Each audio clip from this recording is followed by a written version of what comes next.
Crime and punishment. Now, I feel like I should give you some sort of trigger warning, but to be honest, if anything triggers you, it's probably in the book. Other than that, get comfortable because we're going to talk about Crime and Punishment by Fyodor Dostoevsky. As usual, I have lots of visual scenes prepared for you, so stay tuned for that and subscribe. Now, what you need to know about Dostoevsky is that he was an Orthodox Christian, and I think that it's an important point to make because Crime and Punishment definitely has a very Christian message. It shows all the different ways pride can manifest in a person's character, and it really helps you understand why pride is considered the worst sin of all. But it's not all terrible, as the novel also takes us on a long and difficult journey from pride to humility and redemption. So, you know what, without further ado, because this video is probably going to be like 4 hours long, let's just dive into the story of Crime and Punishment. So now we finally begin the story and we find ourselves on a street. And here we see our main character, Redzion Romanovich Raskolnikov, taking a walk on a very hot evening. You're going to get like a half Russian, half Polish pronunciation, I guess, because I'm having a lot of fun actually with the Russian pronunciation, but my Polish is sneaking in, so yeah. And we get a bit of an introduction to Redzion, as we learn that he lives in a very small attic room and he kind of rents it, but not really because he doesn't really have any money, and so he's in huge debt to his landlady. And Raskolnikov has actually been avoiding his landlady for quite some time now, as every single time he has to pass by her door, he gets this frightened, sick feeling that makes him feel ashamed. But interestingly, he actually doesn't get this feeling from being in debt, but rather because for the last couple of days he's been incredibly irritated, completely absorbed in himself, and also isolated from everyone. On top of that, he no longer has any desire to do anything practical, and he just simply doesn't want to listen to his landlady's trivial gossips and complaints. And so Raskolnikov is now walking down the street thinking to himself that he wants to attempt a thing like that, something that he's been thinking about quite often recently. And we even get a small fragment of his thoughts which sound like, why am I going there now? Am I capable of that? Is that serious?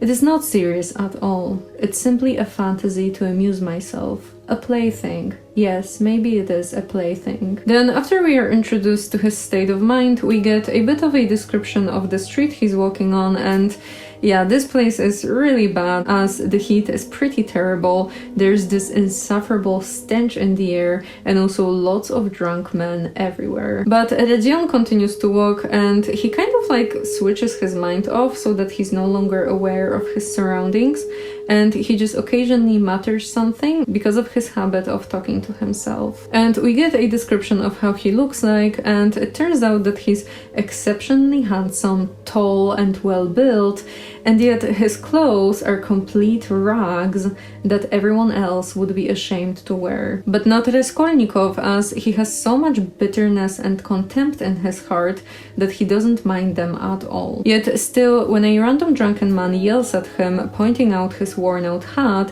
Redzion becomes a bit terrified and he mutters to himself that this hat is too noticeable and that this most trivial detail might spoil the whole plan. Trivial detail.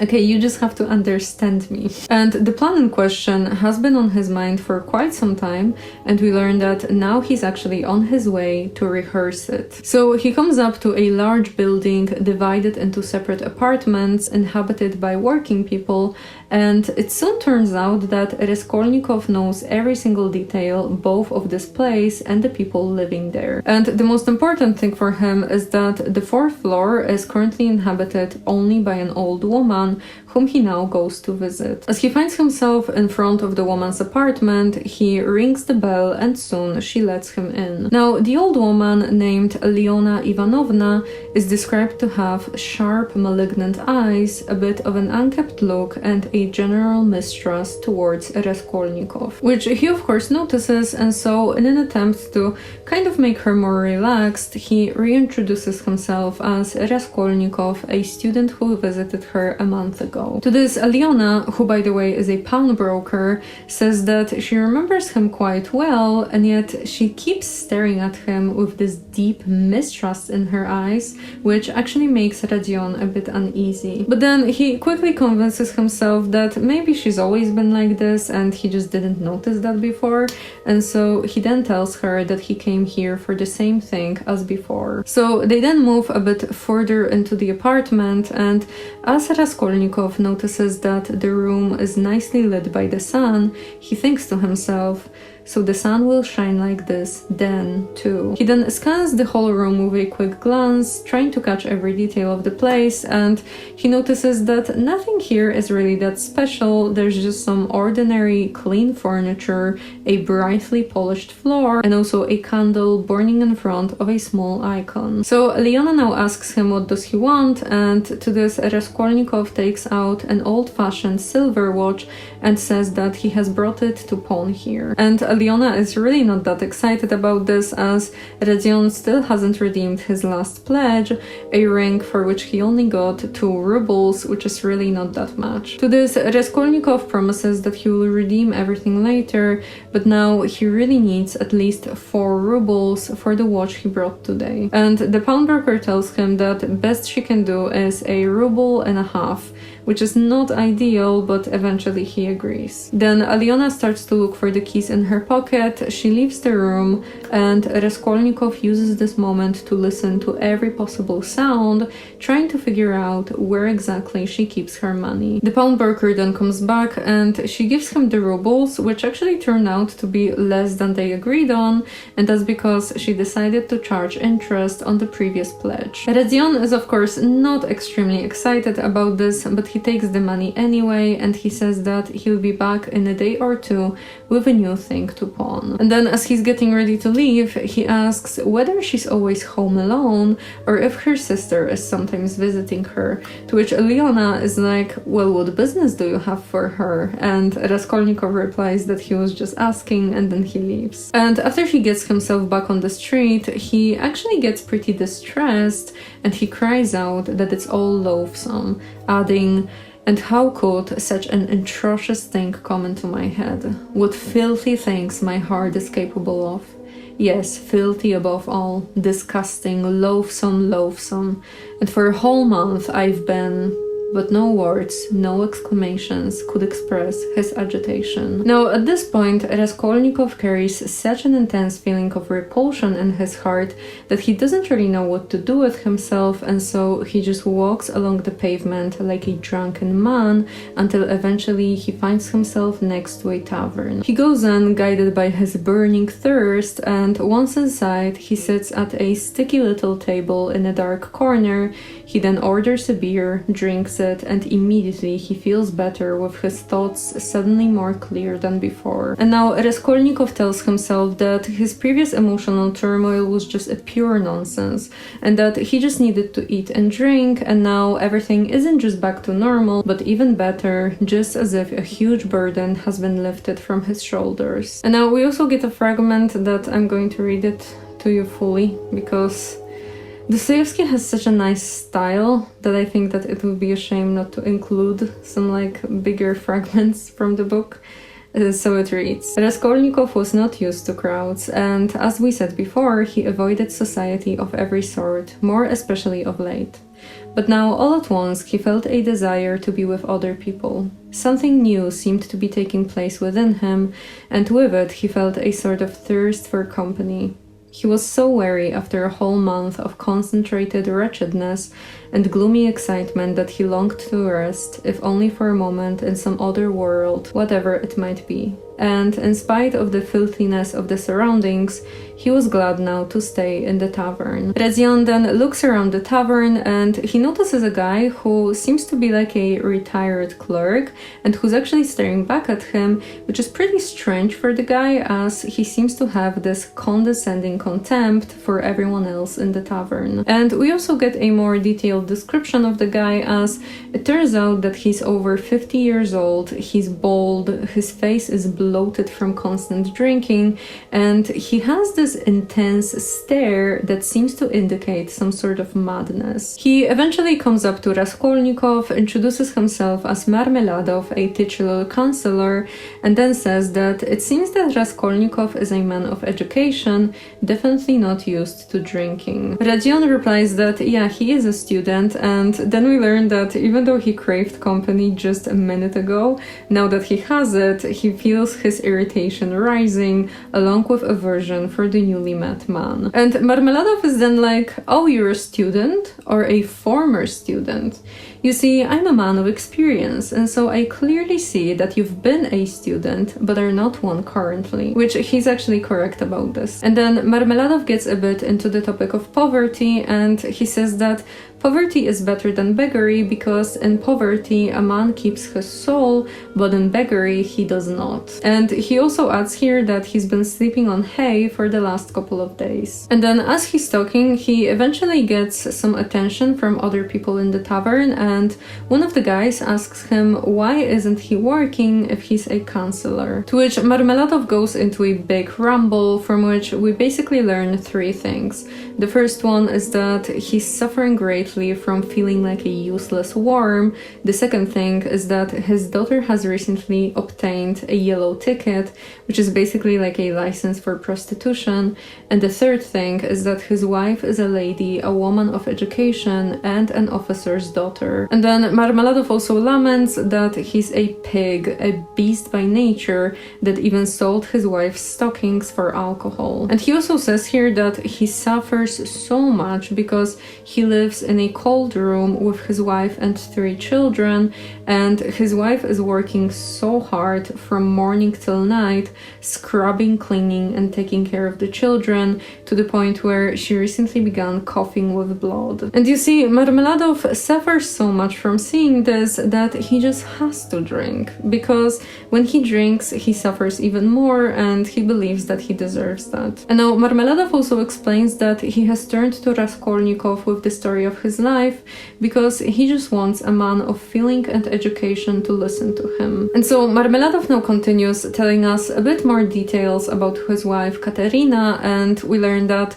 she was educated in a high-class school for the daughters of noblemen, and at her graduation she even danced before the governor, for which she got a golden medal and also a certificate of merit. The gold medal was of course later sold, but the certificate serves her to this day as a token of the happy days that are now gone. And now when it comes to her life before meeting Marmeladov, it turns out that she was actually married to an officer with whom she ran away from her family because she loved the guy so much. And while she was very in love with her husband, he was very in love with card games, which eventually got him into trouble, and so he died. And even though he used to beat Katerina at the end of his life, she still speaks of him with tears in her eyes, convinced that she was happy. And so then, after her husband died, Katerina was left with her children, and they all had to move to a remote district, where eventually she met Marmeladov and also his teenage daughter from his previous marriage. And now, Katerina was actually never really fond of him, but she had to marry him because she didn't really have any other choice. And for a whole year after the marriage, Marmeladov actually managed to be sober,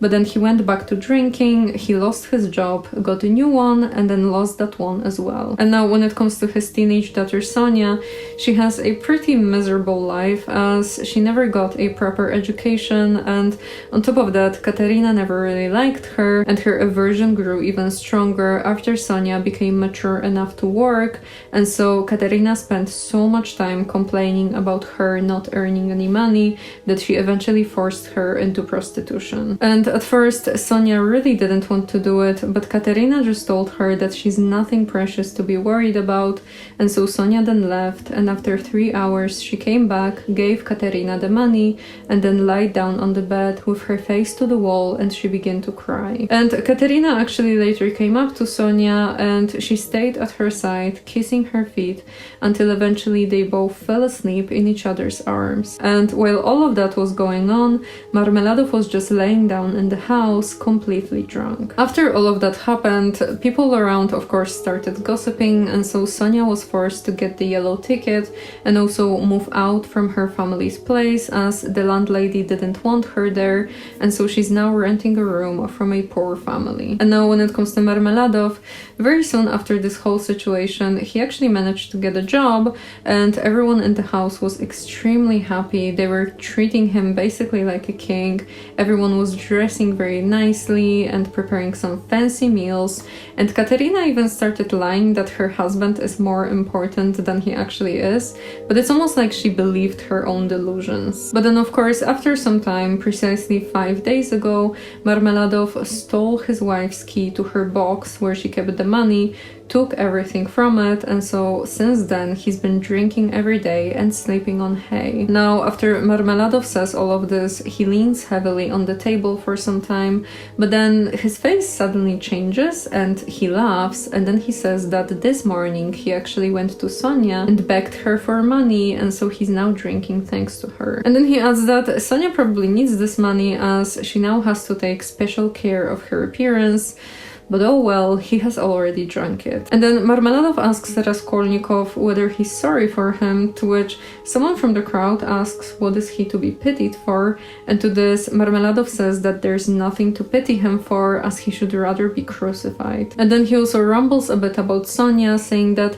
she's going to be forgiven for the way she makes money, as she has a very good heart. And then at the end of times, everyone will be forgiven, everyone will weep, and then finally understand everything. And then after Marmeladov says this, he sinks down in his seat, completely exhausted and oblivious to his surroundings, while everyone around begins to laugh. Then he eventually comes back to himself a bit, and he tells Raskolnikov to come with him to Katerina, as it's probably the right time to go back. They then leave, and as they make their way to Marmeladov's place, he says that he's not really afraid of Katerina hitting him, but he is afraid of her eyes, her red cheeks, and her breath, all terrifying because of her nerves. Eventually, they find themselves in the room that the Marmeladov family lives in, and it turns out that it's not even like a separate room, but more like a passage that leads to other rooms inhabited by other families. And here they of course see Katerina. She turns out to be tall and slim, and she indeed is very nervous as she paces up and down the room, looking as if she's in fever, and she actually doesn't even notice the guys in the beginning, as she's so deep in her thoughts that she's almost deaf and blind to everything around. And the children are also here. They are all poorly dressed, with the boy crying as if she just got hit by his mother, and his sister trying to comfort him. Now Marmeladov immediately drops to his knees in the doorway, and he pushes Raskolnikov to the front, and Katerina actually notices him, but she figures that maybe he came here to just visit some other people in other rooms, but then as she looks behind him, she notices her husband. And immediately she cries out that the criminal, the monster, has came back, and she asks where's the money and why is he wearing different clothes than before. She then figures that he drank all of the money, and so she grabs him by the hair and begins to shake him so hard that he even hits the floor with his forehead once,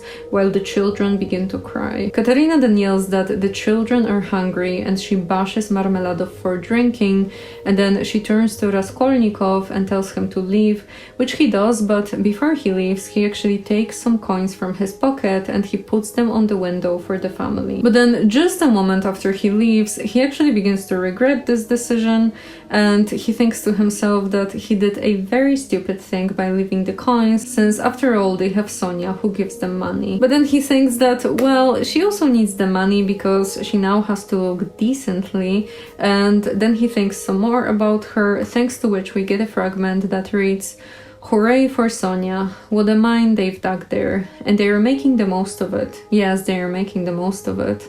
They've wept over it and grown used to it. Man grows used to everything, the scoundrel. But then he actually begins to wonder whether maybe he's wrong. Maybe mankind is not all that bad.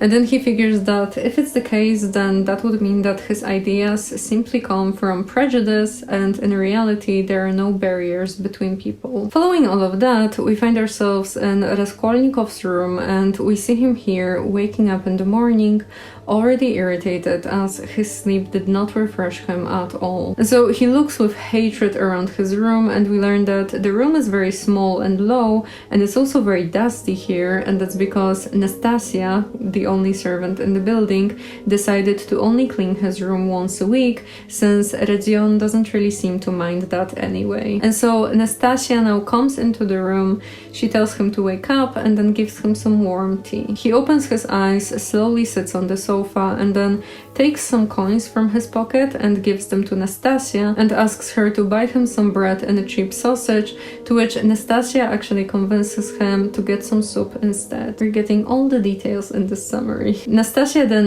leaves for a moment, then she comes back with the food, and as Raskolnikov begins to eat, she begins to speak. She says that the landlady actually wants to complain about him to the police because he's living in this room but he's not paying any money for it, to which Raskolnikov says that he will talk to the landlady today about this. And then Nastasia is like, why are you just lying here like a sack and don't do anything with your life if you are so clever?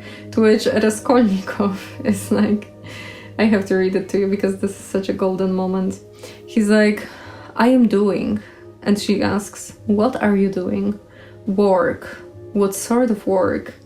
I am thinking. That's what happens when you get a humanities degree. You know what they say? Study what you love and you will never work a day in your life because they are not hiring in that field. No, I'm joking, man. I literally have like a degree in Polish, so you know. So am I really joking? So Nastasia begins to laugh pretty hysterically at his answer, and then she asks him whether he made any money by his thinking, to which Rodion replies that he was giving lessons before, but he's now sick of it as they pay very little for that. To this, Nastasia tells him that he shouldn't expect a fortune at the very beginning, and then she tells him that she actually has a letter for him. Raskolnikov gets pretty excited about this, and so he takes the letter, reads on the envelope that is from his mother, and so he then hurries Nastasia out of the room. Then, as he's left alone, he kisses the letter and then begins to read it. In the letter, his mother, whose name is Pulcheria, writes that it's already been 2 months since she last wrote to him, and just the thought of that stresses her so much that she's not able to sleep at night. Then she also writes that she loves him very, very much, and that she's also very stressed about him since she has recently learned that he has dropped out of university and that he lost his job giving lessons. And she also worries about his financial situation, as she doesn't really have that much money to give him, but she will of course try to figure something out. And then Pulcheria begins to explain what's been going on in her and Dunya's life, and Dunya is her daughter, so she's Raskolnikov's sister. And oh boy, a lot has been going on, because Dunya has recently came back to living with her mother, and before that she was a governess to a very nasty man called Svidrigailov. And in general, it turns out that Raskolnikov's mother was not really telling him the whole truth, because last year he received about 60 rubles and he was told that it came from Dunya's savings, but in reality it came from her being a governess. And the reason the woman didn't tell him the truth was that Dunya received the money in advance, and so she was forced to work for Svidrigailov until she paid it off. And the second thing that was hidden from Rodion was was how his sister was being treated, as it turns out that from the very beginning Svidrigailov was very rude to her and was making nasty comments about her, and it later turned out that there was something underneath it. And that something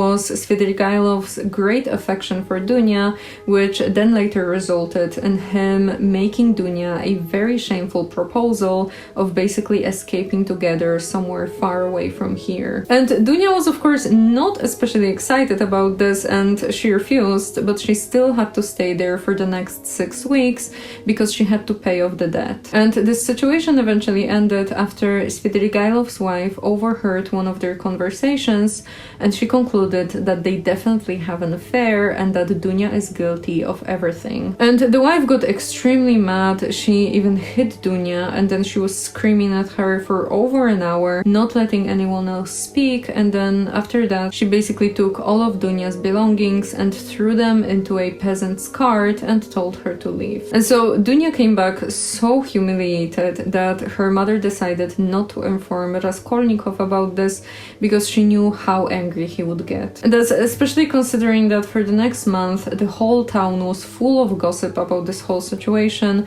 which then later was made even worse as Svidrigailov's wife decided to spread even more rumors. But Dunya of course endured everything, and she even tried to comfort and cheer up her mother. Then eventually Svidrigailov started to feel pretty bad about this whole situation, and so he repented and told his wife that Dunya was innocent, and that he even had proof for that in the form of a letter written to him by Dunya, where she basically reproached him for his advances, and then also wrote that he should be a good husband to his wife. And so after reading the letter, the wife accepted the reality, and the very next day she met Dunya at the cathedral. She embraced her and then begged for her forgiveness. And then later she even took it upon herself to clear Dunya's reputation by going to every single house and saying what the truth really was, and then also reading Dunya's letter to everyone. And so, as it usually happens in situations like this, people's opinion of Dunya didn't really go back to normal, but it changed from seeing her as the devil himself to a pure saint. And thanks to that, Dunya actually got proposed to, and she accepted. And the lucky guy's name is Pyotr Petrovich Luzhin, who is a very important person with a very important job that makes him constantly busy. Now, after Luzhin proposed, which he basically did like one day after they've met, Dunya had a very long conversation with her mother, and they both concluded that, well, he seems to be a proper man with a large fortune, and even though he's like 45, he's still pretty handsome. And then we get a nice fragment that kind of gives like a more insight into both Dunya's and Luzhin's character, which reads, "Though Luzhin is not a man of great education, he is clever and seems to be good-natured.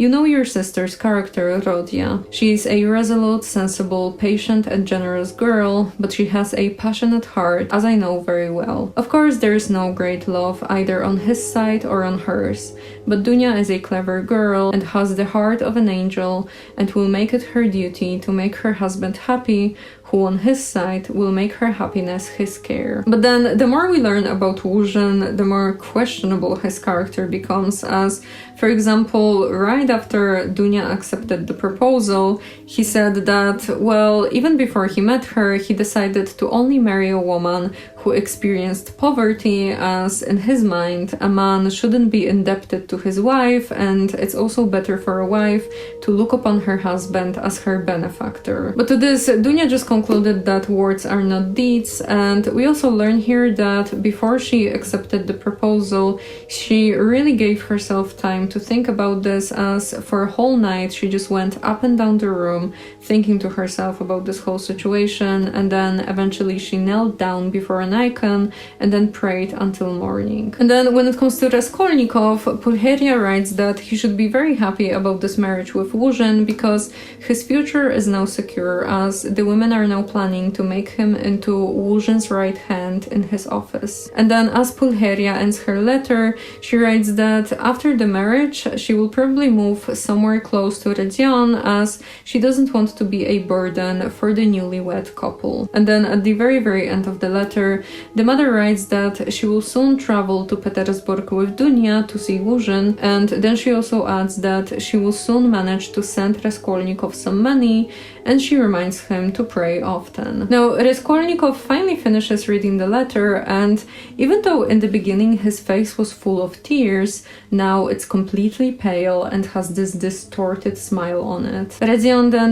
lays down on a dirty pillow, he ponders for a very long time, and then with his heart beating violently and his mind in great turmoil, he puts his hat on and then goes out of the room. And we actually learn here why he got so mad after reading the letter, because he promises himself that until he's alive, his sister won't marry that guy Luzhin. And Raskolnikov basically loses himself here in great internal turmoil, as he thinks to himself that he knows exactly what Dunya was praying about before making the decision, and then he also kinda mocks Luzhin for being this sensible businessman who only seems to be kind. And in general, Raskolnikov gets very angry here, as he believes that this whole marriage is about him and that Dunya agreed to it just to help him, as thanks to Luzhin, Radzion will have money to finish university, and then he will also get a very nice job after that. Which, that realization actually makes him furious, to the point where if he met Luzhin right now, he would probably just murder him. And what gets him even angrier is that in the letter, Pulcheria wrote that she and Dunya have to pay with their own money to travel to Petersburg, while Luzhin only offered to take care of the baggage, which Pulcheria took as a very nice gesture, but Raskolnikov quickly figures that it's way cheaper to do that, and so he worries that this is just the beginning of how this marriage will look like. And that actually makes him even more terrified, as Pulcheria seems to have this very innocent attitude of thinking that everything will somehow work out and that everyone will get some money from Luzhin, but Raskolnikov figures that it probably won't be like that at all, and so he worries how his mother will even live after she's no longer allowed to live with Dunya. And he also worries about Dunya here because it's already been said a couple of times that she has this great endurance and she's really able to put up with a lot, and so Raskolnikov figures that it's probably the only reason she decided to choose Luzhin, as even though their mother seems to be blinded by her own hopes, Dunya definitely sees the man's character clearly. And Radzion also figures here that Dunya would never marry a man whom she doesn't respect for her own gain, and so the only explanation is that she's going to sacrifice herself for the ones she loves, so her mother and her brother. Now, Raskolnikov continues to walk down the street and he's repeating in his head that he won't allow this marriage to happen, but then he suddenly stops and he's like, okay, but what exactly can I do for this marriage not to happen? And he figures that, yeah, really not that much, because even if he were to go back to university and find a job, still it would probably take him about 10 years before he has enough money, and in those 10 years his mother would probably go blind from knitting things to sell,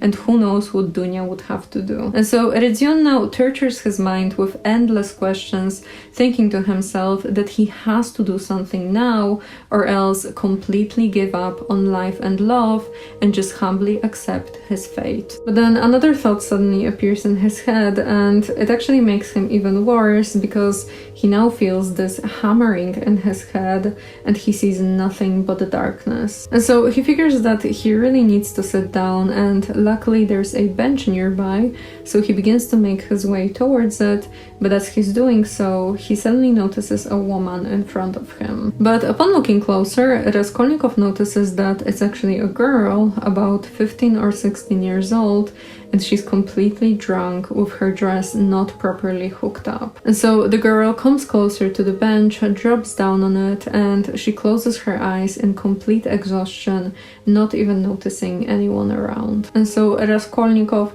stands close to her for a minute, not really wanting to sit down, but also not wanting to go away, when suddenly he notices an older guy approaching with very clear intentions. And as Raskolnikov notices what the guy wants to do, so he gets extremely furious. He comes closer to the guy, calls him Svidrigailov, even though it's not Svidrigailov, and then asks him what does he want here and tells him to go away. To this, the guy calls him a low fellow, and then he raises his cane, but before he's able to do anything, Raskolnikov rushes at him with his fists. But before anything serious happens, a police officer stands between them and tells them not to fight. And Raskolnikov is actually very happy to see the police officer, as he immediately takes him to the girl on the bench and basically explains the whole situation, saying that the girl was probably deceived somewhere and that the way her dress is put on indicates that she did not dress herself but was dressed by a man who probably just used her and then put her on the street. Then Raskolnikov points to the guy and says that this man also wanted to get her away somewhere while she's still in the state, and so this is why they started fighting, because obviously Raskolnikov couldn't allow this to happen. The policeman then tries to ask the girl for her address while Raskolnikov takes out some coins for a cab, but the girl doesn't want to answer them. And then the policeman notices that the girl seems to be very refined, just as if she were a lady, but to this Raskolnikov is like, yeah, maybe, but that's not really the point. We just have to get her away from this nasty man who is still waiting to be left alone with her. And as the guy hears this, he almost gets angry again, but then he just walks a few steps back and then stops to wait at a distance. After that, the policeman once again tries to ask the girl for her address, but to this, she just opens her eyes wide, shouts that they won't leave her alone, then she stands up and walks away. And the guy, of course, starts to follow her, but then the policeman goes after them, saying to Raskolnikov that he doesn't have to worry as he won't let anything happen. But then we suddenly get this very weird change in Raskolnikov, just as if something stung him, and so he turns around to the policeman and tells him to just let them be and let the guy amuse himself. But to this, the policeman just takes him for a madman and then continues going after the guy and the girl. Now, as Raskolnikov is left alone, he complains that he gave away a couple of his coins, and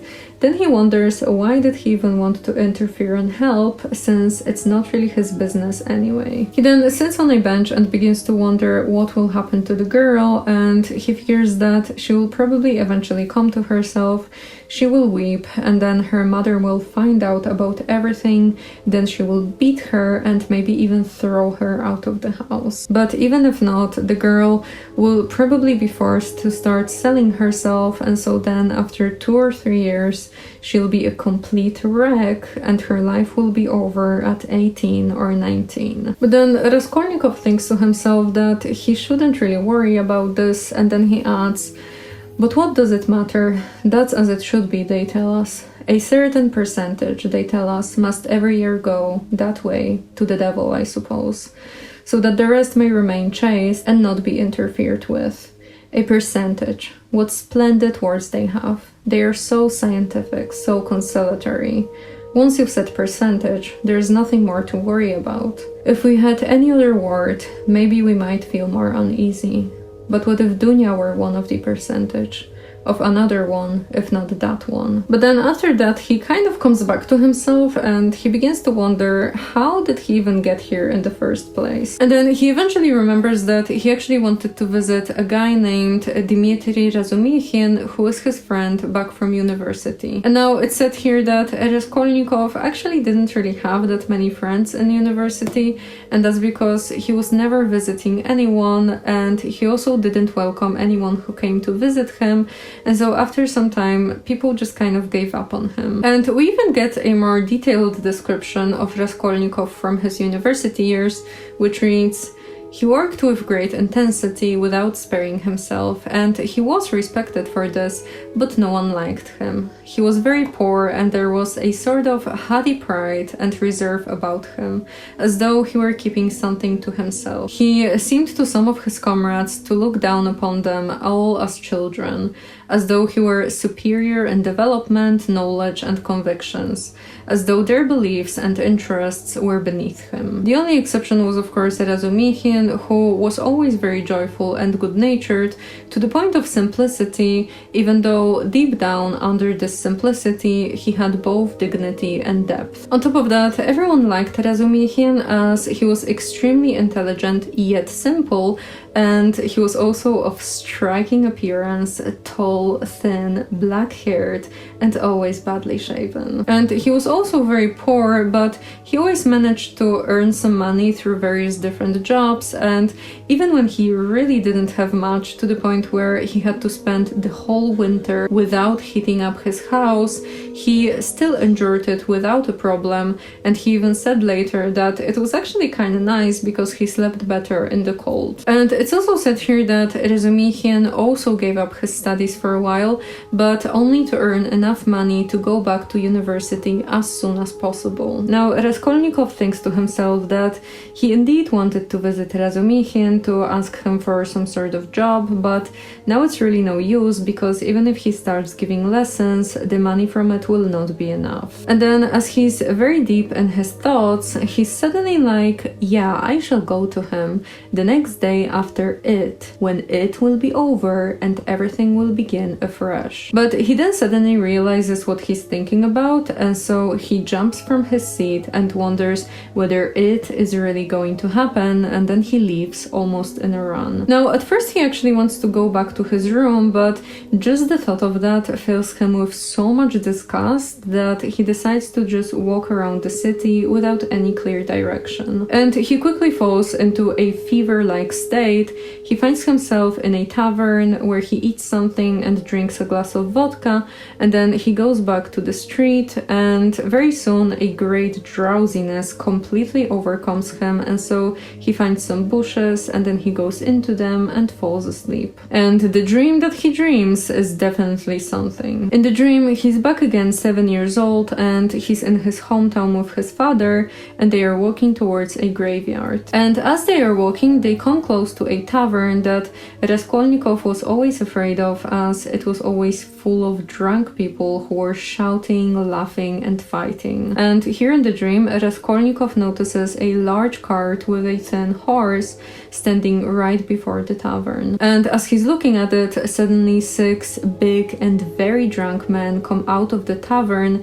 They get into the cart, and they are all laughing here that such a thin horse is about to pull the cart. And yeah, they all start to whip the horse, even though it's not able to move at all, which actually makes the main guy so angry that he begins just hitting the horse and yelling that he's going to kill it. To this, the small Rodion begins to cry, and he asks his father why these men are beating the poor horse, but to this, his father just tells him not to look, but Raskolnikov tears himself away from his father's hand and runs to the horse. And at this point, everyone is weeping the horse while Rodion runs next to it with tears streaming down his face. And then one of the men actually grabs an axe and hits the horse with it, while the other men grab other items, and they finally murder the horse, while Rodion embraces its bleeding head, kisses it, and then is immediately snatched away by his father and carried home. After that, Raskolnikov wakes up completely out of breath and soaked in sweat,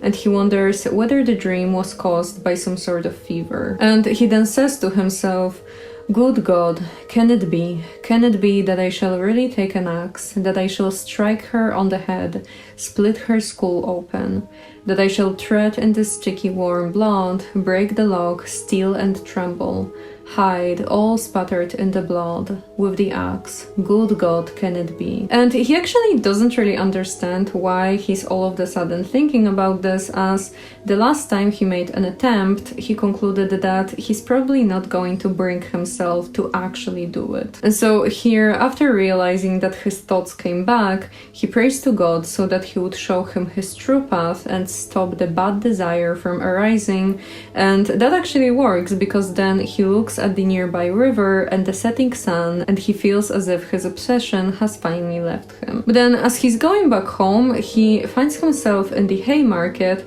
where he sees Lizaveta Ivanovna, who is the younger sister of the pawnbroker, the same pawnbroker that Raskolnikov visited the day before to do an attempt. And then we also get a short description of Lizaveta, which reads, She was a single woman of about 35, tall, clumsy, timid, submissive, and almost idiotic. She was a complete slave and went in fear and trembling of her sister, who made her work day and night and even beat her. So Lizaveta is standing here before one of the vendors, who tells her that she should really learn how to make up her own mind, but of course Lizaveta is not really able to do that, as she just murmurs something to herself, to which then the vendor's wife says that Lizaveta is so afraid of Eliona, just like a small child, even though they are just stepsisters. And then the vendor says that this time Lizaveta shouldn't say anything to her sister and just come to their place tomorrow around 7 o'clock. Raskolnikov, of course, hears all of this, and he then disappears from the Haymarket, but he's not able to think about anything other than the fact that tomorrow Eliona will be home alone. And now when it comes to Lizaveta, we learn that she was invited by the vendors to their house because there's a new family in the town and they really need to sell some of their clothes, and so they're searching for a dealer. And Lizaveta is of course the best dealer around the city, as she's very honest,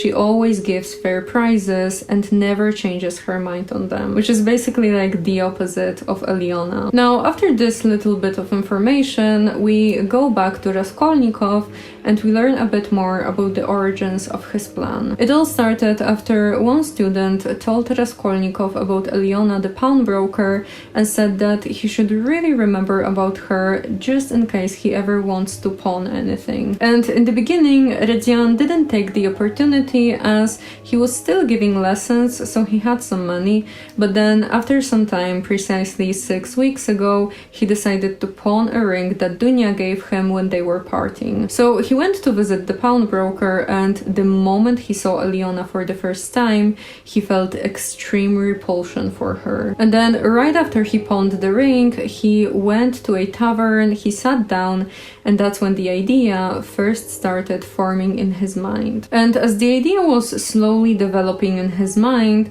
suddenly he overheard two students talking about Eliona, and from their conversation he learned that she's extremely rich, very spiteful, uncertain, she always gives much less than the item is actually worth, and on top of that she has a younger sister whom she's often beating and keeping in fear like a small child. But then when it comes to the sister, Lizaveta, she's actually working day and night for Eliona, cooking, sewing, cleaning, and giving her sister all the money she makes. And what's even worse, Eliona has already written her will, and according to it, Lizaveta will not get anything, as all the money will go to the monastery so that prayers may be said for Eliona without end. And so after giving this whole context, one of the students began to fantasize about getting rid of Eliona so that all of her money could go to poor families to save them from destruction. And then the student also added,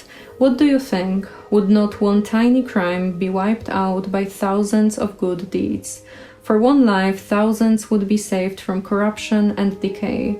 One death and 100 lives in exchange." And so the students then concluded that Eliona simply doesn't deserve to live, but they were not really planning anything, they were just kind of thinking out loud about this. But upon hearing this, Raskolnikov became agitated, as it turns out that he was thinking about the same exact thing. Now, coming back to the present times, Redian comes back to his room, he flings himself on the sofa, and then lies there for an hour, eventually falling asleep. Then early in the morning, Nastasia comes into his room and brings him some bread and tea, but to this, Raskolnikov just turns on the sofa and falls back asleep. And so Nastasia asks him whether he's ill, but he doesn't really answer, and so she concludes that he probably doesn't really feel that good, and so she leaves. Then around 2 o'clock she comes back, but she notices that Raskolnikov is laying in the same exact position as before, and he didn't even drink his tea from the morning. And so she once again asks him whether he's ill, and then she also tells him to go out and get a breath of fresh air, to which Redian actually gets up, but he tells Nastasia that he will eat afterwards, and then tells her to go, which she does. He then actually eats a little bit, but he's not really hungry, and so instead he lays down again, but he's not able to fall back asleep. Eventually, after some time, he hears a clock strike, and that makes him rise up from the bed. He then comes up to the door with his heart beating terribly, and he listens to any sounds made by his neighbors, but everything is completely silent, just as if everyone is asleep. So Rydzian now begins the preparations, and he first creates this loop made out of fabric that he then sews into his coat so that he doesn't have to carry an axe in his hand. And then he takes out a pledge from under the sofa, which actually turns out to not really be a pledge because it's supposed to be like a case for cigarettes, but it's just a smooth piece of wood with some thin iron added to it,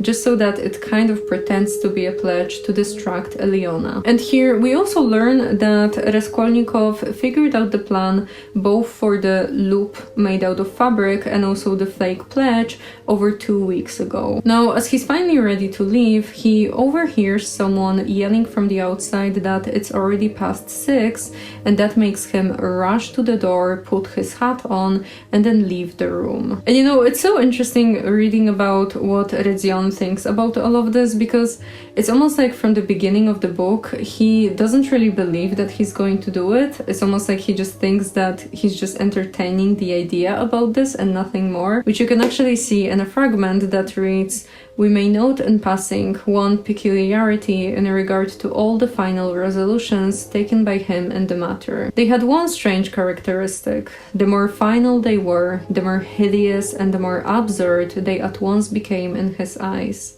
In spite of all his agonizing inward struggle, he never for a single instant all that time could believe in the carrying out of his plans." And what's interesting is that Rydzian has actually been thinking about the fact that it seems that crime is so easy to be detected, but then he figured that crime is actually easy to hide, but the problem is with the criminal, who always seems to mess something up right at the time when he needs to be the most cautious. And that's because the person committing a crime loses all his ability to reason, and it's almost like he's attacked by some sort of disease that gradually develops and then reaches its highest point right before one commits the crime. But Raskolnikov did not yet manage to figure out whether the disease causes one to commit a crime, or maybe the crime in itself is always accompanied by the disease. And of course, Rydzian has figured that in his case there could be no such reaction, as after all, his plan is not a crime. But well, he actually messes up quite early, as for some reason he believed that his landlady won't be home at this time,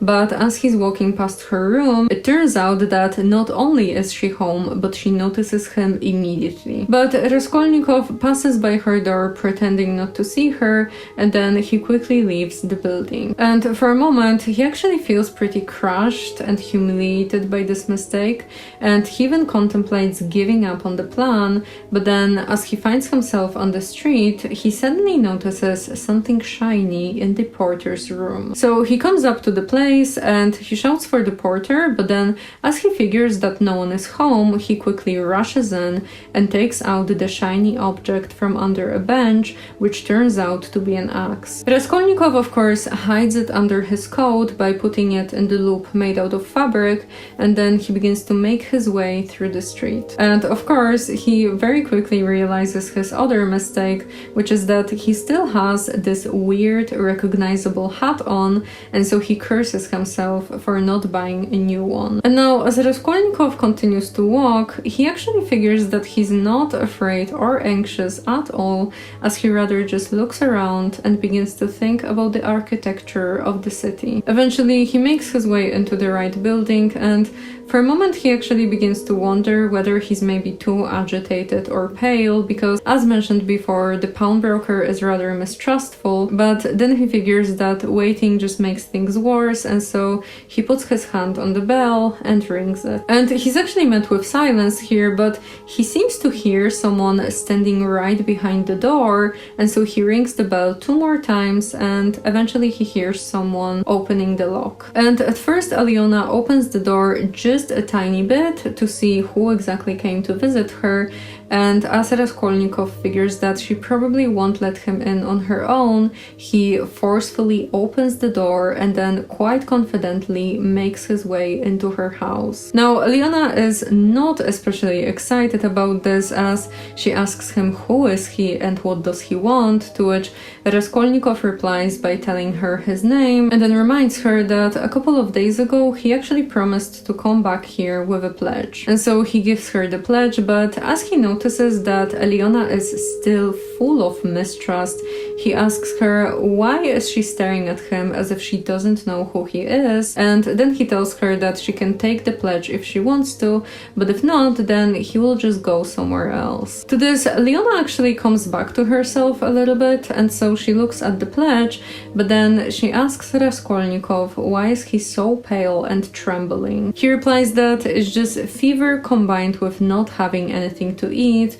She believes him, and so she begins to examine the fake pledge. And she's of course not really able to figure it out, because after all it's just a piece of wood painted silver, and so she turns to the window in order to see better, while Raskolnikov unbuttons his coat, takes the axe from the loop, and holds it, still keeping it hidden under his coat. Aliona then begins to move towards him, and this is when Rodion pulls out the axe, swings it with both of his arms almost without an effort, and then strikes Aliona's head with the dual side of the axe. She cries out quite faintly, and then she falls to the floor, raising her hands to her head. And to this, Raskolnikov hits her 2 more times on the same spot.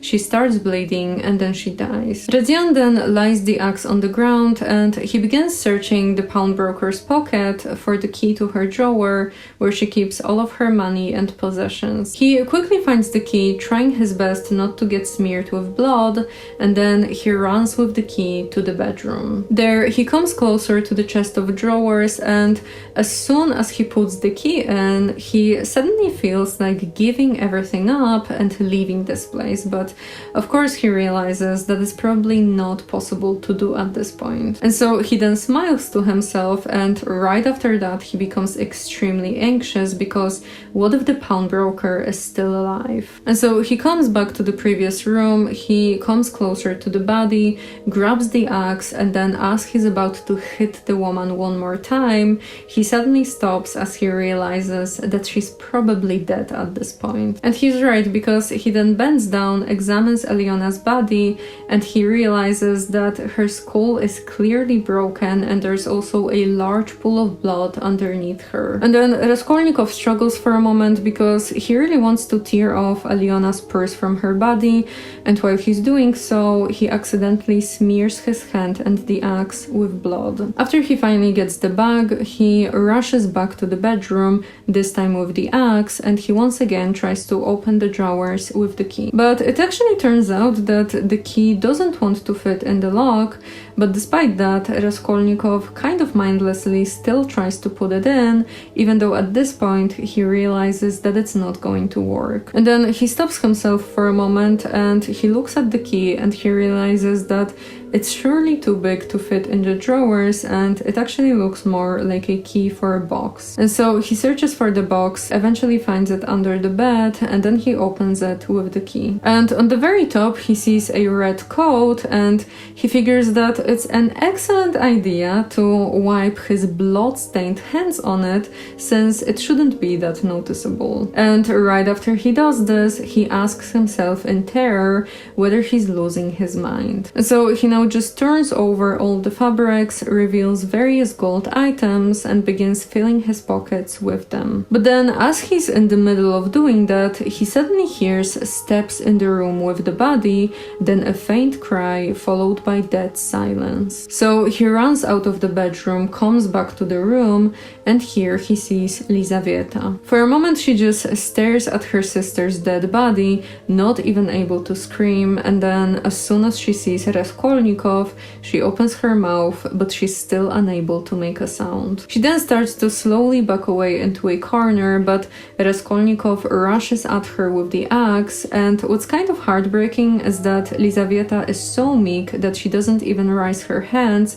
when the axe is literally raised above her head. And so Raskolnikov then swings his axe, and it falls, this time with its sharp edge, right on Lizaveta's skull, splitting the top of her head. She then falls to the ground while Raskolnikov completely loses his mind and he runs out of the room. Now, at this point, Raskolnikov is really not feeling good, as he's basically disgusted with everything and he doesn't even want to go back to the bedroom in order to gather some more golden items from the box. And he also gets completely overwhelmed with this feeling of dreaminess that kind of detaches him from himself. He then goes to the kitchen where he washes both his hands and the axe in a bucket full of water, and then he puts the axe back on the loop in his coat and also checks his clothes for any blood stains. But his mind is now completely distracted and he wonders whether maybe he's mad and incapable of reasoning. And so as he stands in the kitchen and thinks, he suddenly notices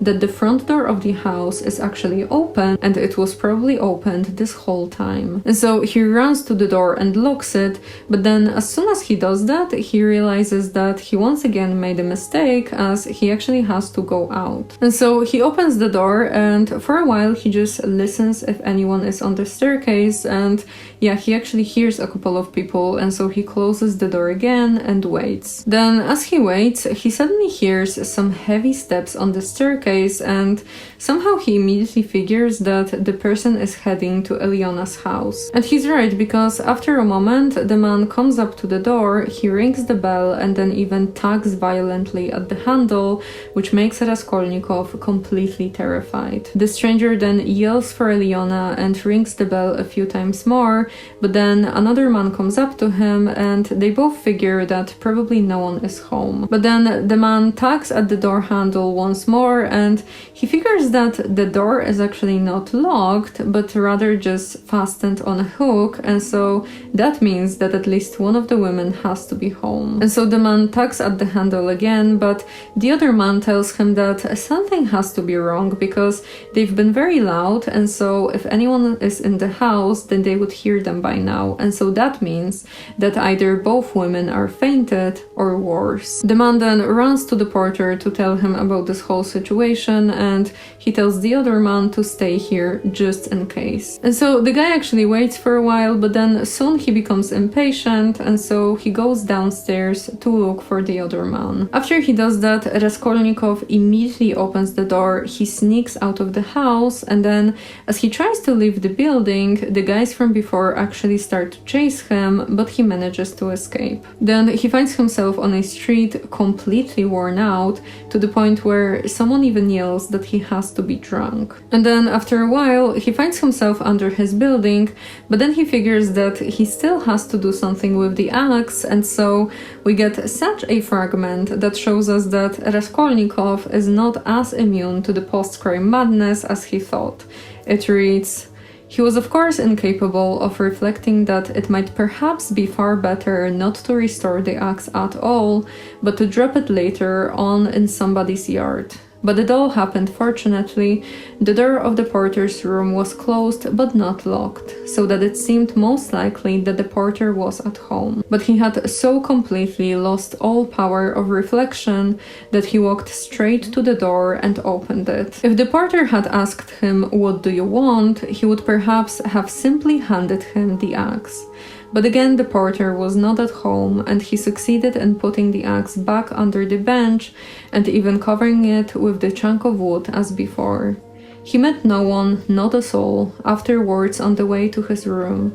The landlady's door was shut." Now, as Raskolnikov finds himself back in his room, he flings himself on the sofa and he just lays here, not able to fall asleep, with his thoughts swarming in his head, without him being able to catch and rest on even one of them. And he lies like this for quite some time, not even noticing that the whole night has already passed, when suddenly he hears some drunk men yelling from the outside that it's already past 2 o'clock. So Raskolnikov then sits down on the sofa and he immediately recalls everything that happened the day before, which actually makes him shiver so much that he's now shivering with his teeth chattering, and he's looking around wondering how did he even manage to go back home yesterday. Then he runs to the window where he begins checking his clothes for any blood stains, and he's doing so pretty obsessively as he takes everything off.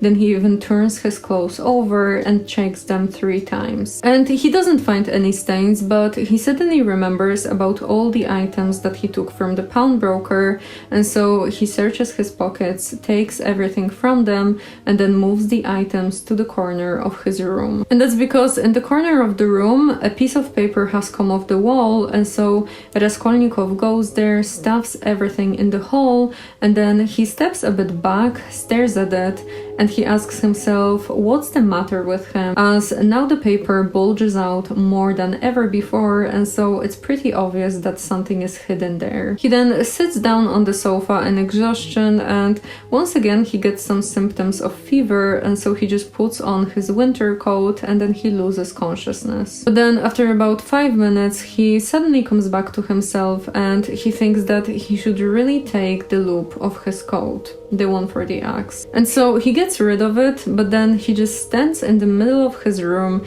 and he overthinks every possible evidence, and he also worries greatly that his memory and the simplest power of reflection are both failing him. And so he then thinks to himself, surely it isn't beginning already. Surely it isn't my punishment coming upon me. It is. And indeed it is, because he now gets into this state that's pretty similar to the state that Lady Macbeth was in, and he worries that maybe his clothes are all covered with blood and he's just not able to see it because his perception is failing him. And then he remembers that the purse that he had in his pocket was all covered with blood, and so he grabs his pants, turns the pocket inside out, and indeed finds some blood stains on it. So he just tears the whole lining of the pocket out, and then he also takes off one of his socks because he figures that he probably stepped into the pool of blood back in Alyona's house. Then he stands in the middle of his room, both with the pocket and the sock in his hand,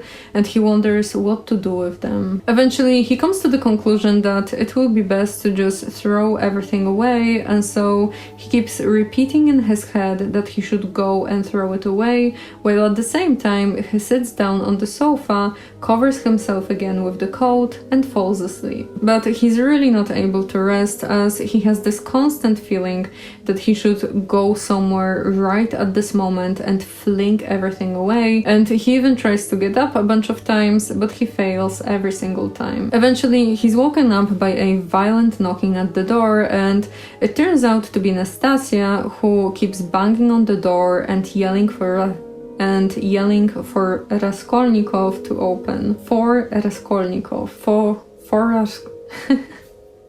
Oh, that's impossible when you have R and R right next to each other.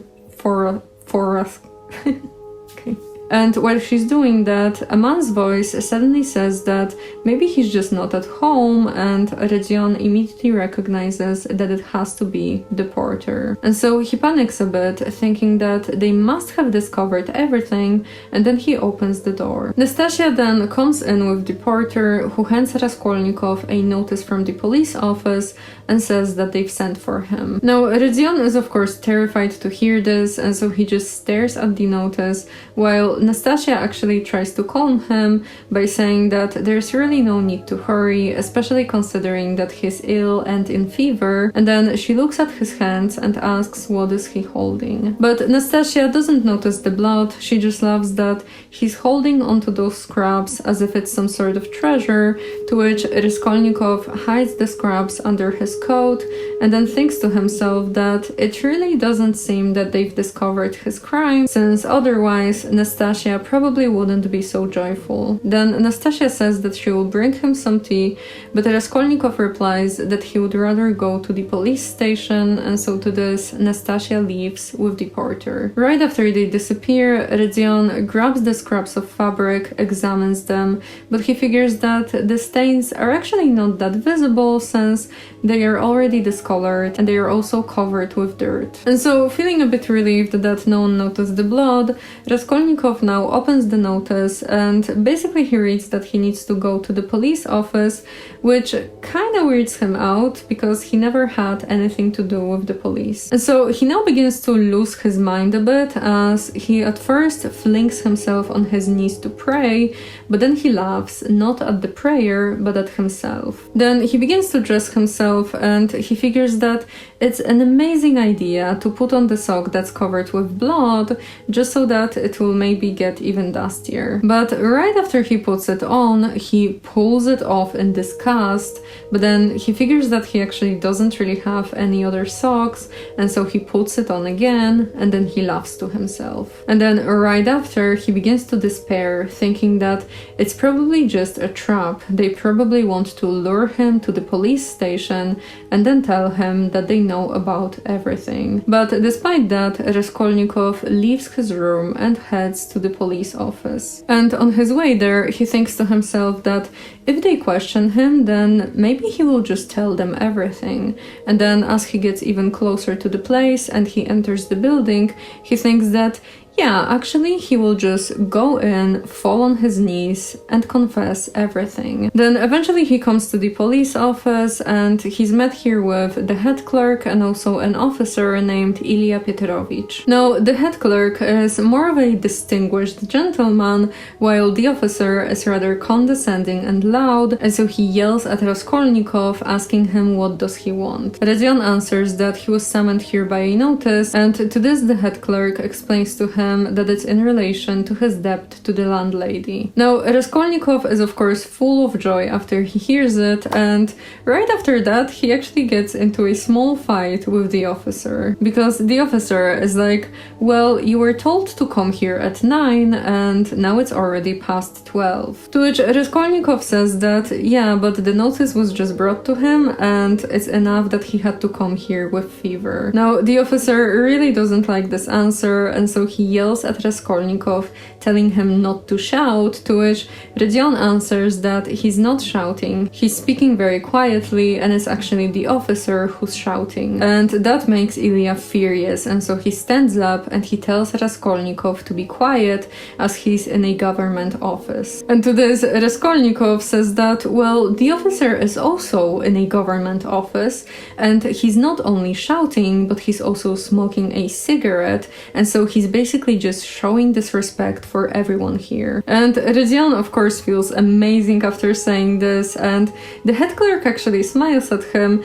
but Ilya explodes with anger and tells him that this is none of his business. After that, they talk a bit about his debts to his landlady, and then another police officer named Nikodim comes in and Ilya introduces Raskolnikov to him, saying that he's a student who's not paying his debts. And to this, Raskolnikov suddenly feels a need to say something nice, and so he tries to make them empathize with him by basically telling them the story of his life. And so he says that he's just a poor and sick student, shattered by poverty, and that he's just simply not able to gather enough money to pay off the debts. And he also adds here that he's been living with his landlady for over 3 years now, and that actually in the very beginning he promised to marry her daughter, but he never loved her as it was more like a youthful affair. And during this time, the landlady was lending him as much money as he wanted, but then 2 years later, her daughter suddenly died of typhus. And after that happened, the landlady told Raskolnikov that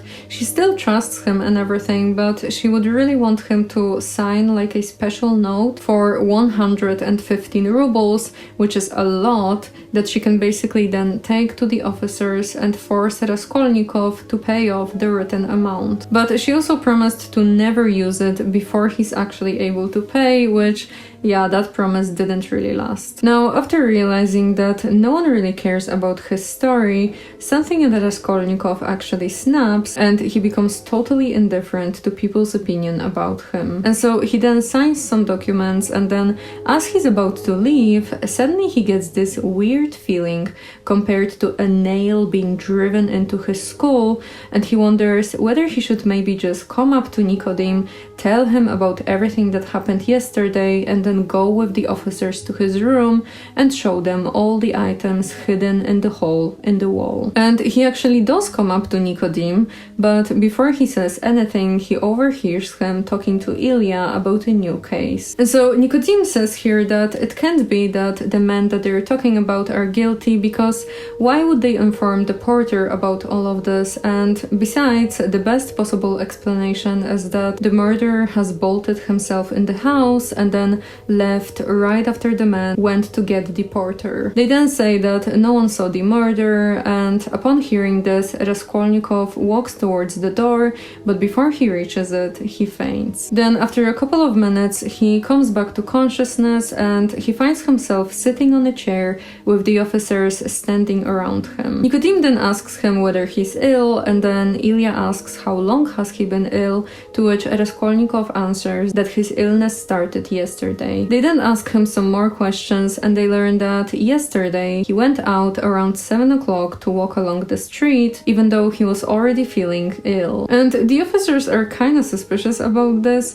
and for a while the room is completely silent, but then eventually Ilya tells Raskolnikov that they won't detain him. Radion then leaves, and once he's on the street, he thinks to himself that the officers will definitely search him, since they now seem to suspect him. Following that, we find ourselves back in the Raskolnikov's room, and here we see him rushing to the hole in the wall and then grabbing all the items from there, stuffing them in his pockets, and then going out again. He then searches for a place to throw everything away, and it actually turns out that it's not an easy task, but then eventually, after about an hour, he hides everything under a large rock in an empty yard. And after he does that, he begins to laugh, and he keeps laughing as he leaves the yard. But then as he makes his way through the street, he passes by a bench, the same one that the drunk girl sat on, and that makes him extremely anxious, as his thoughts begin to spin in his head and he begins to question himself. Because if his crime was deliberate and not idiotic,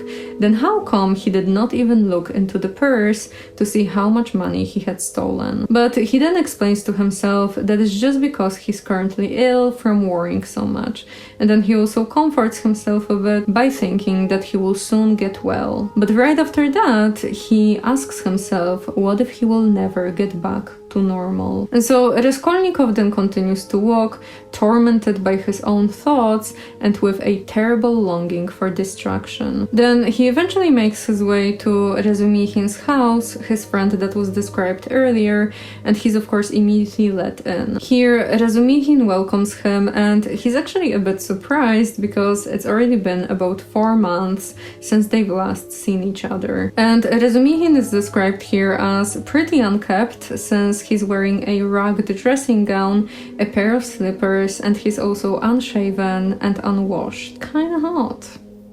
I mean, like, I guess like there is something about men who are kind of like unkept, but just because they are so hardworking. And so now Razumikhin looks at Raskolnikov and he asks him what has happened, since he looks extremely ill. But Rodion just sits on the couch and he says that he came here only because he doesn't have any lessons, and then right after that he says that he actually doesn't want any lessons. To this, Razumikhin tells him that he's delirious, and Raskolnikov is not really happy with this answer, and so he gets up from the sofa, gets pretty angry, and then heads to the door. But then right before he leaves, Razumikhin stops him and asks why did he even come here in the first place. And Rodion then tells him, well then, I came to you because I know no one but you who could help. To begin, because you are kinder than anyone, cleverer I mean, and can judge. And now I see that I want nothing. Do you hear? Nothing at all. No one's services, no one's sympathy. I am by myself, alone. Come, that's enough. Leave me alone. Why do I read like a robot sometimes? Sometimes you get like theatrical exaggeration, and sometimes you get a robot. Yeah, that's just how it is on the channel, I'm afraid. Now, Razumihin tells him to wait and says that he doesn't have any lessons, but he knows a bookseller who's currently searching for a worker.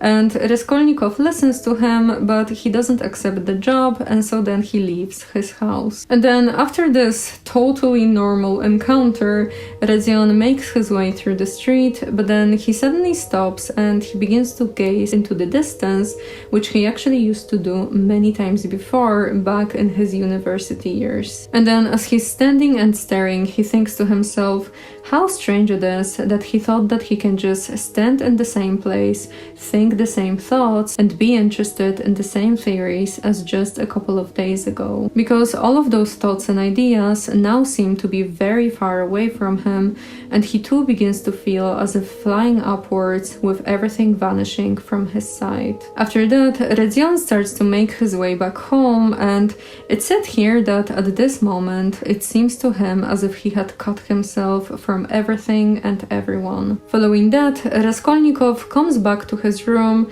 but he's pretty absent-minded, and so he just undresses himself, lies down on the sofa, and then falls asleep. But then as he's sleeping, suddenly a fearful scream wakes him up and makes him sit on the bed in terror. He listens closely to it, and he recognizes that it's the voice of his landlady screaming from the staircase and begging not to be beaten. And there's also another voice which Raskolnikov recognizes as the voice of Ilya Petrovich, the officer who was shouting at him at the police station. And so Raskolnikov is now filled with terror as he listens to Ilya banging the landlady's head against the stairs, and it continues for quite some time, making all the people in the building come out to see what's going on. Then eventually the screaming stops, Ilya leaves, everyone goes back to their rooms, while Raskolnikov lies back on the bed, unable to even close his eyes. He then lies like this for half an hour until Nastasia comes into the room with a candle and some soup. She tells him that he should really eat something, to which Radzion immediately asks her what were they beating the landlady for. And Nastasia is actually quite confused because she doesn't really know what he's talking about, and then after he explains what he heard, she says that it's the blood. That of course doesn't really comfort him, and so he asks what does she mean by blood, but Nastasia explains that no one was beating the landlady, and so it's just the blood crying in his ears. Raskolnikov then stays silent, Nastasia gives him something to drink, and after that he actually doesn't remember anything. And that's because he falls into this overwhelming feverish state, and for a few days he's barely conscious, and he has those weird delusions of people standing around him and wanting to take him somewhere, and also mocking him and plotting against him. And during his illness, he really loses all sense of time as he keeps tossing in his bed, tormented by this constant feeling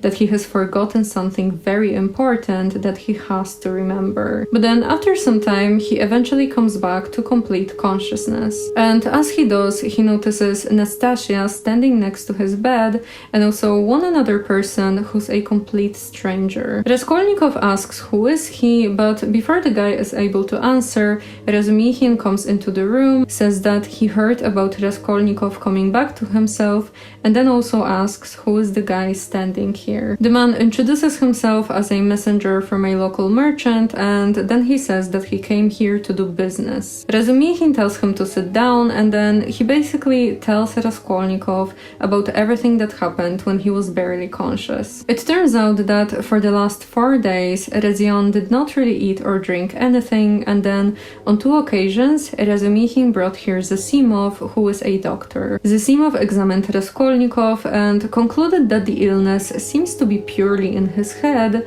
and that it was probably caused by the mixture of nerves and a bad diet, and it should probably pass away on its own. Then, after Razumihin finishes telling the story, he asks the messenger why did he come here, and the guy explains that he was sent at Raskolnikov's mother's request to give Radzion 35 rubles. Razumihin gets very happy to hear this, while Raskolnikov actually just mumbles something under his breath, which makes the messenger worry that maybe he's not conscious enough to sign the paper. To this, Razumihin says that it won't be a problem, problem, and so he comes up to Raskolnikov, holds him, and tells him that he just needs to write his name on the paper, but Rodion says that he won't do it. Razumihin is of course quite surprised to hear this, and then Raskolnikov once again says that he doesn't want any money, but eventually Razumihin convinces him to sign the paper. Then the messenger gives them the money, and then he leaves. After that, Nastasia sets the table with soup, 2 plates, 2 spoons, salt, pepper, mustard for the beef, and also some other things, and you can imagine that Raskolnikov is quite surprised as he doesn't even remember the last time he had so much food. Razumihin then says that she could also get them a couple of bottles of beer, she leaves, and then Razumihin comes up to Raskolnikov, helps him sit down, and then begins to feed him. Nastasia then returns with beer and tea, while Razumihin goes back to the table and basically devours the meat in front of him as if he hadn't eaten in days. Then Razumihin tells Raskolnikov that he's been actually eating like this every single day, and that it's all thanks to Pashenka, Raskolnikov's landlady, who loves to treat Razumihin with everything he pleases. Razumihin then goes back to Raskolnikov, helps him drink some tea, and then says that Pashenka should buy them some raspberry jam so that they can make raspberry tea. And as Razion lays here, surprised by all the splendor around him,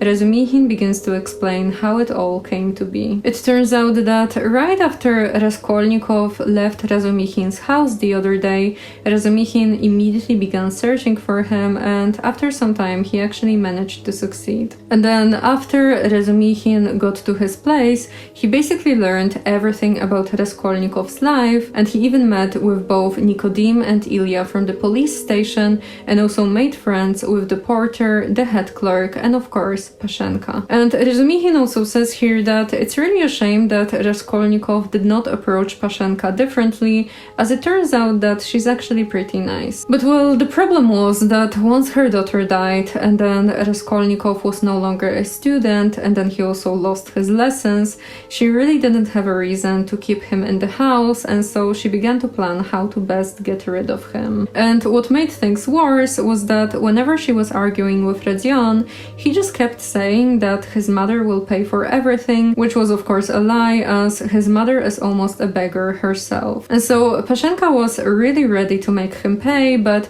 Razumihin saved the day as he vouched for his friend and said that Rodion will surely pay off the debts soon. And now after Raskolnikov hears all of this, he just turns to the wall without uttering a single word, which of course hurts Razumihin a bit. But he then says that, well, he just wanted to amuse him with the chatter, and now he's afraid that he just made things worse. After a while, Raskolnikov asks who was the man he once was not able to recognize when he was still ill, and to this, Razumihin tells him that one day he has brought here Zamietov, who is the head clerk. And Rodion is of course not extremely excited about this, and so he asks whether he has said something when he was still half conscious. And at first, Razumihin doesn't really want to answer him, but Raskolnikov asks him 2 more times, and so Razumihin then says that he just spoke about some various unrelated things like earrings, chains, a porter, Nikodim, and Ilya. But the most important thing for him seemed to be his sock,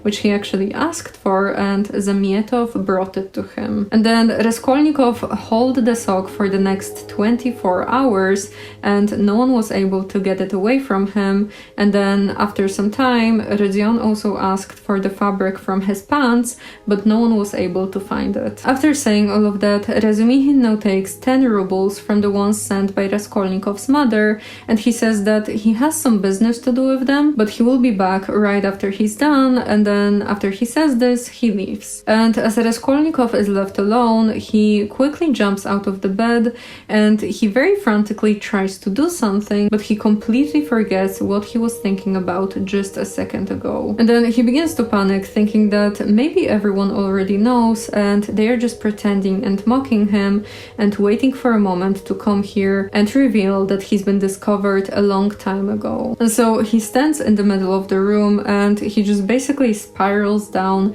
as first he searches the hole in the wall, but it turns out to be empty, and then he searches the stove, but he only finds ashes from the fabrics that he burned. And then after he does this, he's suddenly like, oh gosh, the police office.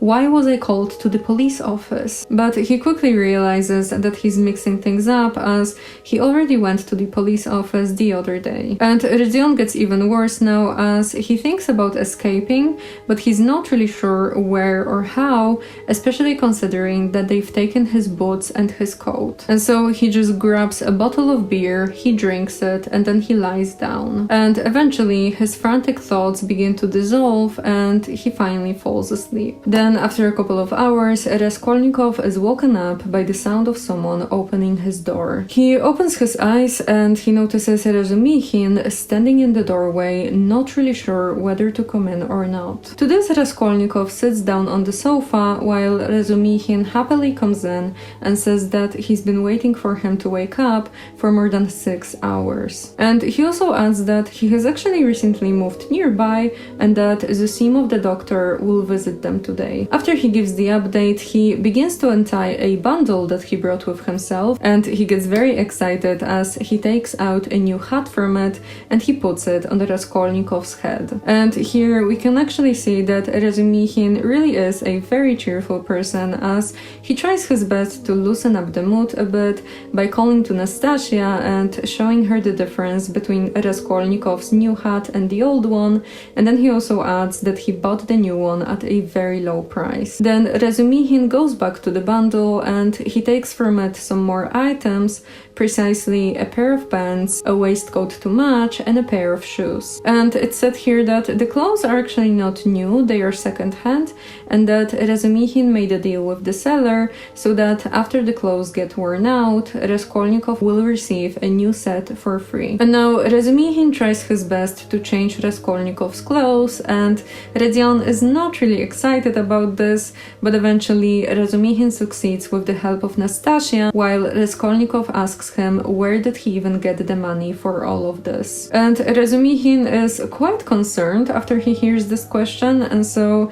he explains that Raskolnikov's mother sent him money this morning. And after he says this, for a moment there's just silence in the room, and then eventually Raskolnikov says that he remembers now. Right after that, the door opens and a tall man enters the room, and that is of course Zosimov. He's a 27-year-old man dressed in clean and fashionable clothes, and he's pretty nonchalant, even though it's clear that he has a great sense of self-importance. So he enters the room, asks Raskolnikov how does he feel, and then sits at the foot of the sofa while watching Rodion carefully. To this, Razumikhin answers that he's still pretty depressed, as just a moment ago he almost cried when they were changing his clothes, but Zosimov says that it's very natural to be like this. They then talk a bit about Raskolnikov's health, and he tries his best to pretend that he's healthy, but of course no one is buying it. And then the guys change the topic and they begin to talk about a housewarming party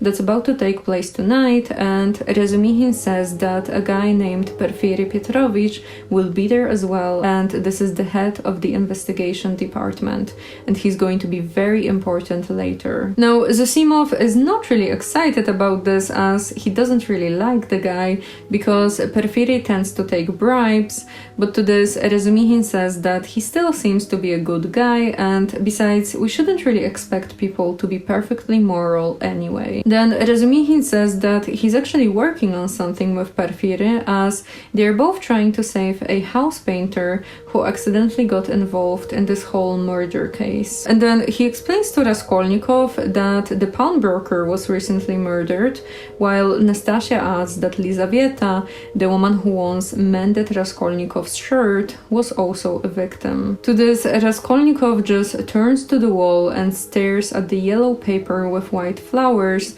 trying to count how many petals are in each flower and feeling as if he's not able to move. Razumikhin then continues explaining the case, saying that first they suspected Koch and Pesteryakov, the guys who informed the porter about everything. And then then suddenly Razumihin asks Raskolnikov whether he remembers hearing about this case, as it happened right before his illness, the same day he fainted in the police office while the officers were talking about this case. Zosimov then looks curiously at Raskolnikov, who doesn't say a word, and then after a while the guys continue the conversation, giving more details about what has happened in the pawnbroker's house. Razumihin explains that when it comes to the house painter, whose name is Nikolai, then 3 days after the murder he went to a cellar and he wanted to sell a box full of gold earrings and stones, and when asked where he got it from, he said that he just found it on a street. But no one really believed him, and that eventually led to Nikolai almost hanging himself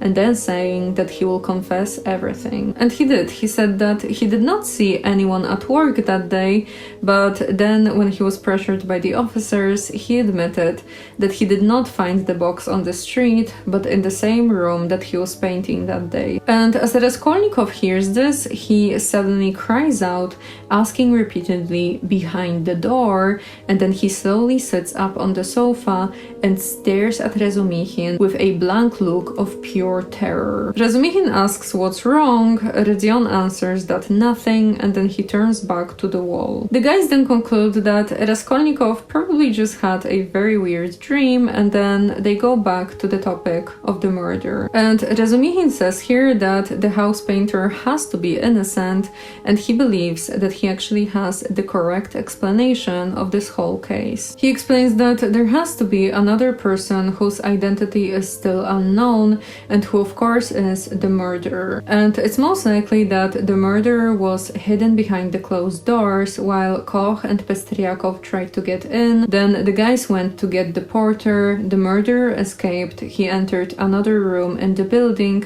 lost one of the boxes there, and then later the house painter came in and found the box. And after Zosimov hears this, he concludes that it can't be right, because this explanation is just too melodramatic, as everything fits too well in it. And then right after he says this, another character enters the room. It's a very serious man who's immediately met with silence, which he then eventually breaks by asking for Rodion Romanovich Raskolnikov. And Razumihin answers that Rodion is the one laying on the sofa, and then he asks what does the man want. But before the man is able to answer, Raskolnikov sits on the sofa, confirms that he's the one the man is looking for, and then he also asks what does he want. The guy then introduces himself as Piotr Petrovich Łuzhin, who, if you don't remember, is the guy that Dunya, Raskolnikov's sister, is about to marry. And so Rodion looks at him for a while, but he quickly figures that Łuzhin is not really a threat, and so he lays down back on the sofa, he puts his hands behind his head,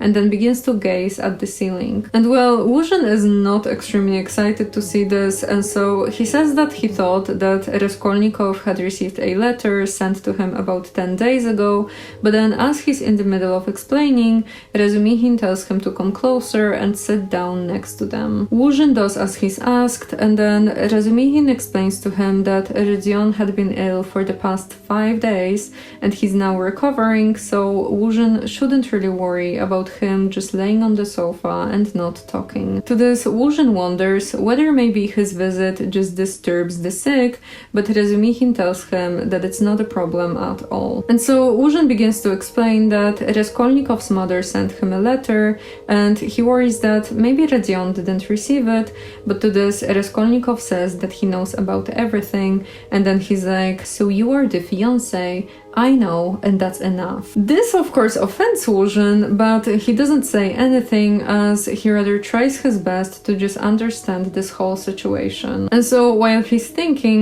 Raskolnikov begins to stare at him pretty intensely, and he figures that Łuzhin really got all ready to welcome Dunya and her mother, as all his clothes are fresh from the tailor's and they almost look too new. And after scanning Łuzhin, Raskolnikov smiles with this weird weird malignant smile, and then he goes back to staring at the ceiling, while Wuzhen is of course not really impressed with him, but still he says that he feels very sorry to meet him in this state. And then Wuzhen adds that he's expecting Dunya and her mother any minute now, and he also adds that he found a place for them to stay. But then as he gives the address, Raskolnikov comments that it's a disgusting place, filthy and of doubtful character, as you can find all sorts of people there. But it's of course very cheap. To this, Wuzhen says that he couldn't really find much about it, as he's a stranger in Petersburg himself, and he assures that the 2 rooms he got are actually clean, and it's only for a short while because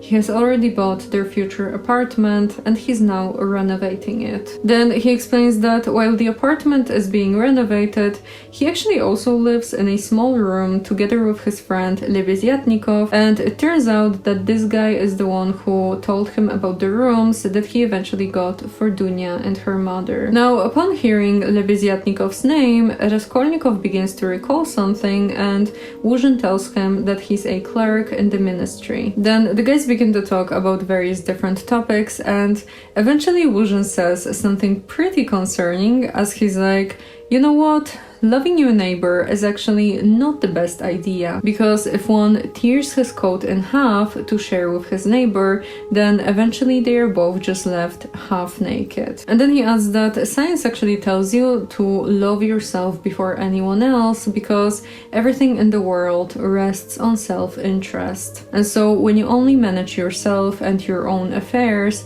then your coat remains whole. And then Wuzhen continues with his life philosophy, saying that according to economics, the better one person has it, the firmer are the foundations of society. And so when Wuzhen acquires wealth only for himself, he's actually acquiring it for everyone. Now, Razumihin is of course not extremely excited about this, and so they have a slight disagreement here, after which Wuzhen says that he just wishes that Raskolnikov will soon go back to health, and then he stands up from his chair. And right after he does, Zasimov comes back to the topic from before, and he says that one of the pawnbroker's customers must have killed her. And Razumihin says that yeah, it's most likely, and Porfiry actually thinks the same, as he's now examining everyone who left pledges at Aliona's house. And after Raskolnikov hears this, he's immediately like, examining them? Razumihin says that he heard correctly, and then he explains to Zasimov that some names were given by Koch,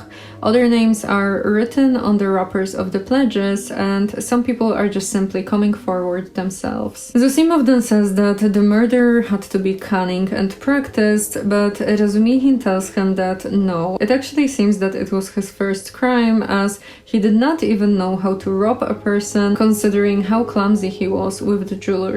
Then Wuzhen asks whether they are talking about the murder of the pawnbroker, and then he also wonders how is it that it seems that crime has been recently increasing everywhere. To this, Razumihin tells him that it's because everyone wants to get rich one way or another without waiting or working. And Wuzhen actually doesn't really like this answer, and so he asks, but what about morality? To which Raskolnikov now says that he shouldn't really worry about this, as the lack of morality is in accordance with his theory. Wuzhen is quite surprised to hear this, and Radionten tells him to think about everything he said before, as it follows from it that people can be killed. Everyone of course gets pretty upset to hear this, and after a moment Raskolnikov continues, asking whether it's true that Wuzhen told Dunya right after she accepted him that he's very pleased that she's a beggar, as it's always better to raise a wife from poverty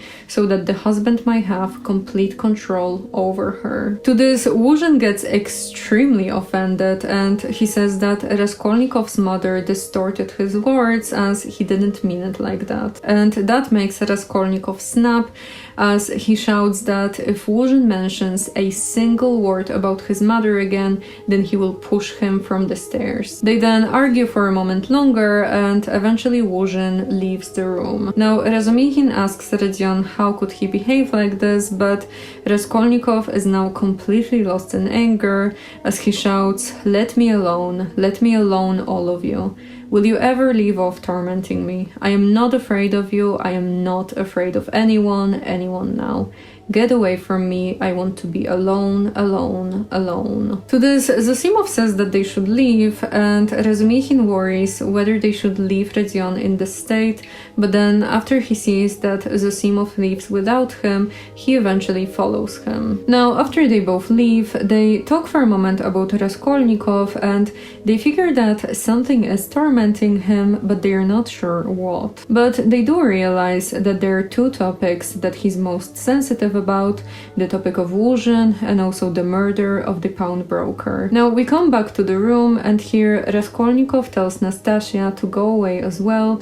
She doesn't really want to, but he insists, and so she leaves. And right after he's left alone, Rodion closes the door, grabs the clothes that Razumixin bought him, puts them on, and suddenly he feels perfectly calm. There is no trace of his previous delirium, and even though he's still pretty weak, he begins to feel confident. And so he grabs the money from his mother, quietly unlocks the door, and leaves his room. After that, Raskolnikov finds himself on a street, but he's not able to keep his mind away from the murder case. And he has this thought that constantly repeats in his head, telling him that he has to end it today once and for all, because he can't possibly continue living like this. But he doesn't really know how to end it, and he doesn't even want to think about it. He just knows that somehow everything must be changed. And so he then visits some places around the city, including a restaurant, where he sits down and asks for all the newspapers from the last 5 days. And in them he reads every single possible information about the murder of the pawnbroker,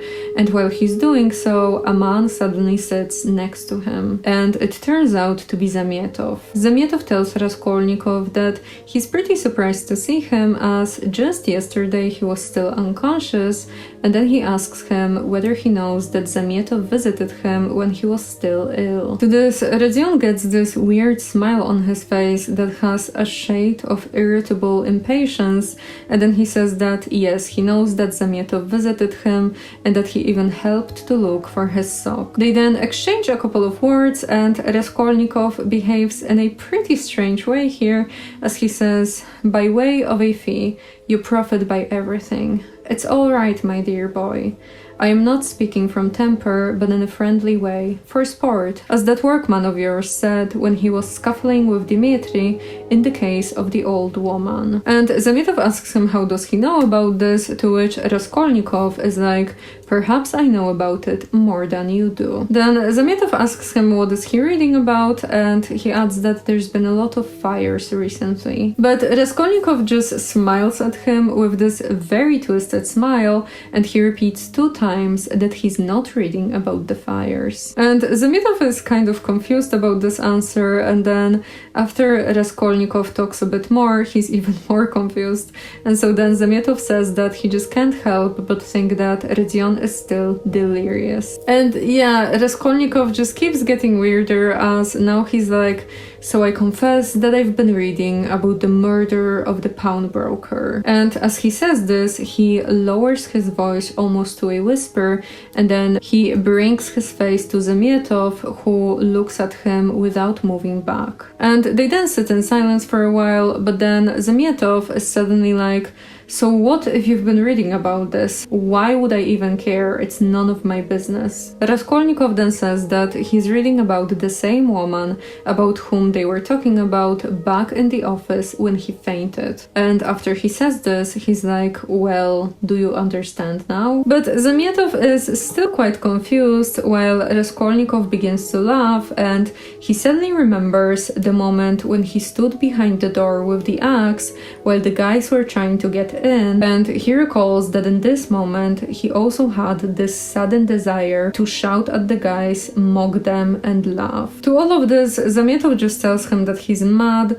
Raskolnikov eventually stops laughing, and then he drinks some tea, and after a moment they return to the conversation. And they just basically talk about some other criminal cases, and Raskolnikov mocks the criminals, saying that he would do everything perfectly, to which Zamietow tells him that is only talk, because in reality, when you're in a situation like this, you stop thinking logically. And Zamietow actually gives here an example of the murderer of the pawnbroker, as he also slipped up pretty badly, was saved only by a miracle, and couldn't even rob the place properly. To this, Raskolnikov gets a bit offended, and so he asks, well, why don't they catch him then? And Zamietow answers that they will. Raskolnikov then mocks him a bit for that, and then he's like, you seem to be very interested in the subject. Would you like to know how I would behave in that case? Zamietow of course says that yes, he would love to which Raskolnikov begins to explain. He says that if he were the murderer, then he would take all the money and jewelry to a deserted place,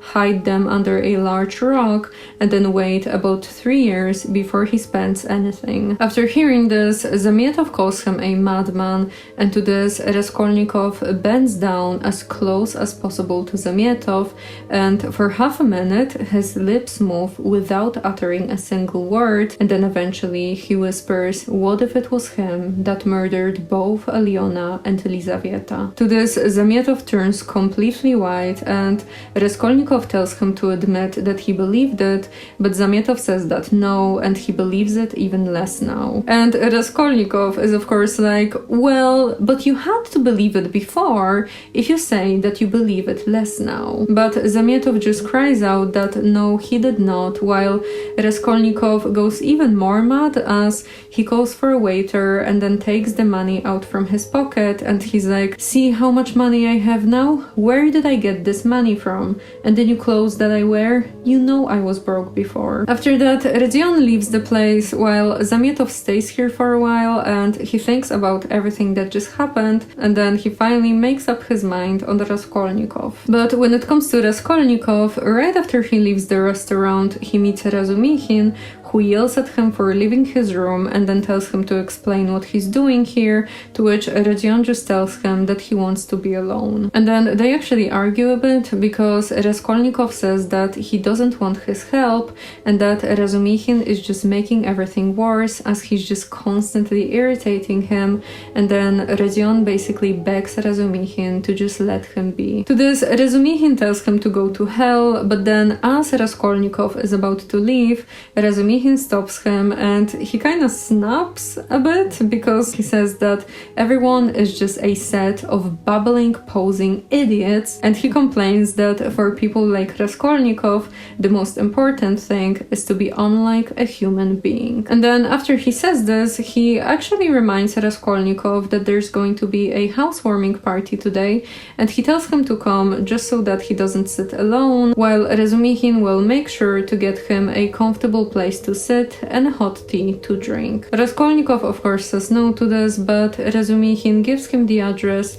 just so that he can come whenever he wants. And they then go their separate ways, but very soon Razumikhin begins to worry, because what if Raskolnikov accidentally hurts himself and drowns or something like that? And so he then runs to search for Rodion, but he's not able to find him. But we actually learn what Raskolnikov is up to. He goes to a bridge, stands in the middle of it, and then stares into the distance for a while until eventually an old woman interrupts him. She looks straight at him, then crosses the railing and throws herself into the river. Right after, people start to gather around the bridge. A policeman runs to the water to save the woman, and he succeeds. And it turns out that the woman is completely drunk and that she's actually known for wanting to end her own life, as the other day she almost hanged herself. Eventually, some people take the woman back to her home, while Raskolnikov remains indifferent,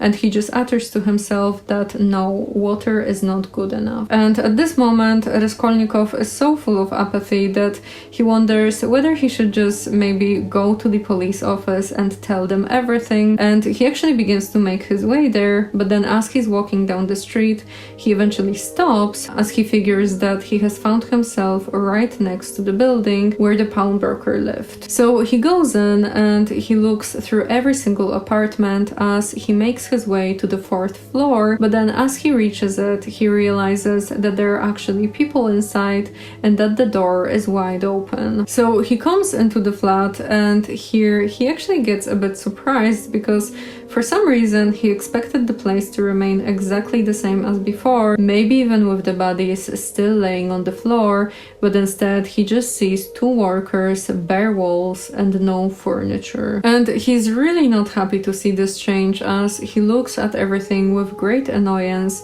and he listens to the workers who don't really seem to pay any attention to him. Rodion then moves to the other room, the one where the box once stood, though of course the room is now empty as well. So Raskolnikov goes back to the main room, the workers finally notice him, and one of them asks what does he want. But Raskolnikov just comes closer to the front door, he pulls the bell 3 times, listening to it and feeling his emotional turmoil coming back, which actually makes him feel satisfied. Eventually, one of the workers yells at him, to which Raskolnikov says that he's just looking around because he wants to rent a flat. But the worker doesn't really like this answer, and so he says that Raskolnikov should come here during the day and with the porter. But Rodion just tells him that he sees that the floor has been washed, and he asks whether there is any blood left. The worker asks him what is he talking about, and Raskolnikov explains that the old woman and her sister were both murdered here and that there was a large pool of blood on the floor. And the worker gets extremely uneasy upon hearing this, and so he asks who is he,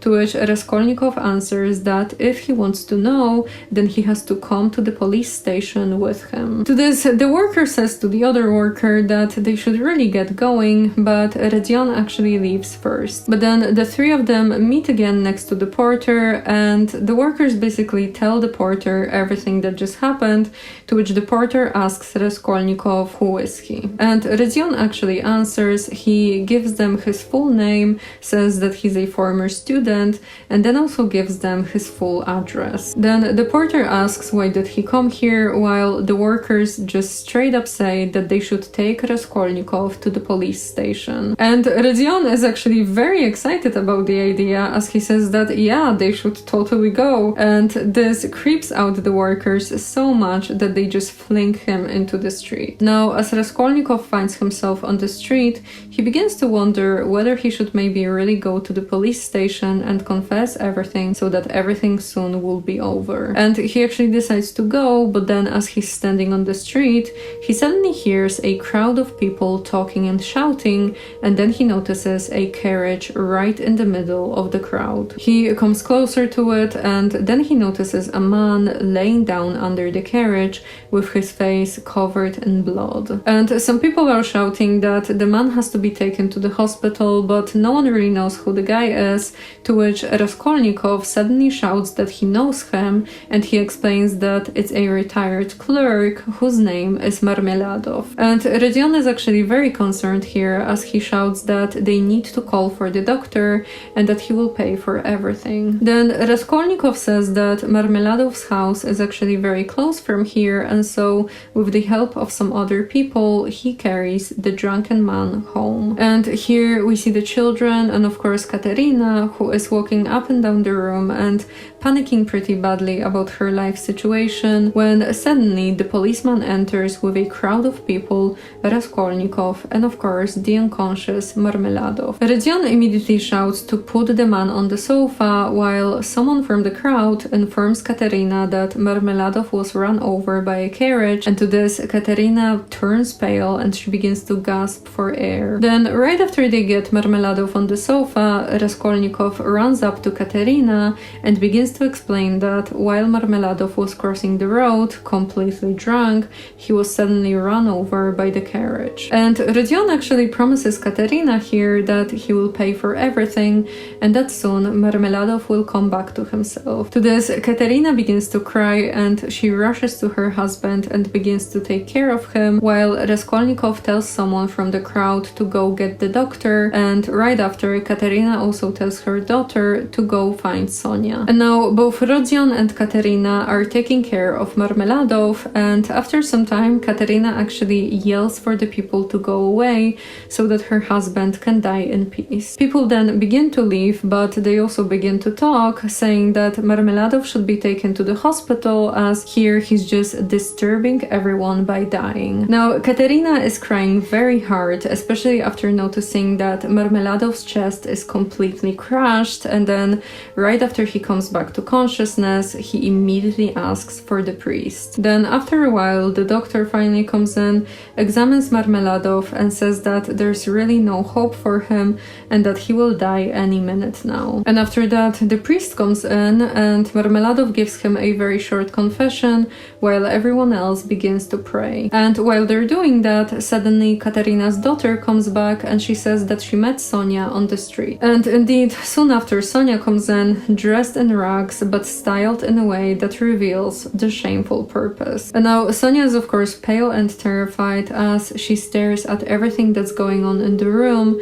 and then soon after the prayers end and the priest leaves. Then Katerina comes closer to Marmeladov, who stares at her pretty intensely and tries to say something, but as Katerina figures that he probably just wants to ask for her forgiveness, she tells him to be silent. And so then Marmeladov looks around the room and he finally notices Sonia standing in the corner. And at first it's actually very hard for him to recognize her since he has never seen her in her working clothes, but then as he recognizes that it really is Sonia, he feels crushed and ashamed, especially considering that she's just standing meekly in the corner waiting to say goodbye to her father. So then Marmeladov shouts her name, asks for her forgiveness, and then he tries to reach his hand to her, but he loses his balance and he falls off the sofa with his face hitting the floor. Everyone of course rushes to pick him up, Sonia does as well, and then after he's back on the sofa, Sonia embraces him, and soon after, Marmeladov dies. Now, after he dies, Katerina says that he got what he wanted, but then she cries out, wondering how she'll be able to bury him, and what will she give her children to eat tomorrow. To this, Raskolnikov comes up to Katerina and tells her that last week, Marmeladov told him the whole story of his life, and Rodion admits here that after learning how devoted Marmeladov was to her and how much he loved her in spite of his addiction, they became great friends. And so Raskolnikov continues saying that now he wants to repay his debt to his dead friend, and so he gives Katerina 20 rubles, promises that he will come back to help, and then he leaves. And now as Raskolnikov makes his way downstairs, we get a very interesting description which reads, "He walked down slowly and deliberately, feverish but not conscious of it, entirely absorbed in a new overwhelming sensation of life and strength that surged up suddenly within him. This sensation might be compared to that of a man condemned to death who has suddenly been pardoned." And then as he's almost out of the building, Katerina's daughter suddenly runs up to him and says that Sonia sent her to ask for his address. And to this, Raskolnikov actually has a very pleasant and cheerful conversation with the girl, and then after that he of course gives her his full name and his address. And this short encounter fills him with so much life that he now thinks to himself, "Enough. I've done with fancies, imaginary terrors and phantoms. Life is real. Haven't I lived just now? My life has not yet died with that old woman.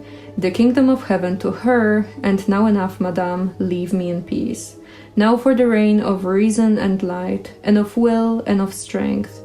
And now we will see. We will try our strength. After that, Raskolnikov goes to the housewarming party that Razumihin told him about, and he finds his friend pretty drunk, which is actually surprising as Razumihin is usually not that affected by alcohol. And Raskolnikov basically tells him that he has won his bet, and then after that he says that he can't come in because he's feeling pretty weak, and so he will just go now. But Razumihin stops him and says that he will go with him because he's very worried about Raskolnikov feeling weak. But before they leave, Razumihin calls for Zosimov, who comes in and checks Raskolnikov to the best of his drunken abilities, and then says that Rodion looks better than in the morning, but still it will be best for him to go back home with Razumihin. So they both leave, and as they find themselves on the street, Razumihin is suddenly like, "You won't believe what Zosimov whispered to me when we were both leaving. Do you imagine that he wants me to make you talk and then recall everything to him because he believes that you're mad? What a crazy idea." And so Razumihin then further explains that recently Zosimov has been very into mental diseases, and he concluded that Raskolnikov simply has to be mad after hearing about his conversation with Zamietov. To this, Razion is of course a bit taken back, and so he asks whether Zamietov has told them about that conversation. And Razumihin says that yes, he did, and he adds that he understands what it all means, and Zamietov does as well. But then he begins to kind of beat around the bush as he admits that the officers actually suspected Raskolnikov for the murder of the pawnbroker, but his conversation with Zamietov made them believe that he's innocent. And that's because even though at first Zamietov was completely frightened and he was almost convinced that Raskolnikov is guilty, Razion then made him believe that he was simply mocking him. But after hearing this, Raskolnikov just changes the subject and he says that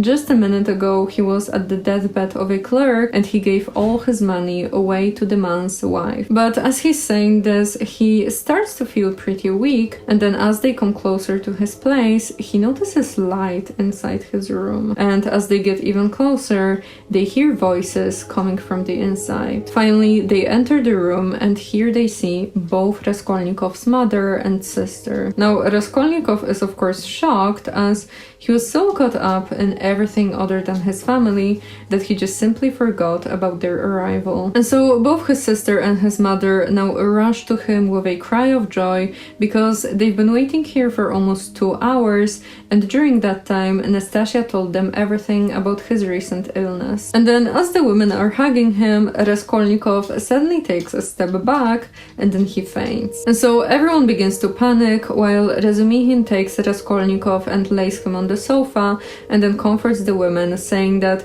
it's really nothing, he just fainted, but just a minute ago a doctor actually checked up on him and said that he's perfectly well. And then Razumihin gets so frantic about wanting to prove to them that Raskolnikov is fine that as soon as he sees that Rodion is coming back to himself, he grabs Dunya by her arm so hard that he almost dislocates it, and then he makes her bend down to really see that Raskolnikov is fine. And of course, both women are extremely grateful for Razumihin, especially considering that they know that he's the one who's been taking care of Rodion during his illness. Eventually, Raskolnikov comes back to himself, but he really doesn't look that good, as he has this weird, intense stare that makes him look a bit insane. And upon seeing it, Pulcheria begins to cry, Dunya trembles, and Raskolnikov just tells them to go home with Razumihin and come back tomorrow. They of course don't really want to leave him, but eventually Razumihin convinces them that he will take them home and then he will come back to Raskolnikov and take care of him. The women of course agree, but before they leave, Rodion asks them whether they've seen Wuzhin, to which Pulcheria replies that they didn't, but they know that he was here today. And to this, Raskolnikov is suddenly like, yeah, I promised that I will throw him down the stairs and I told him to go to hell. Dunya is of course not extremely excited to hear this, but Raskolnikov continues, saying that he doesn't want her to marry Wuzhin and adding that tomorrow she has to refuse him at the very first opportunity. Dunya of course doesn't want to listen to any of this, but Raskolnikov continues, saying that he knows that she's marrying Luzhin just for his sake, Raskolnikov's sake, and he says that he's just not able to accept a sacrifice like this. And so everyone concludes that Raskolnikov has to be tired and out of his mind, and so eventually they all leave the room. Then, while they're standing on the staircase, Pulcheria says that she has to stay here because Redzion is obviously not okay, and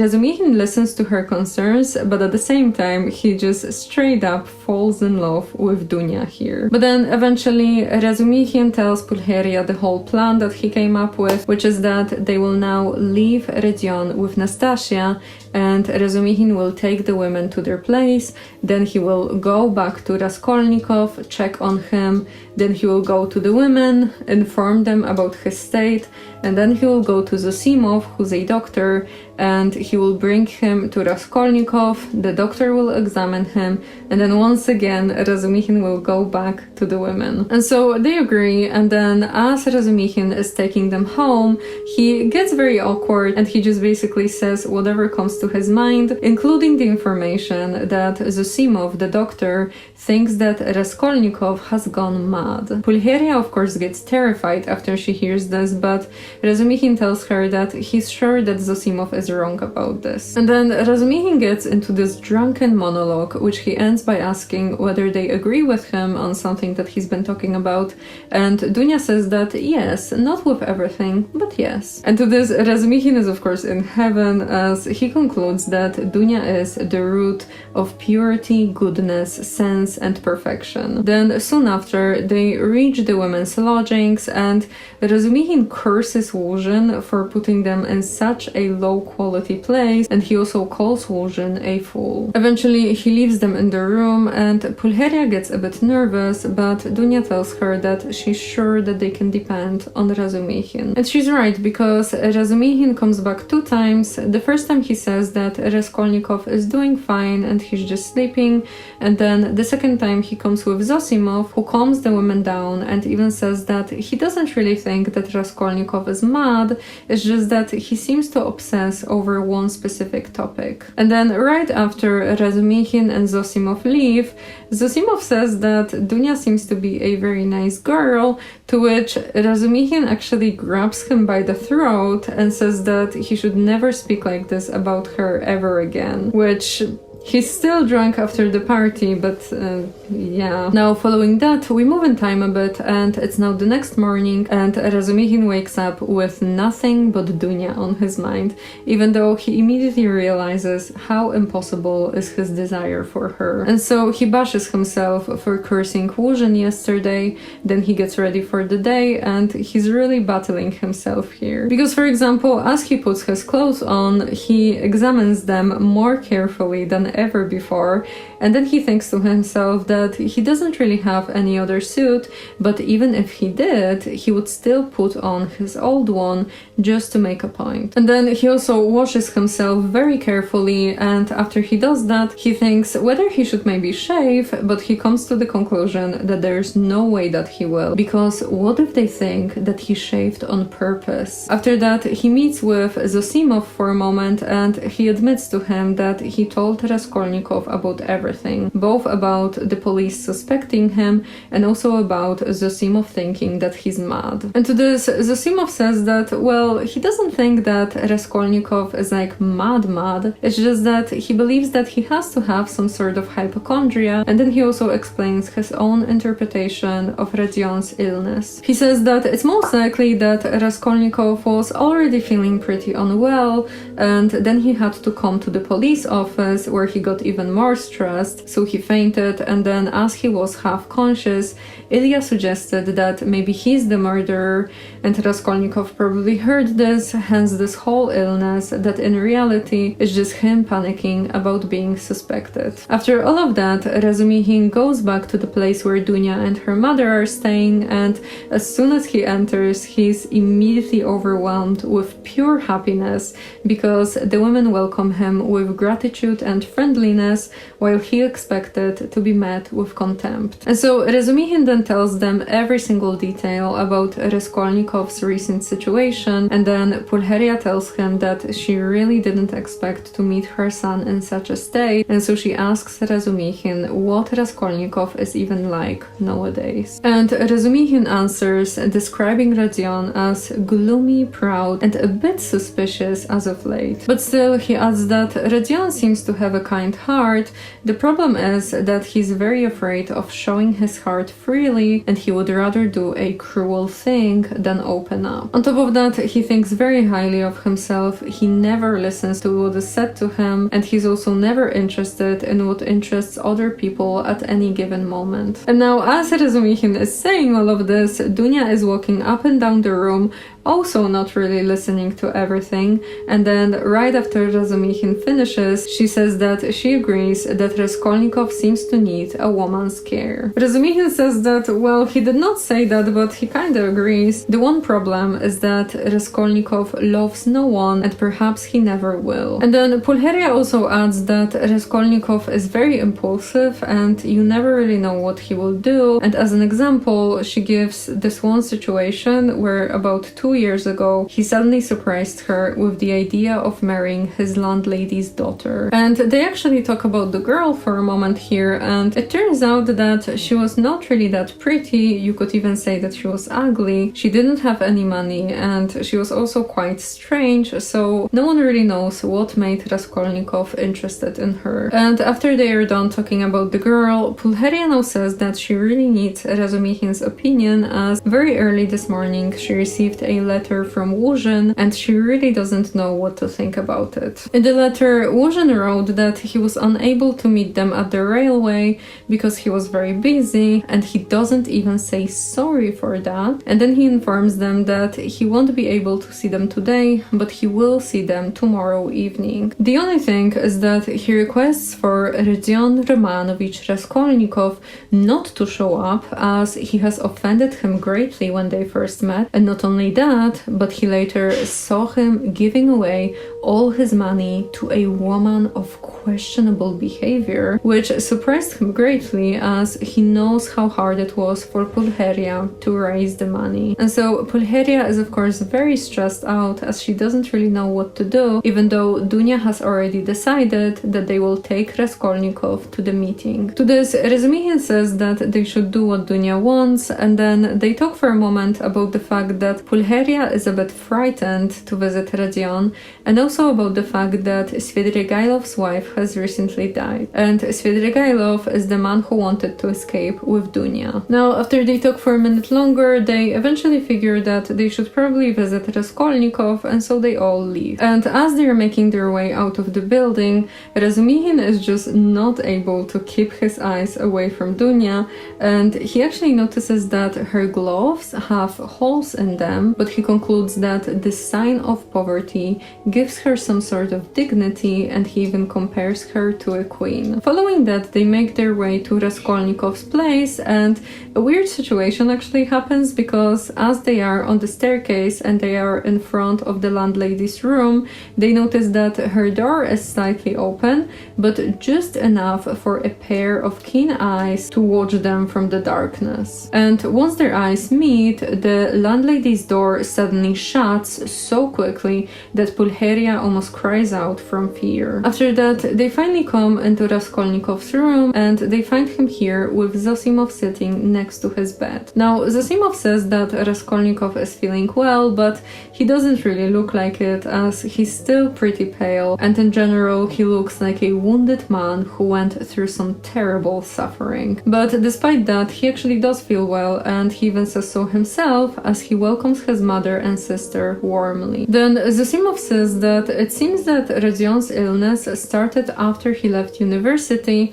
and so he tells Raskolnikov that he has to have some sort of occupation, and Rodion actually agrees with him, saying that he will go back to university as soon as possible. But he says it with a momentary mockery on his face, which only Zosimov notices. Then Rodion says that he doesn't even dare to speak to his mother, as it was only today that he realized how distressed everyone was yesterday today, and then he also holds out his hand to his sister, who presses it warmly. And of course, Pulcheria is overjoyed to see this, as obviously yesterday the siblings had a bit of a disagreement. And as Pulcheria looks at the siblings, she has such interesting thoughts.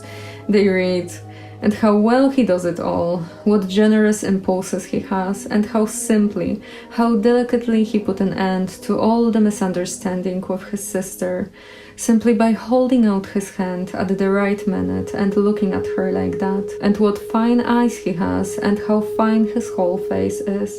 He is even better looking than Dunya. But, good heavens, what a suit! How terribly he's dressed. Vasya, the messenger boy in Afanasy Ivanich's shop, is better dressed. I could rush at him and hug him, weep over him, but I'm afraid. Oh dear, he's so strange. He's talking kindly, but I'm afraid. Why? What am I afraid of?" And so they all now recall the events from the day before. Pulcheria says how worried she was when they didn't find him home, to which Raskolnikov tells them about the death of Marmeladov. And he also admits and apologizes for giving all his money to Marmeladov's family, and he explains that they are extremely poor and they need the money for the funeral. But Dunya is actually not that excited about this idea, and she doesn't agree that it was the right thing to do, which actually triggers Raskolnikov, and he then predicts that Dunya will be unhappy in the future. But Pulcheria, on the other hand, just says that she's sure that everything that Redzian does is very good. Which, yeah, Pulcheria really thinks too highly of Raskolnikov, and I actually think that this is one of the reasons why he's like this, because of course when your parent is just like, you know, just thinks that you're the best thing in the world and you never have to deal with any sort of consequences, then yeah, you can, like, that's just never good. That's just simply never good. And yeah, because right after Pulcheria says this, Raskolnikov replies by saying, "Don't be too sure," and that's followed by dead silence.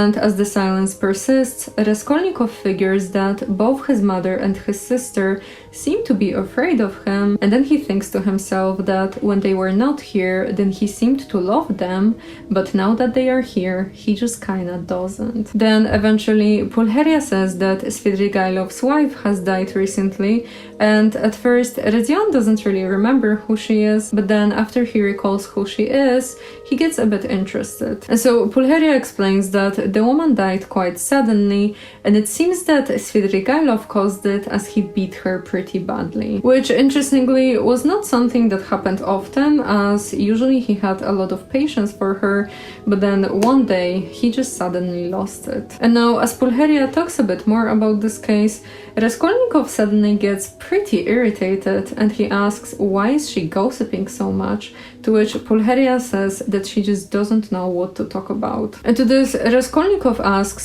whether they are afraid of him, and to this, Dunya replies, staring directly into his eyes and saying that yes, they are indeed afraid, and that their mother even crossed herself in terror as they were coming up the stairs. Pulcheria, of course, immediately shouts at Dunya, asking why would she say something like this, and then she tries to convince maybe everyone around, maybe just herself, that she's perfectly happy with just seeing her son. And to this, Raskolnikov presses her hand and says that they shall talk freely of everything soon, but then immediately after saying this, he gets very confused, turns pale, and we get a very interesting description of what exactly is going on inside him, which reads, "Again, that awful sensation he had known of late passed with deadly chill over his soul. Again it became suddenly plain and perceptible to him that he had just told a fearful lie, that he would never now be able to speak freely of everything, that he would never again be able to speak of anything to anyone." The anguish of this thought was such that for a moment he almost forgot himself.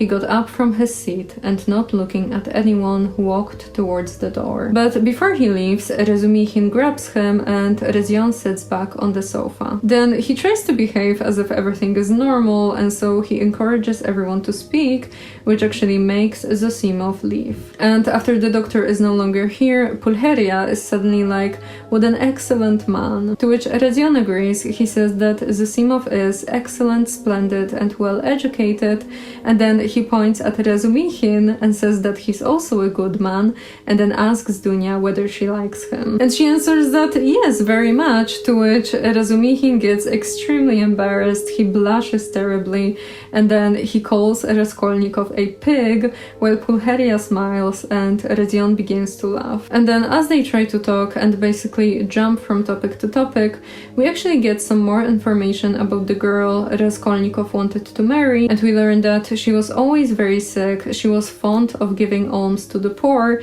and she was also dreaming about becoming a nun. And Raskolnikov admits here that he's not really sure why he was so attracted to her, and then he figures that it's probably because she was always ill. Pulcheria then asks whether he still loves her, and to this, Raskolnikov gives such an interesting answer that really shows us how detached from reality he is, and it reads, "Her, now? Oh yes, you ask about her.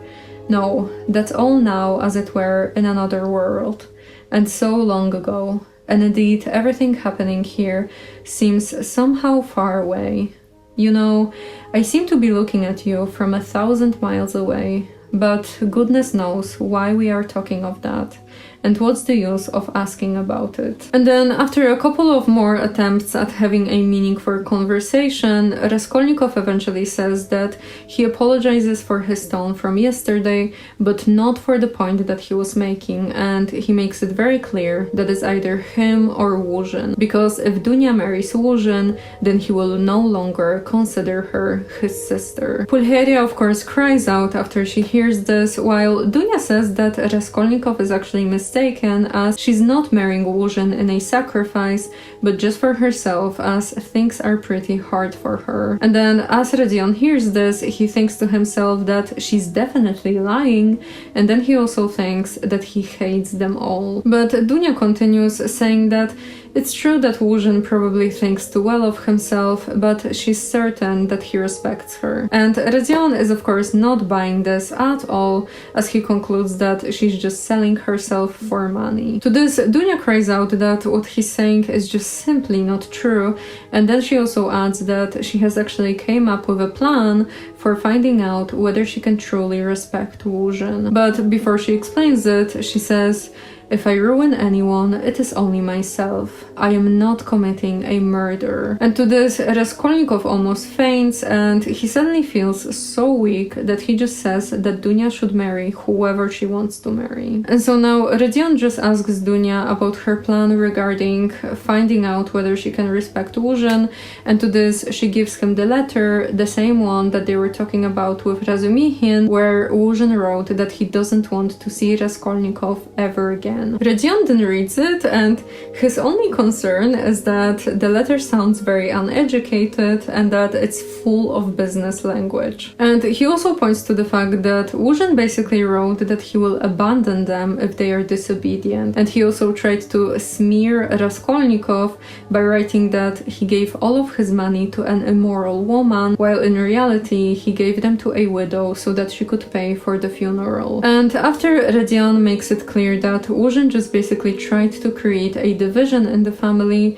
Pulcheria asks him whether he will come to the meeting, and Raskolnikov answers that he will do whatever they want him to do. And to this, Dunya says that she has already decided that Raskolnikov has to come with them to the meeting, and so he agrees. Now, right after he agrees, the door suddenly opens, a young woman enters the room, and it turns out to be Sonia. But this time she's dressed in a very plain dress, and once she sees everyone gathered in the room, she gets incredibly shy to the point where she actually wants to retreat. But Rodion recognizes her, and at first he remembers that just a moment ago he was making it clear that he has no idea who this woman of low morals is, and that he gave the money only for the funeral. But then as soon as he notices how humiliated Sonia is, something in him actually breaks, and so he tries to make her as comfortable as possible. So he tells her to sit down and then makes Razumihin sit next to him on the bed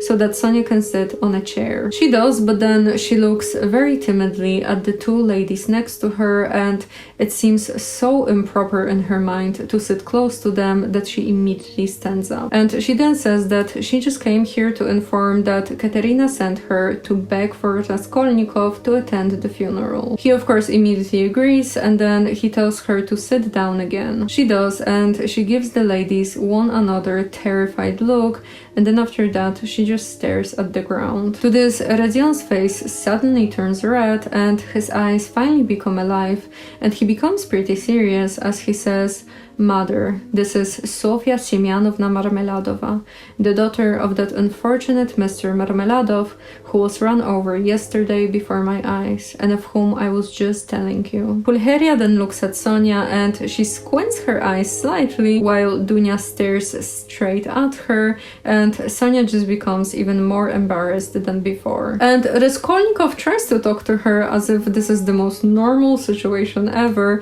and he asks whether anyone is bothering the Marmeladovs family, to which Sonia replies that not really, it's just that the lodgers are a bit mad because the body has been in the house for too long and it's also pretty hot right now, so it smells really bad. Then she repeats that Radion should come to the funeral, and while she's talking, Raskolnikov looks at her and notices every single detail of her face, and he thinks to himself that despite the fact that she's 18 years old, she almost looks like a little girl, which is kinda disgusting given the whole context and just yeah. After that, Radion tries his best to keep the conversation going, and then he asks Sonia why is she looking around his room. And to this, she just whispers that he gave them everything yesterday, and she feels pretty bad about this because now she realizes that Raskolnikov is poor as well, which actually makes both Dunya and Pulcheria look very kindly at Sonia. Then Pulcheria says that they should all get ready to have a dinner, and so Pulcheria and Dunya leave,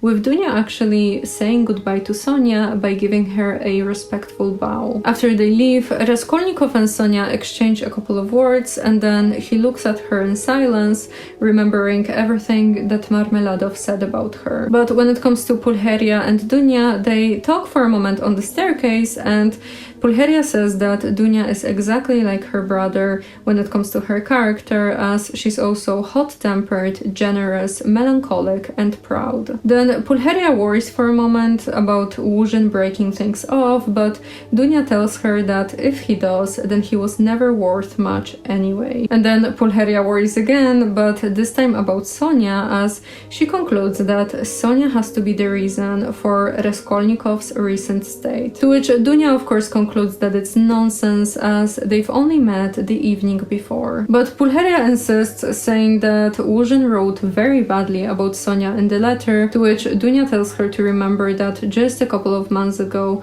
everyone was talking badly about them, and she also concludes here that Sonia seems to be a good girl while Łóżyn is a slanderer. After that we move back to Raskolnikov's room, and here Radion takes Razumihin closer to the window and says that he has something to tell him. And upon hearing this, Sonia hurries to leave, but Raskolnikov stops her, saying that she's not a problem and that they have no secrets. Then he speaks to Razumihin again, and he asks him whether he knows a guy named Porfiry Petrovich, the one who manages the case of that murder. Razumihin answers that yes, and asks why, to which Raskolnikov explains that as far as he knows, Porfiry has been investigating people who had pawned things to the pawnbroker, and it just so happens that Raskolnikov had some pledges as well, namely a ring from his sister and his father's watch. And so he's now very afraid that either his sister or his mother will ask about those items, and they would be extremely hurt to hear that it's all lost, so he asks whether there's any chance to visit Porfiry and get those things back. Razumihin answers that yes, of course they can do that, and then he adds that they should actually go right now, as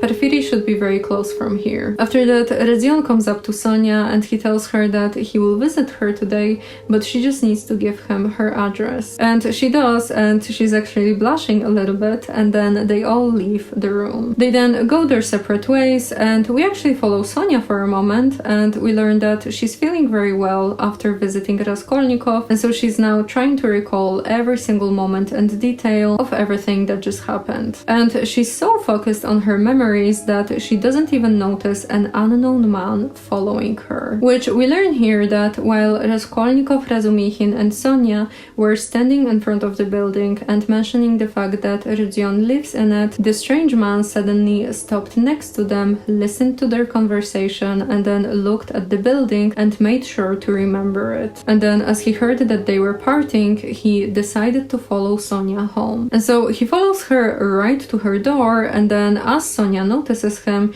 he says that it's such a strange coincidence because he lives right next door. And he also tells her that he came to Petersburg just 2 days ago, but Sonia is feeling very uncomfortable, and so she just enters the house without saying a single word. After that, we go back to Razumikhin and Raskolnikov as they're making their way to Porfiry's house, and Razumikhin actually gets very happy here as he says that while Radzion was still deep in his delirium, he was mentioning something about some chains and earrings, which made him pretty suspicious. But now it's clear that he was just worried because he pawned some important things, and so that has to be the only reason for why he was mentioning things like this. And as Radzion hears this, he actually thinks to himself that he has to figure out whether Porfiry knows about him visiting the pawnbroker's house yesterday and asking about the blood. And then all of a sudden, Raskolnikov begins to kind of tease Razumikhin for the fact that it's pretty clear that he feels something for Dunya, and so they both begin to laugh. And while they are all happy and playful, they enter Porfiry's house, and this is exactly what Raskolnikov wanted, to give the impression of being a nice and cheerful person. And so the guys enter the flat, and Raskolnikov struggles really hard not to laugh as he comes up to Porfiry and greets him by shaking his hand, but then right after he does, he kinda accidentally looks at Razumikhin and then immediately starts laughing again. Razumikhin then calls him a fool and he waves his hands, which struck a little table with an empty tea glass on it, and of course everything falls down. To all of this, Porfiry actually begins to laugh as well, even though he's obviously looking for some sort of explanation. Eventually they all calm down, and this is when Raskolnikov notices a man standing in the corner of the room, and it turns out to be Zamietov. Now, Zamietov is quite surprised to see Radzion, and he's also a bit embarrassed because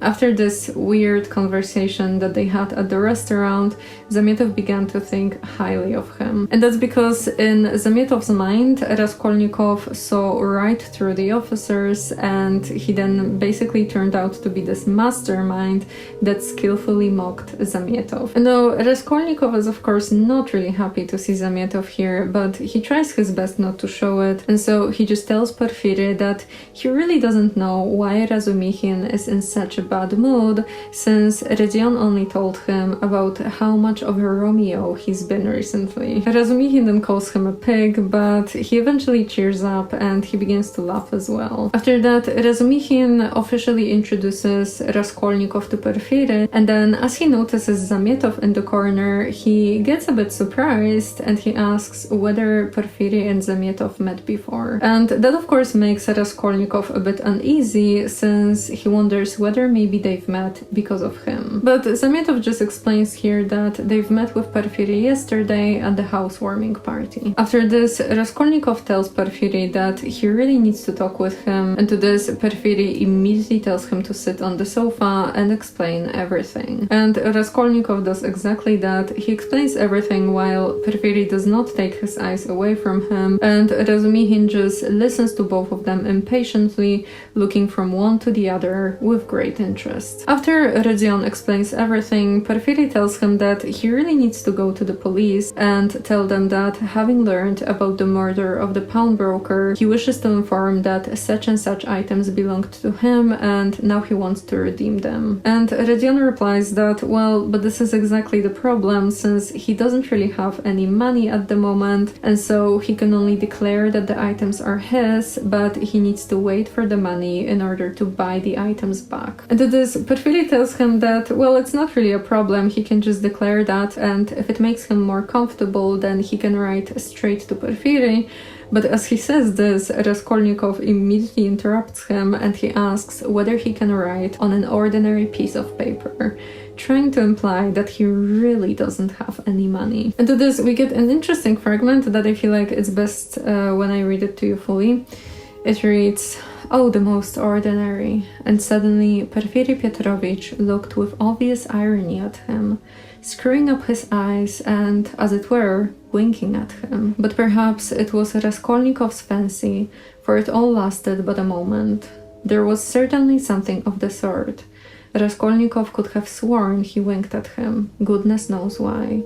He knows, flashed through his mind like lightning. Despite that, Raskolnikov continues, saying that he's very sorry for troubling Porfiry, especially considering that the items are really not worth that much, probably just 5 rubles, but it's just that for him they mean a lot because they have a sentimental value. And right as he's saying this, Razumikhin is suddenly like, "So that's why you were worried so much when I told you that Porfiry is investigating everyone who had pledges." And of course, Raskolnikov gets incredibly irritated at this, and so he looks at Razumikhin with pure hatred in his eyes, but then he quickly collects himself. And then he says to Razumikhin that, well, it seems like he's mocking him for being so anxious about such rubbish, but he really has to understand that the watch he's been talking about is the only thing left from his father. And then he turns back to Porfiry and tells him that his mother is currently here in Petersburg, and if she knew that the watch is gone, then she would be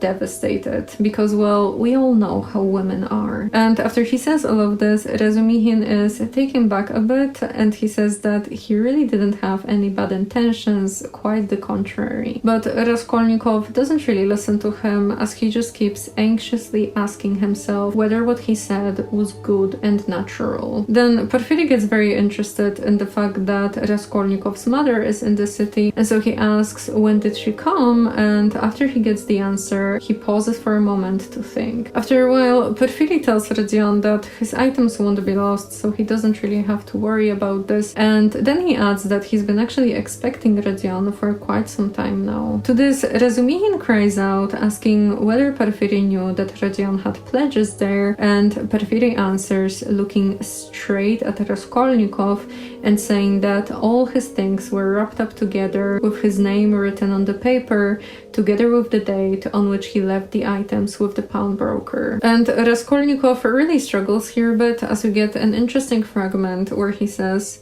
"How observant you are." Raskolnikov smiled awkwardly, doing his very utmost to look him straight in the face, but he failed, and suddenly added, "I say that because I suppose there were a great many pledges, that it must be difficult to remember them all, but you remember them all so clearly, and stupid, feeble," he thought.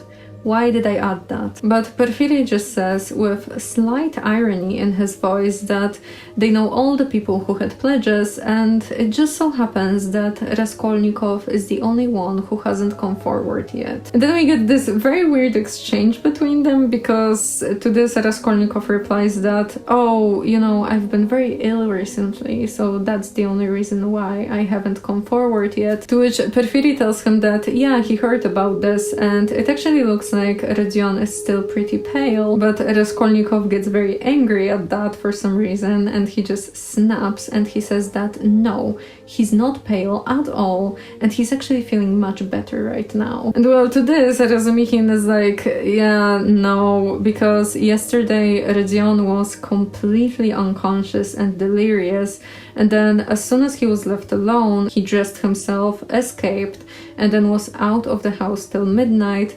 completely delirious all that time. And Raskolnikov immediately shouts that it's nonsense and that Porfiry shouldn't believe this, but Razumixin continues, saying that, well, this is really the only explanation, because if he was not delirious, then why he would go out? It's not like he had any clear reason for that. And to this, Raskolnikov gets this very nasty smile on his face that's full of contempt, and he says that he was just simply bored and sick of everyone yesterday, and so he ran away with a plan to rent a flat somewhere just so that he could finally be alone. And after he says this, he turns to Zamietov and he's like, well, you saw the money that I wanted to use yesterday to rent the flat, and by the way, can you tell me whether you think I was delirious or sensible yesterday? And Zamietov answers that he thinks that Rodion was sensible and also cunning, but he was also extremely irritable. And now to all of this, Porfiry just says that, well, he heard that last night Raskolnikov was at the lodging of a man who had been run over, so Marmeladov, and right after he says this, Razumixin is like, well, this situation just proves that Raskolnikov is mad because he gave all his money away to the widow, and if he were sane, then he would keep to himself at least 3 rubles, but he just gave everything away. And to this, Raskolnikov once again has a pretty strange answer, as he's like, well, maybe I found a treasure somewhere and you just know nothing of it. Zamietov knows that I found a treasure. But then he quickly apologizes for disturbing Porfiry with such trivialities, and then he asks whether they are all just boring him. But Porfiry replies that no, quite the contrary, it's actually very interesting for him to look and listen to Rodion. And then Porfiry suggests that maybe they should drink some tea, and so he leaves to get it, while Raskolnikov basically spirals down as he thinks, the worst of it is that they don't disguise it. They don't care to stand on ceremony. And how, if you didn't know me at all, did you come to talk to Nikodim Formich about me? So they don't care to hide that they are tracking me like a pack of dogs. They simply spit in my face. Come, strike me openly. Don't play with me like a cat with a mouse. It's hardly civil, Porfiry Petrovich, but perhaps I won't allow it. I shall get up and throw the whole truth in your ugly faces, and you will see how I despise you. But right after, he wonders whether maybe he's just simply mistaken, and so he overthinks every single word and gesture that he noticed. And then he also becomes a bit suspicious of Porfiry and Zamietov not really behaving like strangers, but more like friends, or 2 people who are working on something together. And so Raskolnikov decides here that he won't leave this place until he figures whether they know about him visiting the pawnbroker's place yesterday. After that, Porfiry comes back, and all of a sudden he's in a very good mood as he brings up the topic that they've been passionately discussing yesterday at the party,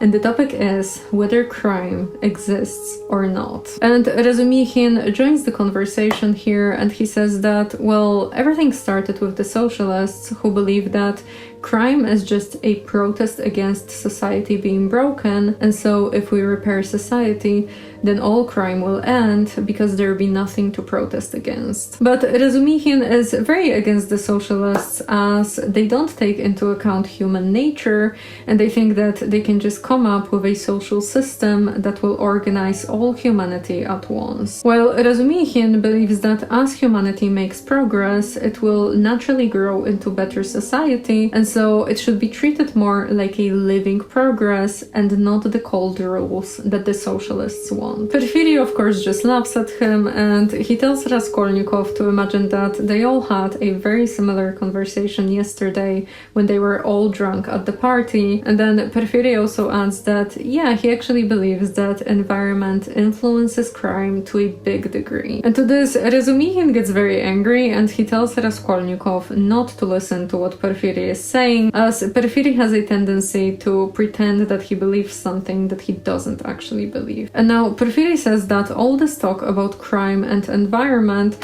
reminded him of a very interesting article that Raskolnikov wrote called On Crime. And Rodion gets very surprised to hear about the article because, first of all, he didn't even know that it was published, and second of all, it was only signed with an initial. But Porfiry explains to him that he was so interested in the article that he contacted the editor. And now, very interestingly, Raskolnikov wrote in the article that crime is always accompanied by some sort of illness, and on top of that he suggested that there is a specific type of person who has the right to commit crime. And Porfiry further explains that in the article Raskolnikov wrote that all men are divided into two categories: the ordinary men who have to live their lives in submission, and extraordinary men who can transgress the law. Now, upon hearing this, Razumikhin gets a bit taken back, while Raskolnikov actually smiles as he figures what exactly Porfiry is trying to do here. And so Raskolnikov says that while he indeed wrote something like this, he kinda meant something else, because it's not like the extraordinary man has to commit crimes. It's more like he sometimes has the right to do so,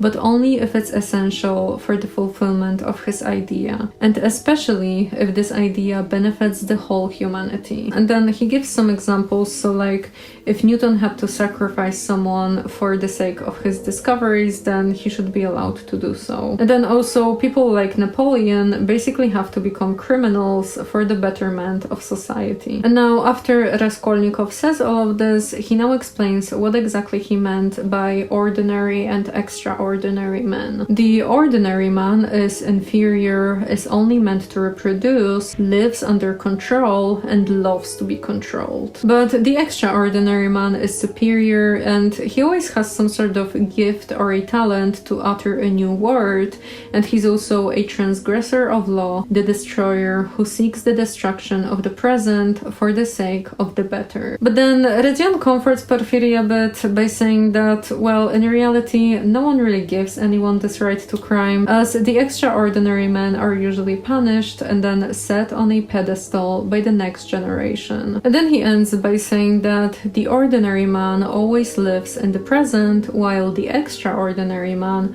always lives in the future. And then at the very end of his speech, he says, "Each class has an equal right to exist. In fact, all have equal rights with me. And vive la guerre éternelle, till the New Jerusalem, of course." And to this, Porfiry asks him whether he believes in the New Jerusalem, in God, and in Lazarus rising from the dead, and to every question, Rodion replies that yes, he does. And then Porfiry begins to kind of make fun of his idea as he says, "But tell me this, how do you distinguish those extraordinary people from the ordinary ones? Are there signs at their birth? I feel there ought to be more executed, more external definition. Excuse the natural anxiety of a practical, law-abiding citizen, but couldn't they adopt a special uniform, for instance? Couldn't they wear something, be branded in some way?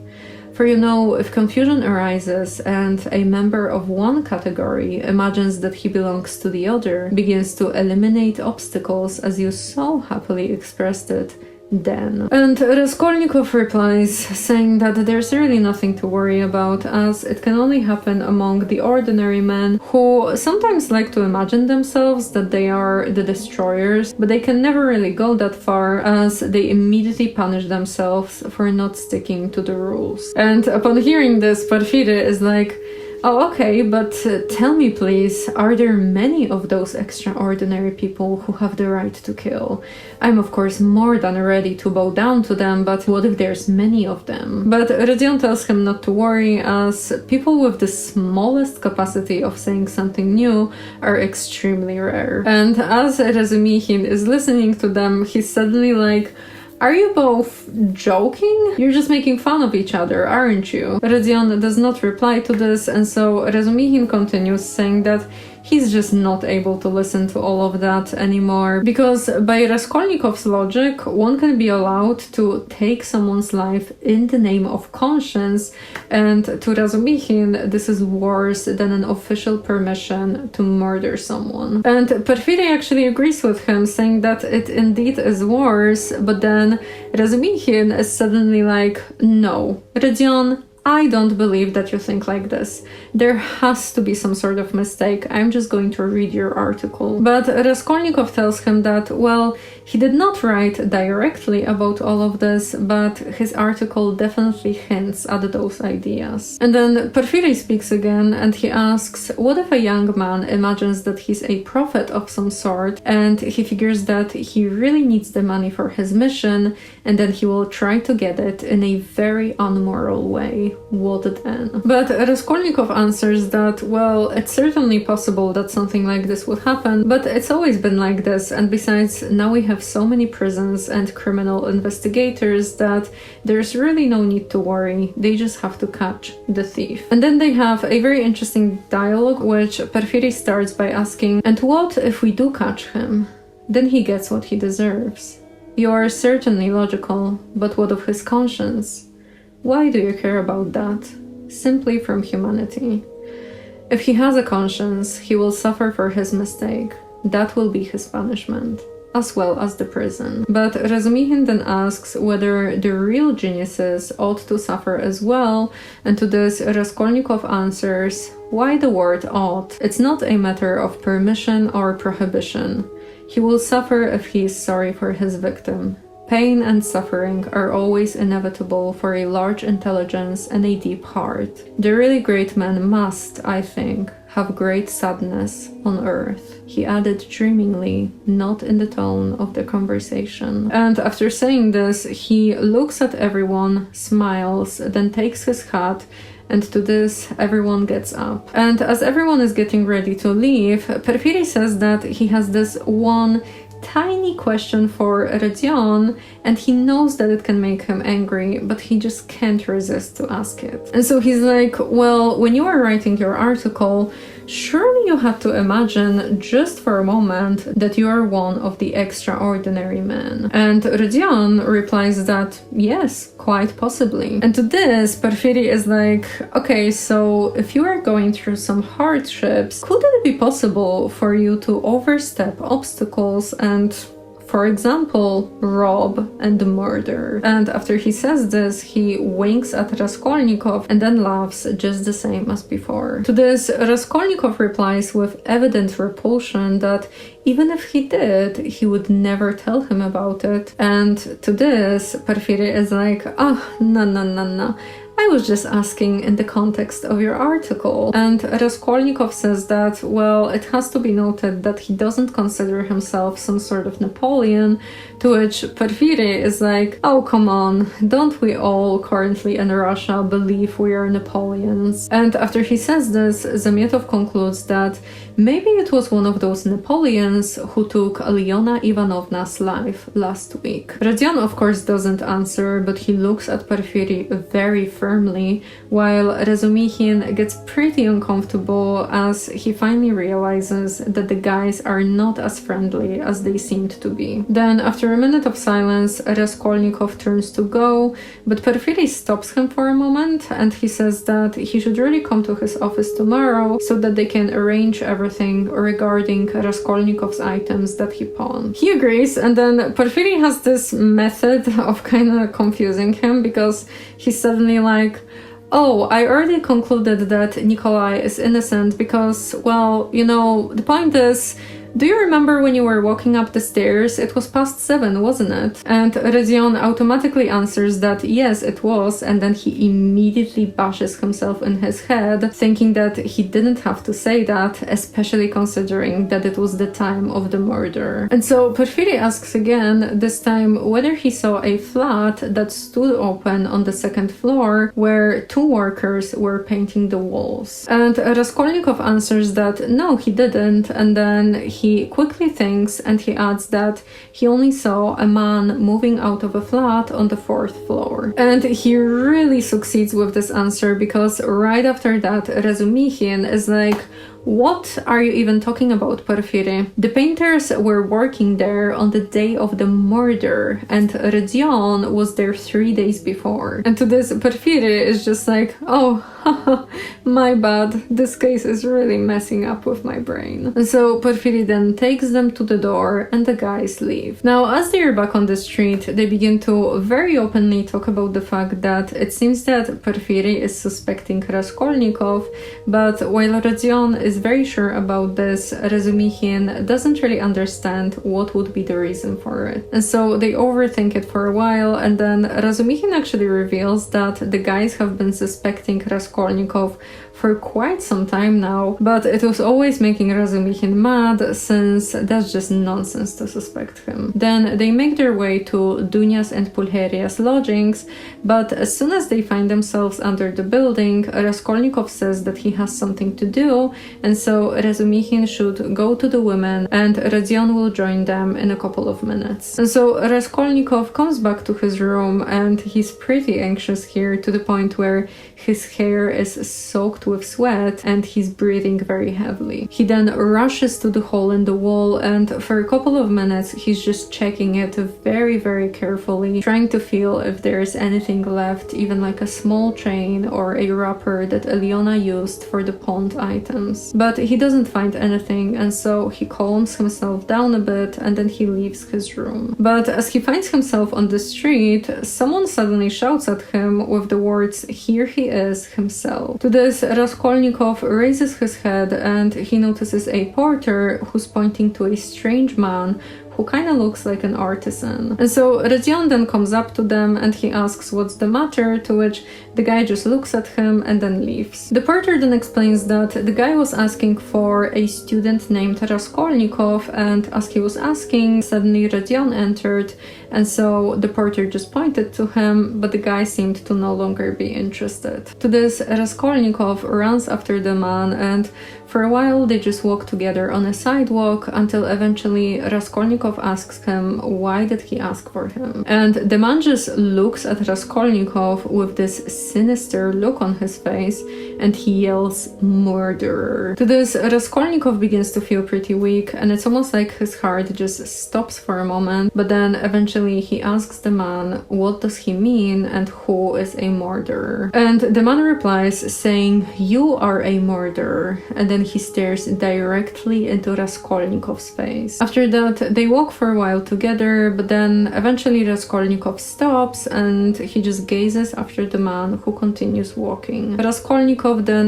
returns to his room and he's really not feeling that good, as for the next 10 minutes he just stands in the middle of his room without moving, and then he sits down on the sofa completely exhausted and he lays like this for the next half an hour. But he's not even really able to think clearly, as it's more like some fragments of thoughts are just floating before his mind, memories of the past that he wouldn't be able to recall consciously. Then for a while he's just laying on the sofa, and actually at one point Razumikhin and Nastasia come in, but they both figure that he probably needs to sleep now, and so they both leave. But of course Raskolnikov is not really sleeping, as he's just spiraling down, thinking about the man who called him a murderer and wondering how on earth did the guy figure it out. And he gets really bad here as he begins to think about this concept of an extraordinary human, and then he thinks to himself, the old woman is of no consequence. The old woman was a mistake perhaps, but she is not what matters. The old woman was only an illness. I was in a hurry to overstep. I didn't kill a human being, but a principle. I killed the principle, but I didn't overstep. I stopped on this side.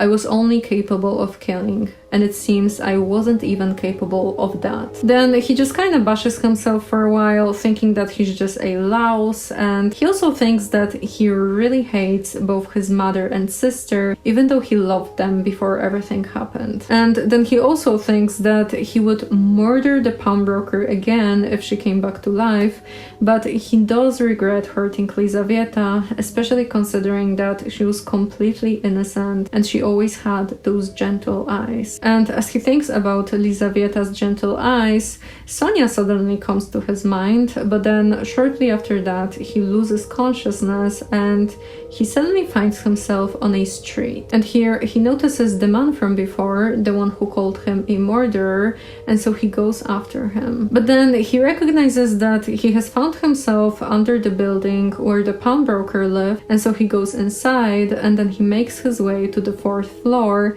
and then goes into the pawnbroker's flat. And there he notices something like a cloak hanging between the window and the cupboard. So he comes closer to it, moves it, and then notices a chair in the corner with an old woman sitting on it, bent in a way that doesn't allow Raskolnikov to see her face. He then thinks that it seems that the woman is afraid, and then he takes the axe from the loop in his coat and he begins to hit the woman repeatedly. But somehow she doesn't even react, just as if she were made of wood. So he then bends down to look at her and he notices that the woman is silently laughing, just as if she were trying to hide the fact how funny all of that is to her. And right after he realizes this, suddenly the door to the bedroom opens and a crowd of people begins to laugh from there. To this, Raskolnikov begins to hit the woman with the axe, but every single time he hits her, the laughter just keeps getting louder,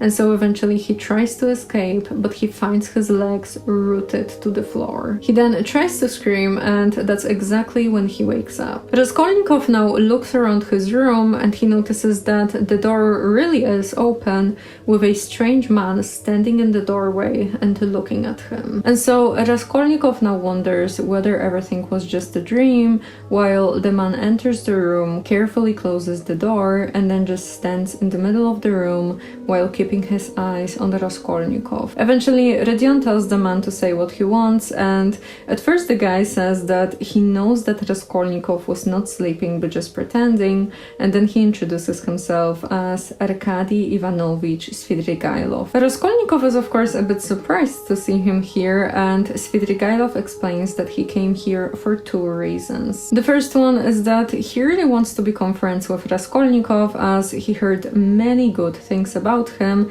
and the second one, of course, concerns Dunya. Because Svidrigailov figured that Dunya probably doesn't want to see him, but if he shows up with Raskolnikov, then maybe. But Rodion immediately tells him that, yeah, no, that's not happening. And to this, Svidrigailov is like, well, I'm not going to justify myself here, because was my behavior really a crime? I don't really think so. And besides, if you consider that I just fell in love, then am I really a monster? Or maybe I'm just a victim. But Rodion tells him that, well, that's not really the point, because no matter what, the whole Raskolnikov family hates him now, and so they just don't want anything to do with him. To this, Svidrigailov laughs and he says that it's really not that easy to fool Raskolnikov, and then he adds that this whole scene was caused just by his late wife catching them in the garden. And to this, Rodion immediately asks whether it's true that Svidrigailov got rid of his wife, just as people around say. And Svidrigailov answers that, well, his conscience is quite at rest when it comes to that, and besides, the doctor concluded that her death was caused by apoplexy due to bathing immediately after a heavy dinner and a bottle of wine. But well, at the same time, it is true that sometimes he wonders whether maybe he was a bit guilty, but then he figures that no, he was definitely not, because he only hit her 2 times with a switch or a whip, something like that, and it didn't even leave any marks. And then Svidrigailov also adds that, to be fair, she was probably grateful for that, because after this whole situation with Dunya, his wife was kind of forced to sit at home because of the whole scandal, and so Svidrigailov beating her with the whip was probably more like dreams coming true. And then he also adds that, like, human beings like to be insulted, and especially women like that, because for them this is like the only amusement that they they have in their lives. To this, Raskolnikov almost stands up and leaves, but he decides to stay because he's actually very curious about Svidrigailov, and so he asks him whether he's fond of fighting. But Svidrigailov tells him that no, as this is actually the second time he hit his wife, and then he also laughs at Rodion for insinuating that he's such a reactionary monster. They then talk for a while, and Svidrigailov kind of gives us like a glimpse to the story of his life, as he explains that once upon a time he was locked in prison due to some debts, but then his future wife bought him off for a lot of money. They then married, and in general his wife was very fond of him and she basically treated him like treasure. But she had a document over him thanks to which she could demand 30,000 rubles from him if she only wanted to. And so you could kind of say that she trapped him. But Svidrigailov says here that he never really felt trapped, as there was nothing that he wanted to do and couldn't, and so he actually kind of misses her a bit. But then he suddenly asks whether Raskolnikov believes in ghosts, and he adds that his late wife has already visited him about 3 times, and every single time she just comes up to him, whispers some stuff, and then she goes out at the door. Rodion then asks what is she usually talking about, and Svidrigailov answers that it's usually just some trivial stuff like her having a new dress or him having to set the clock, and this triviality is actually what angers him very, very much. And so they then talk a bit about ghosts, and Rodion gets very angry here because he just constantly repeats that ghosts don't exist, but Svidrigailov kind of intentionally teases him and he elaborates on ghosts just to make him even more angry. Eventually they begin to talk about Dunya, and at first Raskolnikov doesn't really want to, but then Svidrigailov tells him that he came here just for the sake of talking about her, and so Rodion listens. So then Svidrigailov explains that when it comes to this guy Wuzhin, then yeah, he's probably not the best match for Dunya, and Dunya probably knows about this as well, and she's probably just sacrificing herself for her family. And from what he heard about Raskolnikov, he believes that Rodion probably thinks the same. But Raskolnikov is actually not that excited to hear this, and to this, Svidrigailov explains that he's not in love with Dunya anymore, he just wants to get rid of this guy Wuzhin, and it just so happens that he's capable of doing it. And so his plan is to go to Dunya, explain to her that she's not going to gain anything from Wuzhin but harm, and then give her a present of 10,000 rubles. To this, Raskolnikov tells him that he has to be mad, but Svidrigailov explains that he really doesn't need this money, and besides, if he were to spend it, then they would probably go to waste anyway, and also he really doesn't have any other motive, he just wants to prove that he's capable of more than harm. But Raskolnikov is still not that excited, and so he says that they don't want Svidrigailov's money, and then he also adds that he won't even tell Dunya about it. To this, Svidrigailov says that in this case he will have to try and see her himself, and then as he's getting ready to leave, he mentions that this morning he saw Raskolnikov, and it really struck him that there's something very similar between the two of them. And then as he's almost at the door, he mentions that his late wife remembered Dunya in her will, and so very soon Dunya will receive 3,000 rubles. After saying this, Svidrigailov leaves the room, and soon after that Razumikhin enters. But we actually move in time a bit, as it's now a couple of hours later, and Raskolnikov is now hurrying with Razumikhin to the meeting with Wuzhin before Wuzhin arrives. And as they make their way there, Raskolnikov explains who exactly is Svidrigailov, and he tells Razumikhin that they really have to guard Dunya from him. Razumikhin of course says that they will, and then he asks for the guy's address, but as he learns that they don't know it, he figures that he has to learn where he lives. And then Raskolnikov suddenly says that he's been recently wondering whether he's maybe having some sort of hallucinations, since everyone keeps saying that he's mad. But Razumikhin calms him down and says that actually when Raskolnikov was sleeping, he went back to Porfiry's place and he tried to talk to him, but that didn't really do much, and so he then shook his fist in Porfiry's face and threatened him. But then as he was walking downstairs, he figured that there's really nothing to worry about, since Raskolnikov is of course innocent. Eventually, the guys finally enter the place and they actually meet with Luzhin in the corridor, but they all just enter the room without even looking at one another. So we are now in the room with Dunya and Pulcheria, and we see Raskolnikov coming in with Razumikhin, and then right after them, Luzhin enters as well. Now, Luzhin is of course very taken back as he sees Raskolnikov, and at first he actually just wants to leave, but then he figures that he really needs an explanation because there has to be something to this disobedience. And so at first they just talk about the lady's journey, and Luzhin says that he really wanted to meet them at the railway, but he just couldn't find the time for that. To this, Pulcheria says that it was actually very disheartening, and then she adds that if it wasn't for Razumikhin, who had to be sent by God himself, then they would be utterly lost. Upon hearing this, Luzhin goes silent and he looks at Razumikhin with a very hostile glance, and then we get a short description of Luzhin, which reads, Pyotr Petrovich, that's Luzhin, belonged to that class of persons, on the surface very polite in society, who make a great point of punctiliogusness.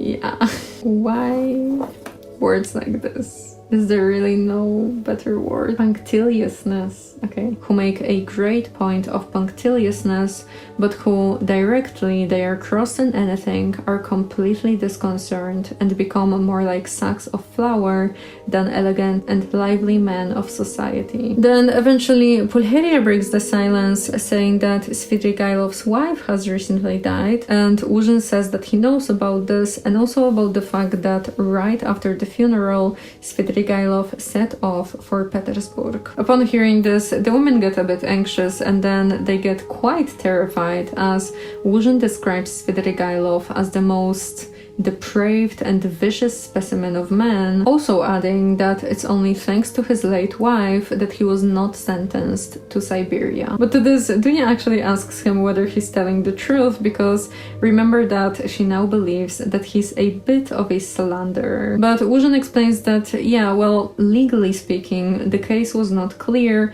but it was really terrible. Because in general, the story is that there was this foreign German woman living here with whom Svidrigailov had some mysterious relations. And the woman lived together with her niece, a deaf 15-year-old girl whom the woman basically hated, as she used to beat her very often and she was angry at her for every single thing she did. And well, one day the girl was found hanging in the attic and it was concluded that she took her own life. But then later someone informed that the girl had been cruelly outraged by Svidrigailov. But it's all not really that clear because the information was given by another German woman of loose character whose words can't really be trusted, and so the police was not informed about this, and then Svidrigailov's wife paid a lot of money for the whole case to go quiet. And now, as they're all talking about Svidrigailov, Rodion suddenly says that he actually just saw him a couple of minutes ago in his room. Everyone, of course, turns to him with shock, and Raskolnikov basically summarizes his whole meeting with Svidrigailov, saying that he was actually very cheerful and wanted to be friends. And Rodion also says that Svidrigailov has some sort of proposition for Dunya, and then he also reveals that Svidrigailov's late wife left Dunya 3,000 rubles. To this, Pulcheria cries out with joy, and Luzhin actually confirms it, even though previously he was constantly repeating that he has no idea what's going to happen with Svidrigailov's wife's money. Then Pulcheria asks what is the proposition that Svidrigailov wants to make, and Raskolnikov answers that he's going to tell them later, to which Luzhin suddenly looks at his watch, he stands up and says that he has some very serious business to do right in this moment. Dunya tells him not to go, as after all he wrote in his letter that he has something very important to talk about, and to this Luzhin replies that yes, he wanted to talk about something very important with her and her mother, but unfortunately, they've decided to disregard his request, and so he won't speak openly in such company. And Dunya actually tells him that his request has been disregarded solely by her, as she believes that everything needs to be explained at once and they all need to reconcile. Now, Uzhin says that there are some insults that can't be forgiven, but Dunya immediately interrupts him and she says that this is not really what she was saying. She's just making a point that their whole future depends on whether they will reconcile today, because if they won't, then she will view it as a lack of respect from Uzhin. Uzhin is of course extremely not excited to hear this, and he starts to say something, but then Dunya immediately interrupts him again and tells him not to be offended and be the sensible and generous man she always believed him to be. And she explains that if they don't reconcile, then she'll be basically forced to choose between Raskolnikov and Uzhin, as they both told her that it's either one or the other. To this, Uzhin says that her words are extremely offensive, especially considering the position he has in relation to her, the fact that she almost put him on the same level as this rude boy, and also admitting the possibility of breaking her promise to him. And then, of course, he also complains about Dunya not caring enough about him. To this, Dunya is now offended, as she says that she's always been putting him on the same level as everything else that's very dear in her life, and now he insinuates that she doesn't care. But Uzhin is not happy to hear this, and basically with every single word he just becomes more bitter and nasty, and then he just says that, well, her love for her future husband should be bigger than her love for her brother. And then Uzhin also adds that Raskolnikov insulted him greatly by misinterpreting his idea that it's better to marry a poor girl who experienced poverty than a woman who has lived in luxury, as it's just more profitable for the moral character. And while Raskolnikov intentionally exaggerated his words and even dared to accuse him of being malicious, and he relied on his correspondence with Pulcheria, who probably also exaggerated everything. Pulcheria then says that she did not exaggerate anything, to which Uzhin says that, well, she had to, and Pulcheria tells him that if they took his words in a bad sense, then they wouldn't even be here today. And to this, Uzhin pulls out the famous move of, oh, so this is my fault again. Now, Pulcheria is a bit done at this point, and so she just says that he keeps blaming Rodion for slandering him, but he himself wrote some false things about her son. Uzhin, of course, doesn't remember anything about this, but Raskolnikov reminds him that in his letter he wrote that Rodion gave all of his money away not to the widow of the man who was run over, but to his daughter, and he also added that the daughter is of very low morals, probably just to create some sort of division in the family. And so Uzhin is now shaking in anger, and he says that he was just relating what he saw, and then he adds that Rodion has to admit that he threw all his money away to a family that has worthless people in it. And Raskolnikov replies saying, "To my thinking, you, with all your virtues, are not worth the little finger of that unfortunate girl at whom you throw stones." So Uzhin now asks him whether he would go as far to let her associate both with his mother and sister, and Raskolnikov answers that, well, he actually already did, because today Sonia sat right next to both ladies. To this, Pulcheria cries out, Dunya blushes, while Uzhin actually smiles, and he says that now Dunya can see that it's just impossible for them to agree. And so then Uzhin is like, well, I hope everyone realizes that any sort of compromise is out of the question, and I request not to be invited to similar meetings in the future, and besides, my letter was addressed to Pulcheria alone and not to anyone else. To this, Pulcheria gets a bit offended, and she points out that Uzhin seems to believe that everyone here is under his authority, and that everyone is is forced to consider his every desire as a command. And she adds that, on the contrary, right now Wuzhin should show them special consideration since they moved here completely relying on him, and so they are a bit at his mercy. To this, Wuzhin points out that it's not really true, considering the 3,000 rubles Dunya will soon receive from Svidrigailov's late wife. And he sarcastically adds that Pulcheria has to realize that, judging from her new tone. And to this, Dunya actually says that, well, judging by that remark, it really now seems that Wuzhin was just counting on their helplessness.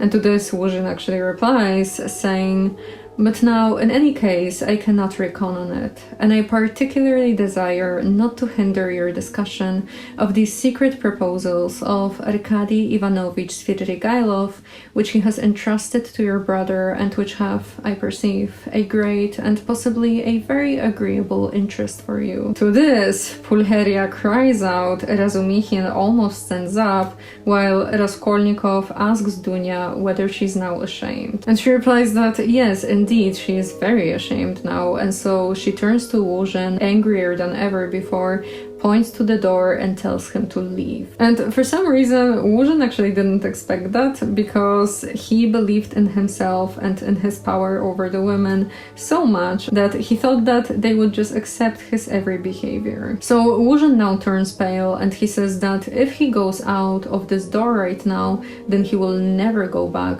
so Dunya should really consider what she's doing. And to this, Dunya shouts that he's impudent and that she actually doesn't want him to come back. Wuzhin is of course flabbergasted, and for a moment he doesn't really know what to do with himself, but then he asks whether Dunya realizes that he might protest. But to this, Pulcheria now asks what makes him think that he can speak to Dunya like this, and then she bashes herself for almost giving her daughter to such a man. But Wuzhin of course makes himself a victim, as he says that, well, but they have bound themselves to him by their promise, and he actually suffered some expenses. After hearing this, Raskolnikov breaks into laughter, while Pulcheria becomes furious, and she asks what kind of expenses is he even talking about, because if he means their luggage, then everyone knows that he didn't pay for that. Dunya then interrupts her mother and tells her that it's enough, and then once again she tells Wuzhin to leave. But before he leaves, he says that Pulcheria seems to have forgotten that he agreed to take Dunya despite her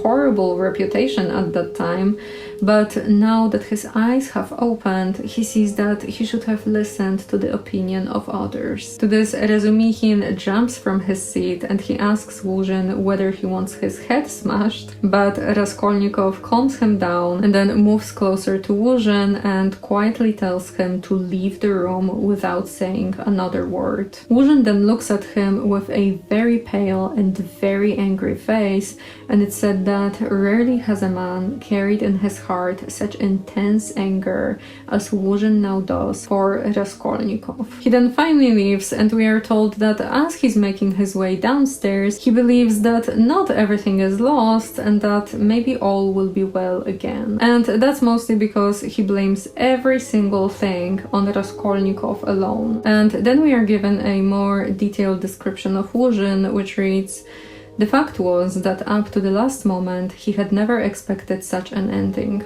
He had been overbearing to the last degree, never dreaming that the two destitute and defenseless women could escape from his control. This conviction was strengthened by his vanity and conceit, a conceit to the point of fatuity. Pyotr Petrovich, who had made his way up from insignificance, was morbidly given to self-admiration, had the highest opinion of his intelligence and capacities, and sometimes even gloated in solitude over his image in the glass.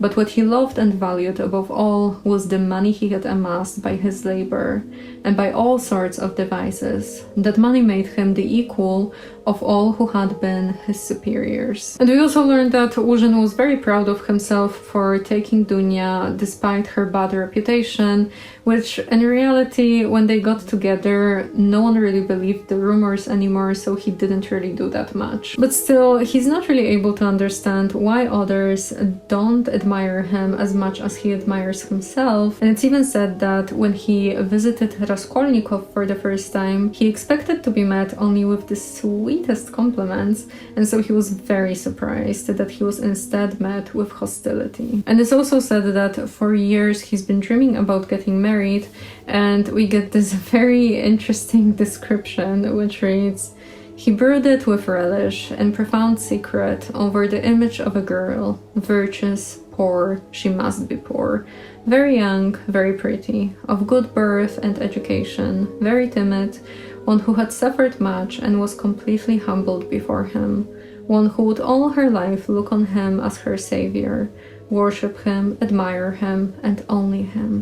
How many scenes, how many amorous episodes he had imagined on this seductive and playful theme when his work was over. And so you can imagine that he was basically in heaven when he met Dunya, and now he wants to do everything in his power to get her back. Now we go back to the previous location, and here everyone of course rejoices that they got rid of Łóżyn, and the one who's the happiest is of course Razumichin, who concludes that now he has the right to devote his life to Pulcheria and Dunya and serve them. The only person who stays the same as before is Raskolnikov, who then explains to them everything that Svidrigailov told him, both about the 10,000 rubles he wants to give to Dunya, and also about the fact that he really wants to meet with her one more time in his presence. But they all figure that Svidrigailov has to have some sort of sinister plan, because everything about him is very strange and suspicious. Eventually, they change the topic, and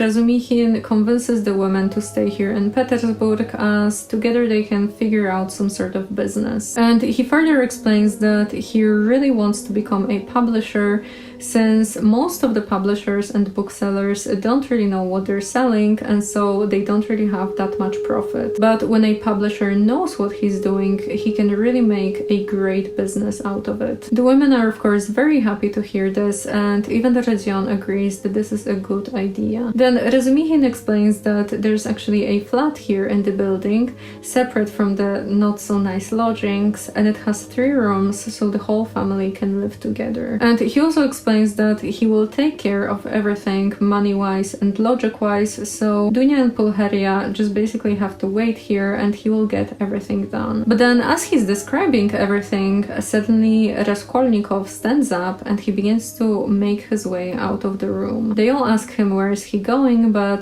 Radzion just tells them that this is maybe the last time they see each other. Everyone is of course quite concerned to hear this, and then they all become terrified after Raskolnikov tells them that it will be better to separate for some time until he comes back to himself. And he also tells them that he loves them dearly and he just wants to be alone. After that, Raskolnikov leaves, even though the women are trying to protest, and Dunya actually cries out that he's a heartless egoist, but to this, Razumichin tells her that Radzion is just insane, but he's not heartless, and then he goes after him. Then Razumichin finds himself on the corridor, and it turns out that Raskolnikov has actually been waiting for him here. Now, Radzion tells him that he knew that he will go after him, and he just wanted to tell him to go back to the women and take care of them, and Radzion will maybe visit them tomorrow if he can. And after that, Raskolnikov tries to leave, but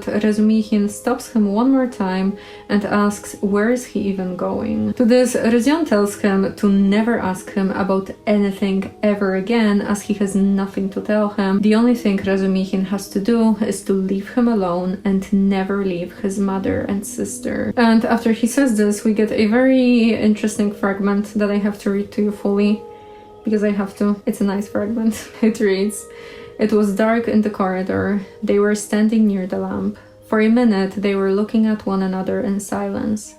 Razumichin remembered that minute all his life. Raskolnikov's burning and intent eyes grew more penetrating every moment, piercing into his soul, into his consciousness. Suddenly, Razumichin started. Something strange, as it were, passed between them. Some idea, some hint, as it were, slipped, something awful, hideous, and suddenly understood on both sides. Razumichin turned pale. 'Do you understand now?' said Raskolnikov, his face twitching nervously. 'Go back.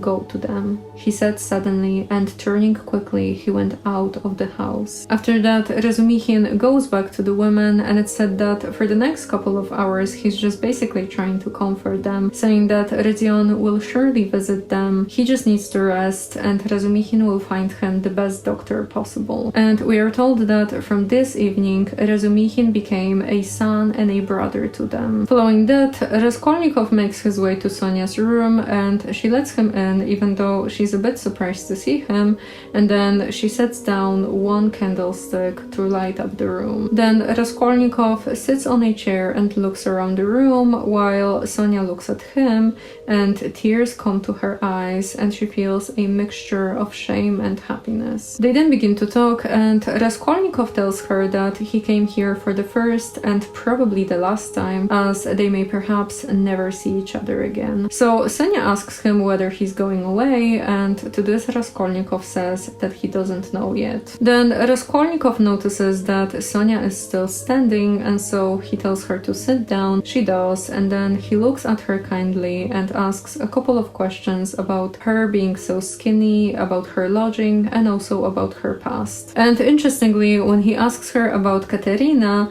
despite everything that Katerina put Sonia through, Sonia actually says that she loves her and explains that right now Katerina is like a child and her mind is unhinged, but it's all because of sorrow, as before that she was extremely clever, generous, and kind. And in general, Sonia really has a tremendous amount of compassion for Katerina, as she explains that the poor woman just seeks righteousness everywhere, and she's just not able to accept that it's impossible for people to be righteous. And as Sonia keeps talking and talking, because she's very talkative, you can see that she really overblames herself for basically everything, and she calls herself cruel, but that's only because one time she didn't want to read to her father, and then another time she didn't want to give Katerina some colors that she bought from Lizaveta, even though Katerina asked her nicely, and usually she doesn't ask for anything. And then as they talk, Raskolnikov kinda starts to scare her a bit by asking what will happen if Katerina suddenly dies and Sonia has to take care of the children, or what if Sonia has to go to the hospital. And in general, Rodion kind of paints like a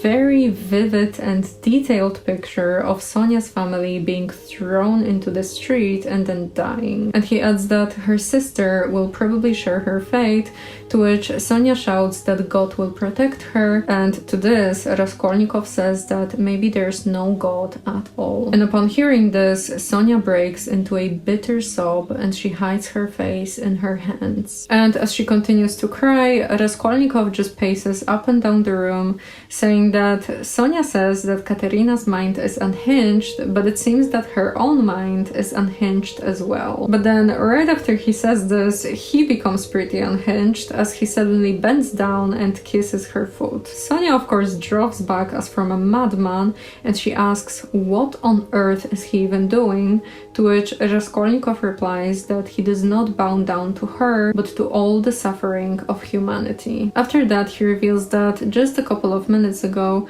he told a very disrespectful man that he's not worth Sonia's little finger, and that he actually made his sister honor by making Sonia sit next to her. Sonia is of course frightened to hear this, and she asks why would he say this, especially considering that she's dishonorable, but Raskolnikov replies that he did not say it because of her dishonor or because of her sin, but because of her great suffering. And then he adds that it's true that she's a sinner, but her worst sin is that she destroyed and betrayed herself for nothing. Then he asks her, isn't it scary that she lives in this filth which she obviously hates, at the same time knowing that she's not helping or saving anyone by it? And then he concludes that it would be so much better and wiser to just leap into the water and end it all. But she's actually not that surprised to hear this, which Raskolnikov interprets as her probably already thinking about this, and then Sonia says that she just doesn't know what would happen to Katerina and her children, and she ends it at that. Now at this point, Raskolnikov just looks at her and he wonders how was she able to remain in her position without going out of her mind, and also how is it possible that everything happened to her mechanically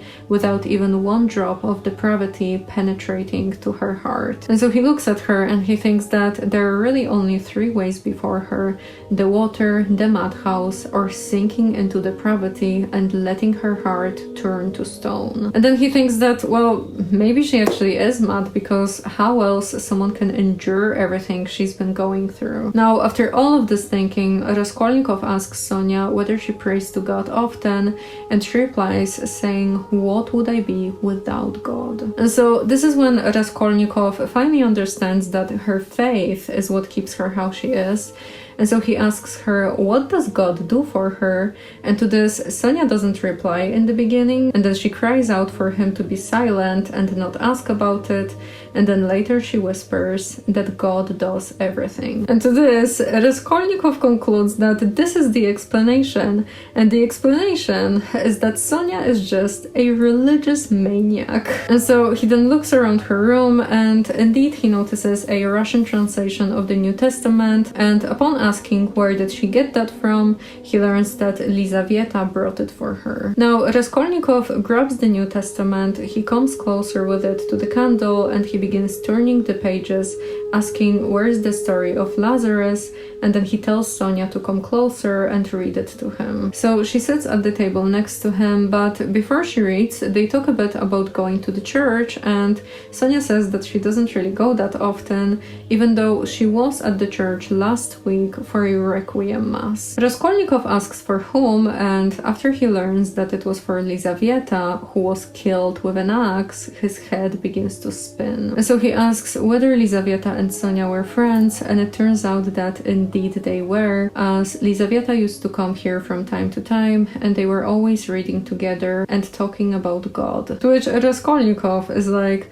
I shall be a religious maniac myself soon, it's infectious. And then he tells her to read. And so Sonia reads the story of Lazarus to Raskolnikov, even though it's very hard for her to bring herself to do it, and in general you can say that she's very emotional while reading. After she ends, she's all trembling, she stands up from the table and just stands in the middle of the room, not daring to look him in the eyes. And then after a while, Raskolnikov says that he actually came here to say something specific, and so he stands up as well and comes closer to Sonia. Then he tells her that today he has abandoned his family and now he only has her, and so this is kind of why he came here, because he figured that they are both damned and so they should just escape together. She steps back a little and asks him where should they even go, to which Raskolnikov tells her that he doesn't actually know. The only thing he knows is that Sonia has transgressed as well and destroyed her life, and so if she remains alone she will go mad just like Raskolnikov, and so because of that they have to escape together. Sonia is not extremely excited to hear this, but Raskolnikov tells her that they just simply can't remain like this forever,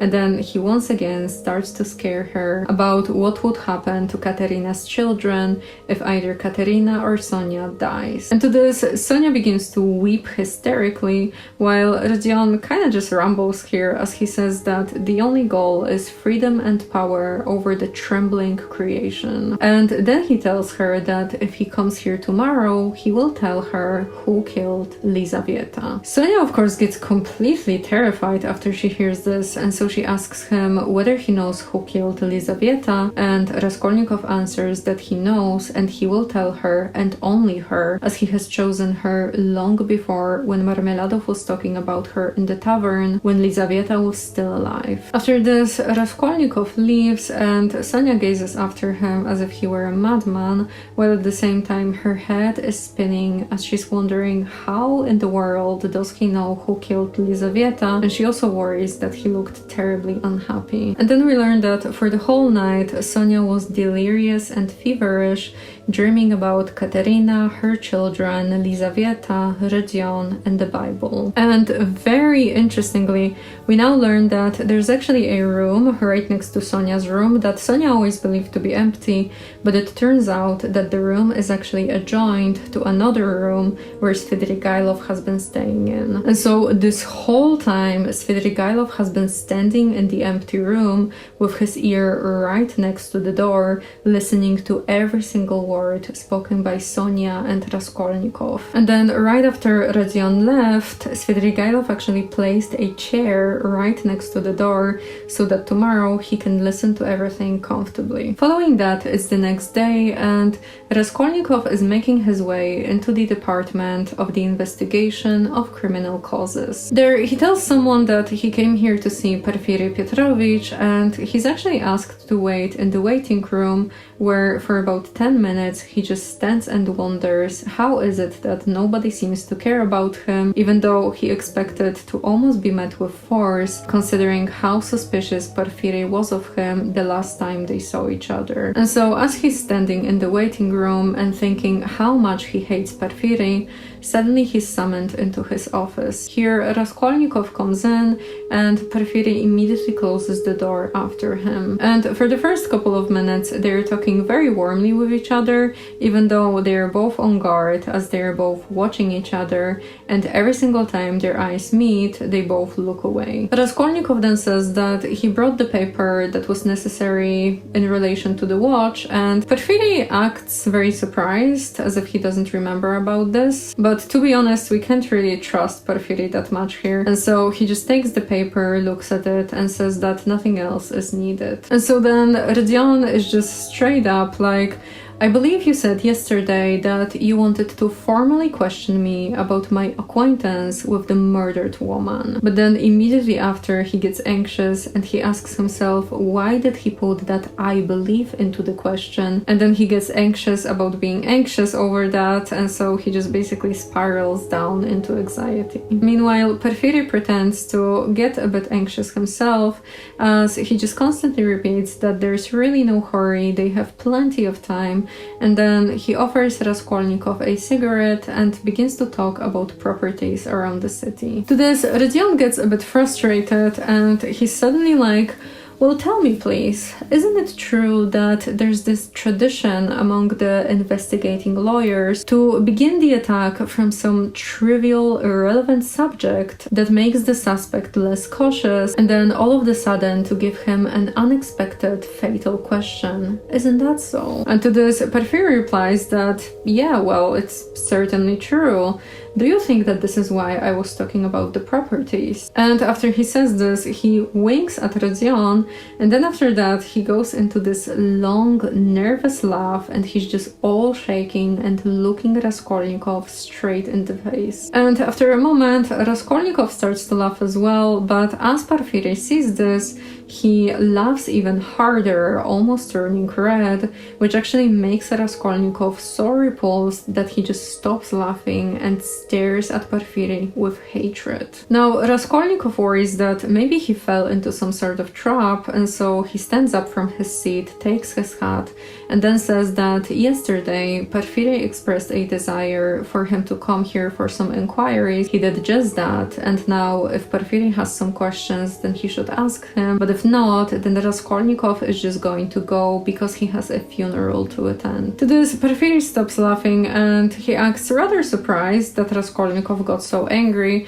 and so he tells him that he just sees him as a visitor and sometimes it's just very hard for him to control his laughter, and then after that he basically tells Rodion to chill out a bit. Now, Raskolnikov is of course still pretty angry, but he eventually sits down with his hat still in his hand. Now, Porfiry begins to walk up and down the room just as before, and he goes back to this big rumble about how people like them find it so hard to come up with a subject to talk about. And then Porfiry continues to just rumble and rumble, basically giving us his entire stream of consciousness. And he continues walking up and down the room, but Raskolnikov notices that 2 times he actually stops near the door, just as if he were expecting something. But other than that, he just continues to rumble, and he goes on for so long, like literally a couple of pages of just pure rumbles, while Raskolnikov stays silent and furious. Eventually, Raskolnikov snaps as Porfiry begins to ask him repeatedly why is he so pale, and so he breaks into a laugh of a very hysterical type, and Porfiry laughs as well. But then Raskolnikov suddenly gets up from the sofa and with a very serious face, he says that he can clearly see that Porfiry suspects him of murdering the old woman and her sister Lizaveta. And Rodion adds that he's really sick of this whole situation, and so if Porfiry thinks that he can arrest him, then he should do so, but other than that, Raskolnikov just won't allow him to continue what he's been doing. To this, Porfiry gets quite frightened, and he asks what's the matter with him, to which Raskolnikov just repeats that he won't allow it. And now Porfiry suddenly runs to open the window, and he shouts that Raskolnikov should really drink some water as he's clearly ill, and in general he's so natural in his sudden friendly sympathy that Rodion becomes a bit confused. And Porfiry just keeps repeating here that Raskolnikov had a little attack and that he will bring back his illness if he doesn't take care of himself. And then Porfiry is suddenly like, why this, Rodion Romanovich? That I know more than that about you. I know about everything. I know how you went to take a flat at night when it was dark, and how you rang the bell and asked about the blood, so that the workman and the porter did not know what to make of it. Yes, I understand your state of mind at that time, but you will drive yourself mad like that, upon my word. You will lose your head. You're full of generous indignation at the wrongs you've received, first from destiny and then from the police officers, and so you rush from one thing to another to force them to speak out and make an end of it all, because you are sick of all this suspicion and foolishness.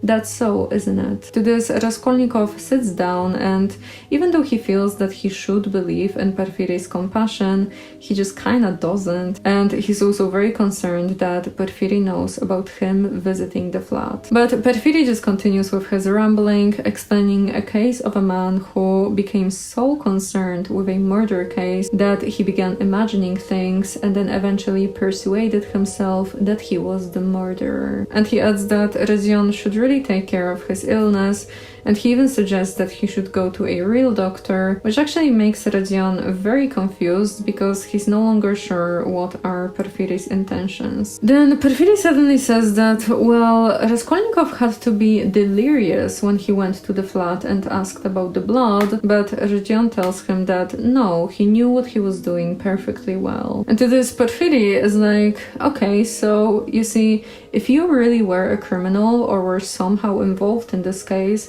then you would not insist that you knew what you were doing. No, if you were a criminal, you would probably insist that you were delirious. And interestingly, Porfiry also adds that if Rodion really were a criminal, then he would insist that Razumikhin came here yesterday on his own and not because Rodion asked him, and that's exactly what he said. To this, Raskolnikov just says that Porfiry is simply lying and that he either wants to frighten him or mock him, and then he just gets more and more angry as he keeps repeating that Porfiry is lying and that he knows that the best approach for the criminal is to tell as much truth as possible. In response, Porfiry says that Raskolnikov is showing a perfect example of monomania, and then he adds that he sees that Rodion believes him at least a little bit, and soon he will believe everything he says, but that's just because Porfiry genuinely likes him and wishes him good. Then he once again repeats that Raskolnikov should really take care of his illness, and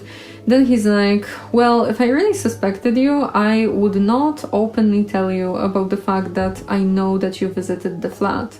No, instead I would probably first try to disarm you and then unexpectedly ask you, why did you visit the flat and why were you asking about the blood? And then I would probably tell the officers to search your lodging and maybe I would even arrest you. But to all of this, Raskolnikov still insists that Porfiry is just lying, and then he actually stands up and asks whether Porfiry suspects him or not. And of course, instead of giving him an answer, Porfiry just laughs and then asks why does he want to know that and why is he so uneasy like a child. But Raskolnikov just repeats himself and he adds that he's just not able to stay in this uncertainty, and he's very uneasy here as he shouts and he hits the table with his fist. And shortly after, Raskolnikov becomes furious as he shouts for Porfiry to arrest him or search him, but don't play with him like this. And after Porfiry says that he just invited him as a friend, Raskolnikov actually takes his hat, comes closer to the door, and says that in that case, he will just leave now. But Porfiry, of course, stops him, and he says that he actually has a little surprise for him that's sitting right behind the door, and he then laughs and asks him whether he wants to see it. Raskolnikov is taken back a bit, but then he comes closer to the door and he tries to open it, but it's locked. So Porfiry takes a key out of his pocket, while Raskolnikov keeps yelling that Porfiry is just lying and that he's just simply mocking him so that he may betray himself. And then he begins to blame him, saying that he knew about his illness and yet he decided to invite him here just to make him furious. Then Rodion yells for Porfiry to bring in the deputies, and Porfiry kinda mocks him for this, but then right after that they hear a noise coming from behind the door, and we are informed that what follows is something totally unexpected for both of them. Because suddenly the door opens and Porfiry gets very irritated, so he asks who is there,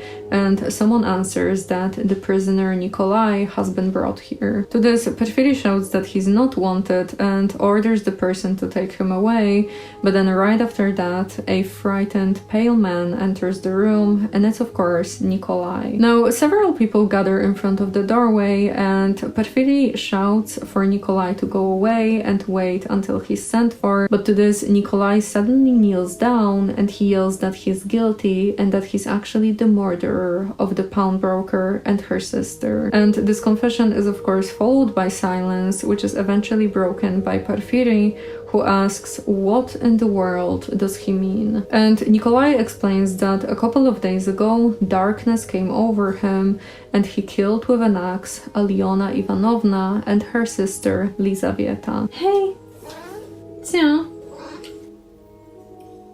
Now, Porfiry is of course shocked, and so he just waves at the people gathered at the door, and they immediately vanish and close the door. Then Porfiry just looks at Nikolai and then at Raskolnikov and then back again at Nikolai, and he gets a bit angry as he shouts at Nikolai, asking him again whether he had killed the women. And Nikolai explains that yes, he killed them both with an axe, but then he says something that makes Porfiry think that he's just repeating the words after the officers. And so Porfiry then suddenly remembers about Raskolnikov being in the room, and so he turns to him and says that he's afraid that Rodion really has to go now. And to this, Raskolnikov actually regains a bit of his courage, and so he's like, oh, I suppose you didn't really expect that. You're all trembling. And then right before leaving, he also sarcastically asks whether Porfiry will show him his little surprise. But Porfiry just chuckles at that and then lets him out of the room. And then as Raskolnikov is making his way through the office, he suddenly hears Porfiry's voice behind, and so he turns around as Porfiry runs up to him. And Porfiry says that he still has some questions for him, and so they should meet again soon. Rodion doesn't really mind that, and he even says that he's very sorry for losing his temper just a moment ago, and then they both promise that next time they meet, they will get to know each other better. Following that, Raskolnikov finds himself in his lodging, and here he just throws himself on the sofa and he begins to think. And so he thinks that, well, Nikolai's confession will surely turn out to be false soon, and after that everyone will just go back to suspecting him, but the important thing is that now he's free and he has to use this opportunity somehow. And so he wonders for a while about Porfiry's behavior from today,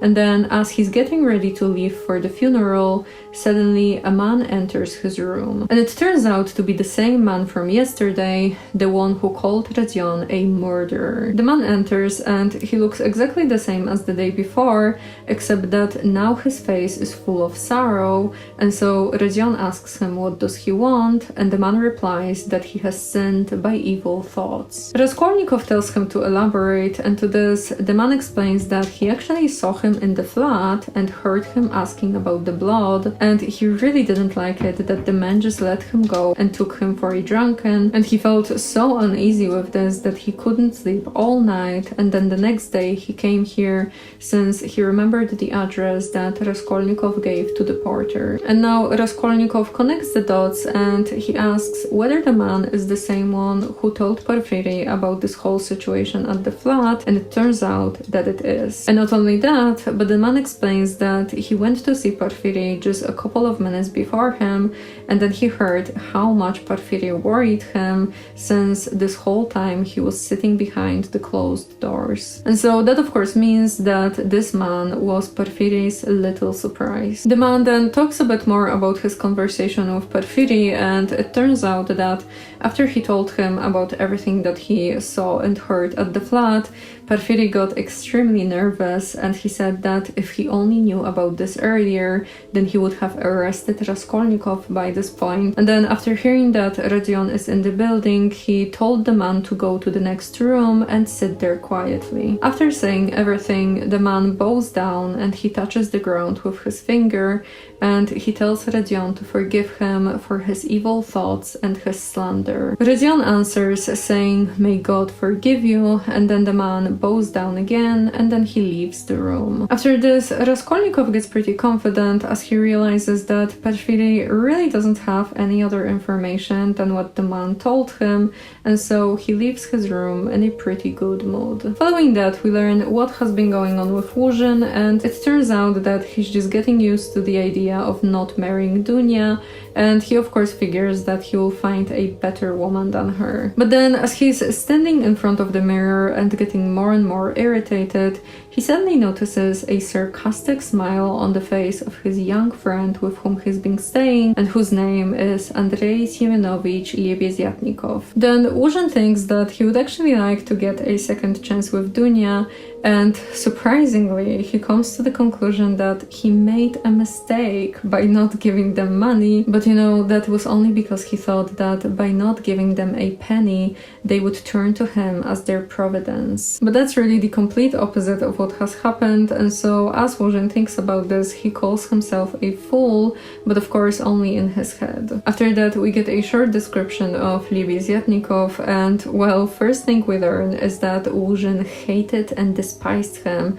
from the first day he came here, but at the same time, he's a little bit afraid of him. And in general, Lebezhyatnikov is described as a leading young progressive who is taking part in some interesting, well-known circles who despise everyone. So of course, Łóżyn is very interested in that. And even though Łóżyn doesn't really understand what's the deal with those circles, he knows that they concern progressives and nihilists. After this introduction to Lebezhyatnikov, we also learn about Łóżyn's biggest fear, which is being shown up, because in the beginning of his career, he actually saw what happens to people who are shown up, and so now he's afraid of it like a little child. And his fear is actually the reason why he's hanging out with Lebezhyatnikov and why he tries to belong to the our younger generation, as of course he believes that it will save him from being shown up. But Łóżyn, despite pretending to like Lebezhyatnikov, has nothing but contempt in his heart for him, and Lebezhyatnikov slowly becomes aware of that. But they still spend a lot of time together, and in this moment they're actually talking about the funeral that's about to take place, and Łóżyn is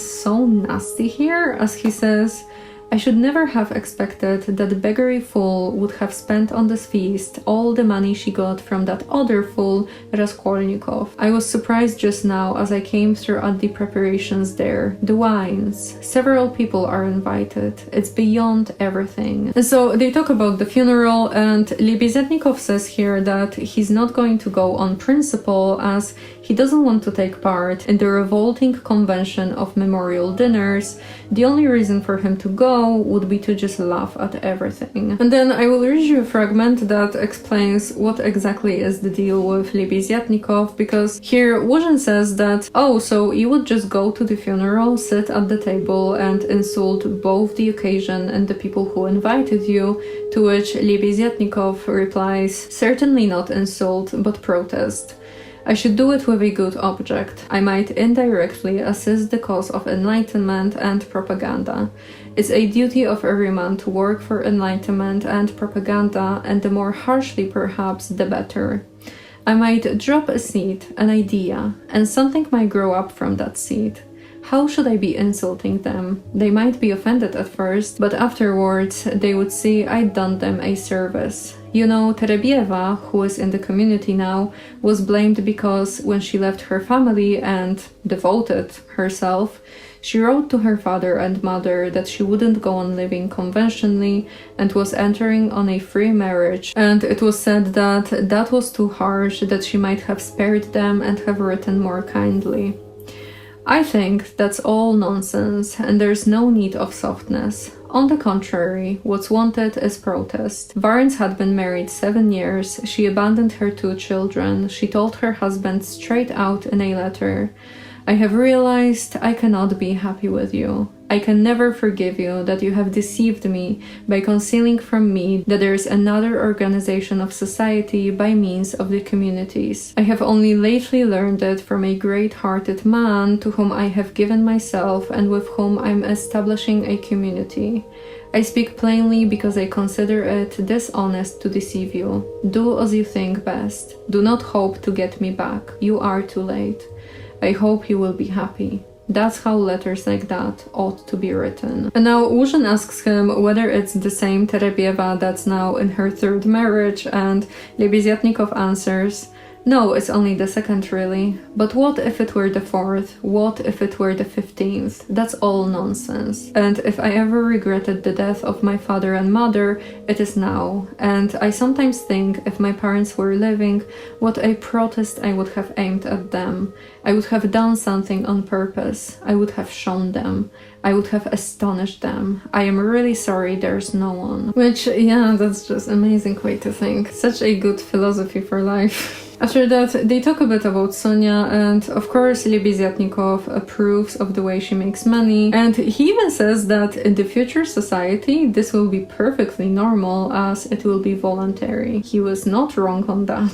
And now it turns out that Lebeziatnikov is currently developing Sonia as he would really want her to join his community where they are striving for the freedom of women. But then it turns out that he was actually never intimate with Sonia, even though he would really want to, but he's waiting for her to initiate, and if she doesn't, then he's okay with that. And then Lebeziatnikov actually says some nice things here, because he says that Łużyn despises Sonia for the way she makes money, and he doesn't even see her as a human, but the truth is that she has a good character, and the only thing Lebeziatnikov regrets is that she has recently given up reading and borrowing books from him. And then as they're talking, suddenly they hear people coming back from the cemetery, and so Łużyn says that he would really want to see Sonia, and he asks Lebeziatnikov whether he could bring her here. Lebeziatnikov says that it's really not a problem, and then he leaves, and after a minute he comes back with Sonia. But then as he's getting ready to leave, Łużyn stops him and says that he should stay so that people won't talk. Now Sonia sits down, Łużyn sits opposite her, and Lebeziatnikov stands at the window so that he won't disturb them. Łużyn then says that he won't be able to attend the dinner after the funeral, even though Katerina invited him. And after that he adds that, well, yesterday he had a chance to exchange a couple of words with Katerina, and it's unfortunately pretty obvious that the poor woman is ill. Sonia confirms it, and then Łużyn begins to pretend that he worries and that he wants to help them, and then he tells her that, well, he called her here because they both understand that it's pretty unsafe to put money into Katerina's own hands, especially considering that she decided to spend Raskolnikov's money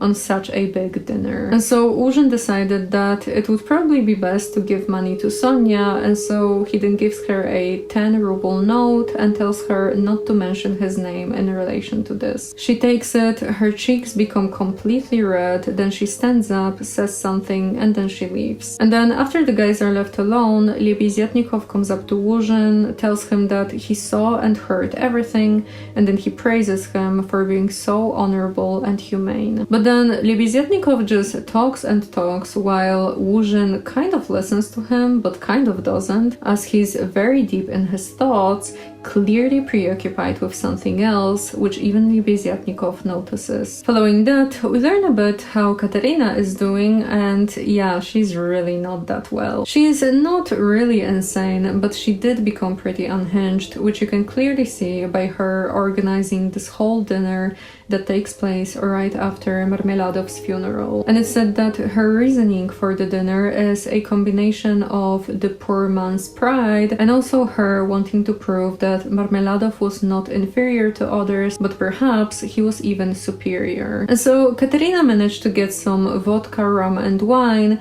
all of the poorest quality, and then also 4 different dishes, all prepared in Amalia Ivanovna's kitchen, and Amalia is Katerina's landlady. And some of the lodgers actually begin to help Katerina out, including Amalia, who basically throws her whole heart and soul into the preparations. But then, as Amalia finishes preparing everything while others are at the cemetery, she begins to feel a sense of pride as she thinks that she did a very good job, and so she puts on a black silk dress and a cap with new mourning ribbons. And Katerina is really not happy about this because as soon as she sees Amalia, she thinks, as though the table could not have been laid except by Amalia Ivanovna. She disliked the cap with new ribbons too. Could she be stuck up, this stupid German, because she was mistress of the house and had consented as a favor to help her poor lodgers? As a favor, fancy that. Katerina Ivanovna's father, who had been a colonel and almost a governor, had sometimes had the table set for 40 persons, and then anyone like Amalia Ivanovna, or rather Ludwigovna, would not have been allowed into the kitchen. And well, it turns out that Amalia is not the only source of Katerina's irritation, as it turns out that hardly anyone showed up to the cemetery, and only the poorest and most insignificant people showed up to the memorial dinner, many of them not even sober. And so the people who eventually came to the dinner are a Pole who was helping with the preparations, a smelly, wretched-looking clerk, a deaf and almost blind man, and a drunk retired clerk. And one man actually showed up only in his dressing gown, but that was really too much for Katerina, and so she removed him with the help of the Pole, and then the Polish guy also invited 2 other Polish people who don't even live here. Now, Katerina is a bit irritated as she wonders what for did she even prepare this whole dinner, and she concludes that it has to be Amalia who's responsible for everyone who's absent, and so from this point on, Katerina starts to be pretty nasty towards Amalia, and the woman of course notices that. Then after a while, Raskolnikov appears, and Katerina is of course very happy to see him since he's one of the educated ones, and so from this point on, she's only talking with him, and she of course blames Amalia for everything. And she's really nasty here because she just straight up berates Amalia even though the woman can hear her. And yeah, in general you can say that Katerina is pretty unhinged in this moment because she's just trying to save her own ego and appear as someone who's better than everyone else here. And then after a while, Sonia comes in and she sits right next to Raskolnikov and Katerina. Now, Katerina just spends her time talking about how stupid the guests are and how amazing Łóżyn is, and that's because Sonia told her that Łóżyn wanted Katerina to know that he's going to show up at the dinner to discuss business with her. Then Katerina talks a bit about Marmeladov, but the whole atmosphere slowly deteriorates, which makes Sonia pretty anxious, especially considering that she's aware that 2 ladies that live in the building decided not to come to the dinner exactly because of Sonia, for obvious reasons. And very interestingly, it's said that an insult to Sonia actually means more to Katerina than an insult to herself or her children, and so it's most likely that now Katerina tries to have some sort of revenge by showing everyone. And she kind of does, because at one point Katerina takes out her certificate, the one that Marmeladov was talking about in the beginning of the book, the one she got at the graduation when she was dancing with some important people, and so she lets everyone read it while she keeps dreaming about opening a school for the daughters of gentlemen. But then eventually Katerina and Amalia begin to argue because Amalia gets a bit frustrated about this whole situation, and so she just tells Katerina a couple of advices for the school that she's been talking about, and of course that makes Katerina Katerina very irritated. So they then argue whose father was more important, with Katerina suggesting that maybe Amalia never actually had a father. And well, at this point, Amalia just stands up, she starts collecting the silver spoons from the table, and she shouts that Katerina should leave her lodgings and never come back. To this, the children begin to cry while Sonia tries to calm Katerina down, but then as soon as Amalia says something about the yellow ticket, Katerina pushes Sonia to the side and she runs up to Amalia, but before she's able to do anything, the door suddenly opens and Łóżyn enters the room. Katerina of course runs up to him and she begs him to protect her, remembering her father's hospitality, but Łóżyn says that he actually didn't know her father. And then he adds that he's not here for Katerina, but for Sonia. So he comes up to her, leaving Katerina all confused, while Lebeziatnikov suddenly appears at the door as well. Then after Łóżyn gets closer to Sonia, he shouts for everyone to pay very close attention to what he has to say. And so he starts saying that immediately after Sonia's visit, he found that a 100-ruble note was missing from his table. And so if she knows and admits where it is, then he promises that the whole case will end here, but if not, then he'll be forced to take some serious measures. Now, for a moment, the room is completely silent, Sonia goes pale, and then after a while, she says that she doesn't know anything about this. To this, Łóżyn says that he will give her one more chance to really think about it, and then he basically explains every single detail of how he was counting his money when Sonia came in, then he gave her a 10-ruble note that she was supposed to give to Katerina. And then Łóżyn is such a nasty person here because he's basically like, well, I don't even want to entertain such a suspicion, but I just simply have to because of Sonia's complete lack of gratitude.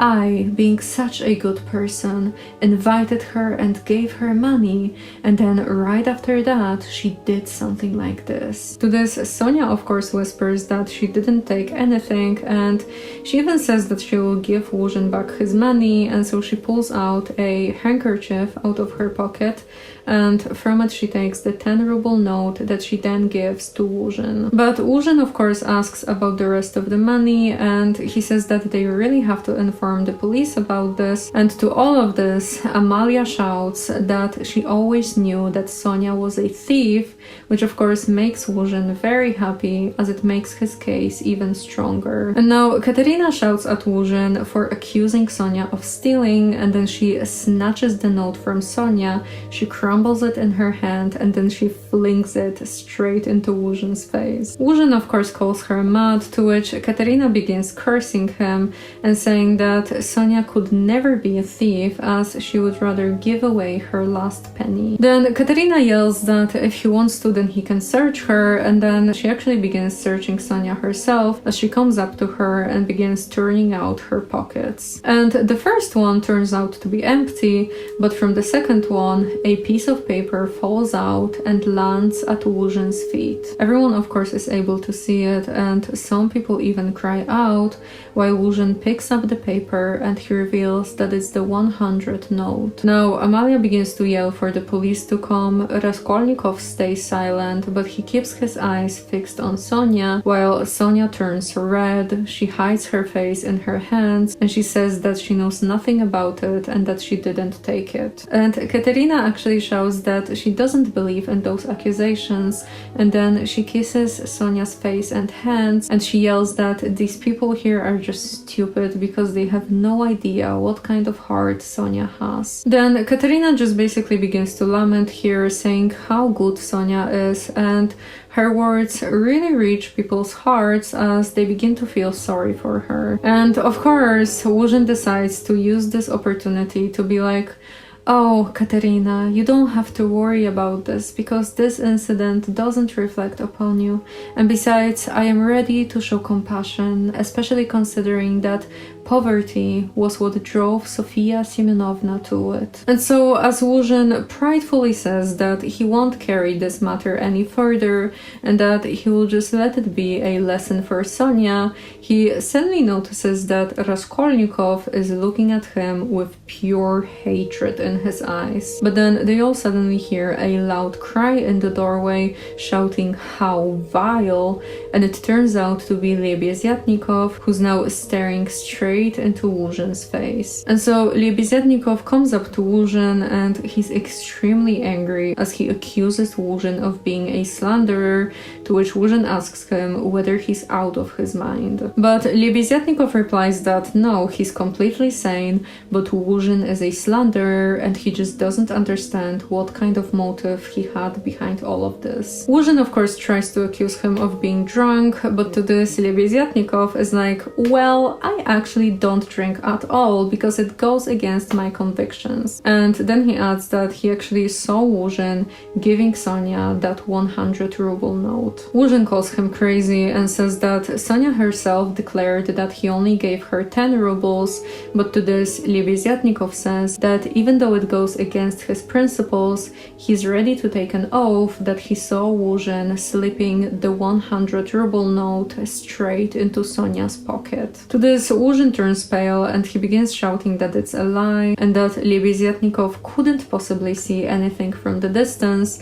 But to this, Lebeziatnikov begins to explain exactly what he saw. Because he was paying very close attention as he saw that when Łóżyn was about to give Sonia the money, he grabbed the 100 ruble note from the table, he folded it, and he kept it in his hand this whole time, and then after he got up, he slipped it into Sonia's pocket. And the thing is that Lebeziatnikov thought that he was being generous. Now, Katerina is of course overjoyed to hear this, and she shouts that God had to send Lebeziatnikov here, while Łóżyn becomes furious and he shouts that it's all nonsense because what would even be the purpose of him doing something like this? And Lebeziatnikov answers that he was definitely thinking about this, but he came to the conclusion that maybe Łóżyn was just ashamed of being so generous, and so this is why he did it in this way. And then Lebeziatnikov decided not to think too much about it, as he was afraid that Sonia might lose the note from her pocket, and so he rushed here to warn her about it. And well, Lebeziatnikov speaks with such conviction in his voice that everyone of course believes him, and Łóżyn realizes that he's in a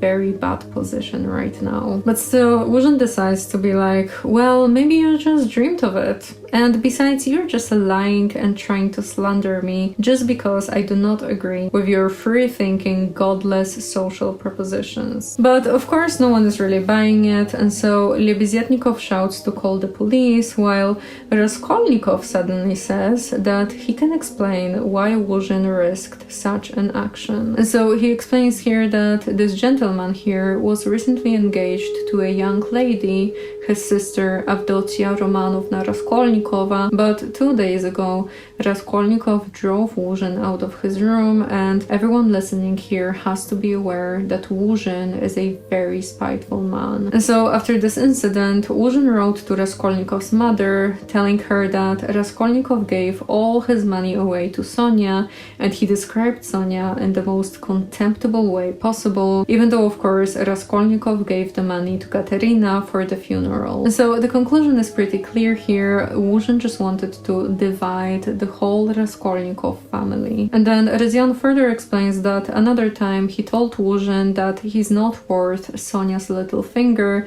to which Łóżyn was like, well, would you allow Sonia to sit next to your sister? And Rezyan of course replied that he already did. And then Rezyan describes that from that point the whole atmosphere just basically deteriorated, and eventually Łóżyn was asked to leave. So Raskolnikov now concludes that if Łóżyn succeeded with accusing Sonia of being a thief, then he would basically prove to Dunia and Pulcheria that he was right in his suspicions and also in his anger at Raskolnikov. And so in the end, Łóżyn would not only win back Dunia, but also estrange Rezyan from his family. And well, everyone is very impressed with his speech because Raskolnikov said everything with a very clear, calm, and and firm voice, and then right after he ends, Lebeziatnikov says that it has to be right because he now remembers that as soon as Sonia came into the room, Łóżyn asked him whether Raskolnikov is among the guests at the dinner, so for some reason it was very essential for him that Rodzion should be there. To all of this, Łóżyn smiles and he doesn't say a word,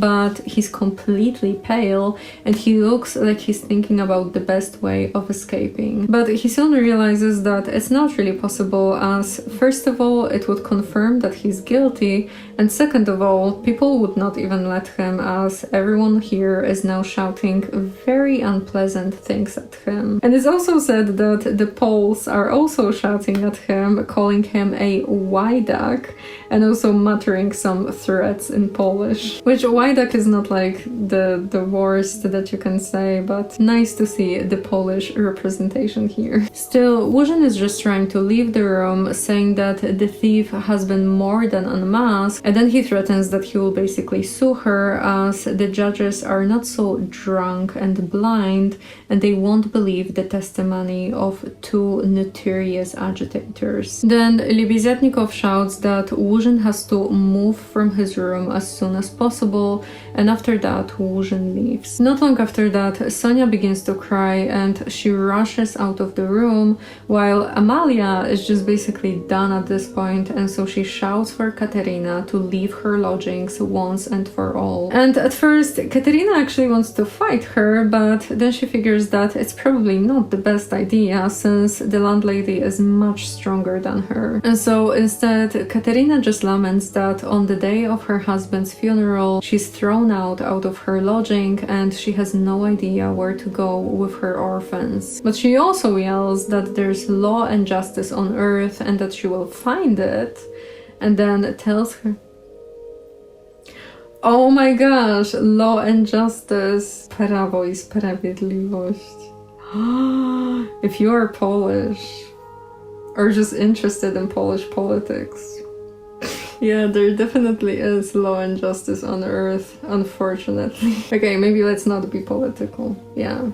I did not say anything. And then she also yells that there's law and justice on earth and that she will find it, and then she tells her children to wait for her even if they have to wait on the street. And so now Katerina throws over her head a green shawl and she runs into the street with the intention of going somewhere to find justice. The children of course tremble in the corner of the room, while Amalia basically rages here and she's just throwing everything she comes across onto the floor. And after seeing all of this, Raskolnikov figures that it's really time for him to go, and so he leaves with the intention to visit Sonia. Following that, Raskolnikov is making his way to Sonia's lodging, and he's very glad that for the last couple of hours he was able to think about something other than the murder case, but now it all comes back as he figures that he has to tell Sonia who had killed Lizaveta. But then as he's getting closer to her place, he actually begins to fear telling her about everything, and he even wonders whether he really has to, but then he thinks that it's actually a very strange question considering that he feels that he just can't help telling her about everything. And so he comes into her room and he finds her here sitting at the table with her face in her hands, but then as soon as she sees him, she stands up and comes closer to him, and immediately she asks him what would become of her if it wasn't for him. To this, Raskolnikov just comes up to the table and he sits on the chair that Sonia was sitting on just a moment ago, and then she says that it was silly of her to run away, and she asks what happened after she left. And so Raskolnikov tells her about Amalia throwing Katerina and her children out of their lodging, and then also about Katerina running off in order to seek justice, and that of course frightens Sonia, who then cries out that they need to go and find her. But Raskolnikov stops her and he gets a bit irritated as he says that Sonia is always thinking about them, but she really doesn't have to, as she will never lose Katerina because she will come here as soon as she needs money. And so Sonia sits down in silence while Raskolnikov actually starts to scare her again by saying that she's very lucky that him and Lebeziatnikov were at Marmeladov's house today, because otherwise she would probably just go to prison, and what would happen to Katerina and her children then? Sonia just stays silent while Raskolnikov is suddenly like, well, imagine for a moment that you had known Luzhin's intentions beforehand and that they would be the ruin of Katerina, her children, and yourself, of course. And so if you had to choose, who do you think should go on living? Should Luzhin go on living and doing wicked things, or should your family live? Which one of them should be the one to die? And to this, Sonia looks very uneasily at him, and she says that she felt that he would ask a question like this, and then she asks, why is he asking about things that could not happen? But Raskolnikov insists for her to give him an answer, and Sonia says that she doesn't know the divine providence, and she also doesn't really see the use of such foolish questions. And Raskolnikov gets a bit irritated here as he says, oh, if the divine providence is to be mixed up in it, there's no doing anything. Sonia then tells him to just straight up say what does he want, because she feels that he's leading up to something and it's torturing her. And she's really distressed here as for the next 5 minutes she just cries, and then eventually Raskolnikov says that she's right, and his voice actually changes here as before it was full of arrogance, but now it's soft and weak. So he now says that yesterday he told her that he's not coming here to ask for forgiveness, and yet almost the first thing he did was asking for forgiveness, since he said that thing about Luzhin purely for his own sake. He then hides his face in his hands, and suddenly a strange sensation of some sort of bitter hatred for Sonia passes through his heart, and so he raises his head, but as soon as he sees her anxious eyes that are so full of love,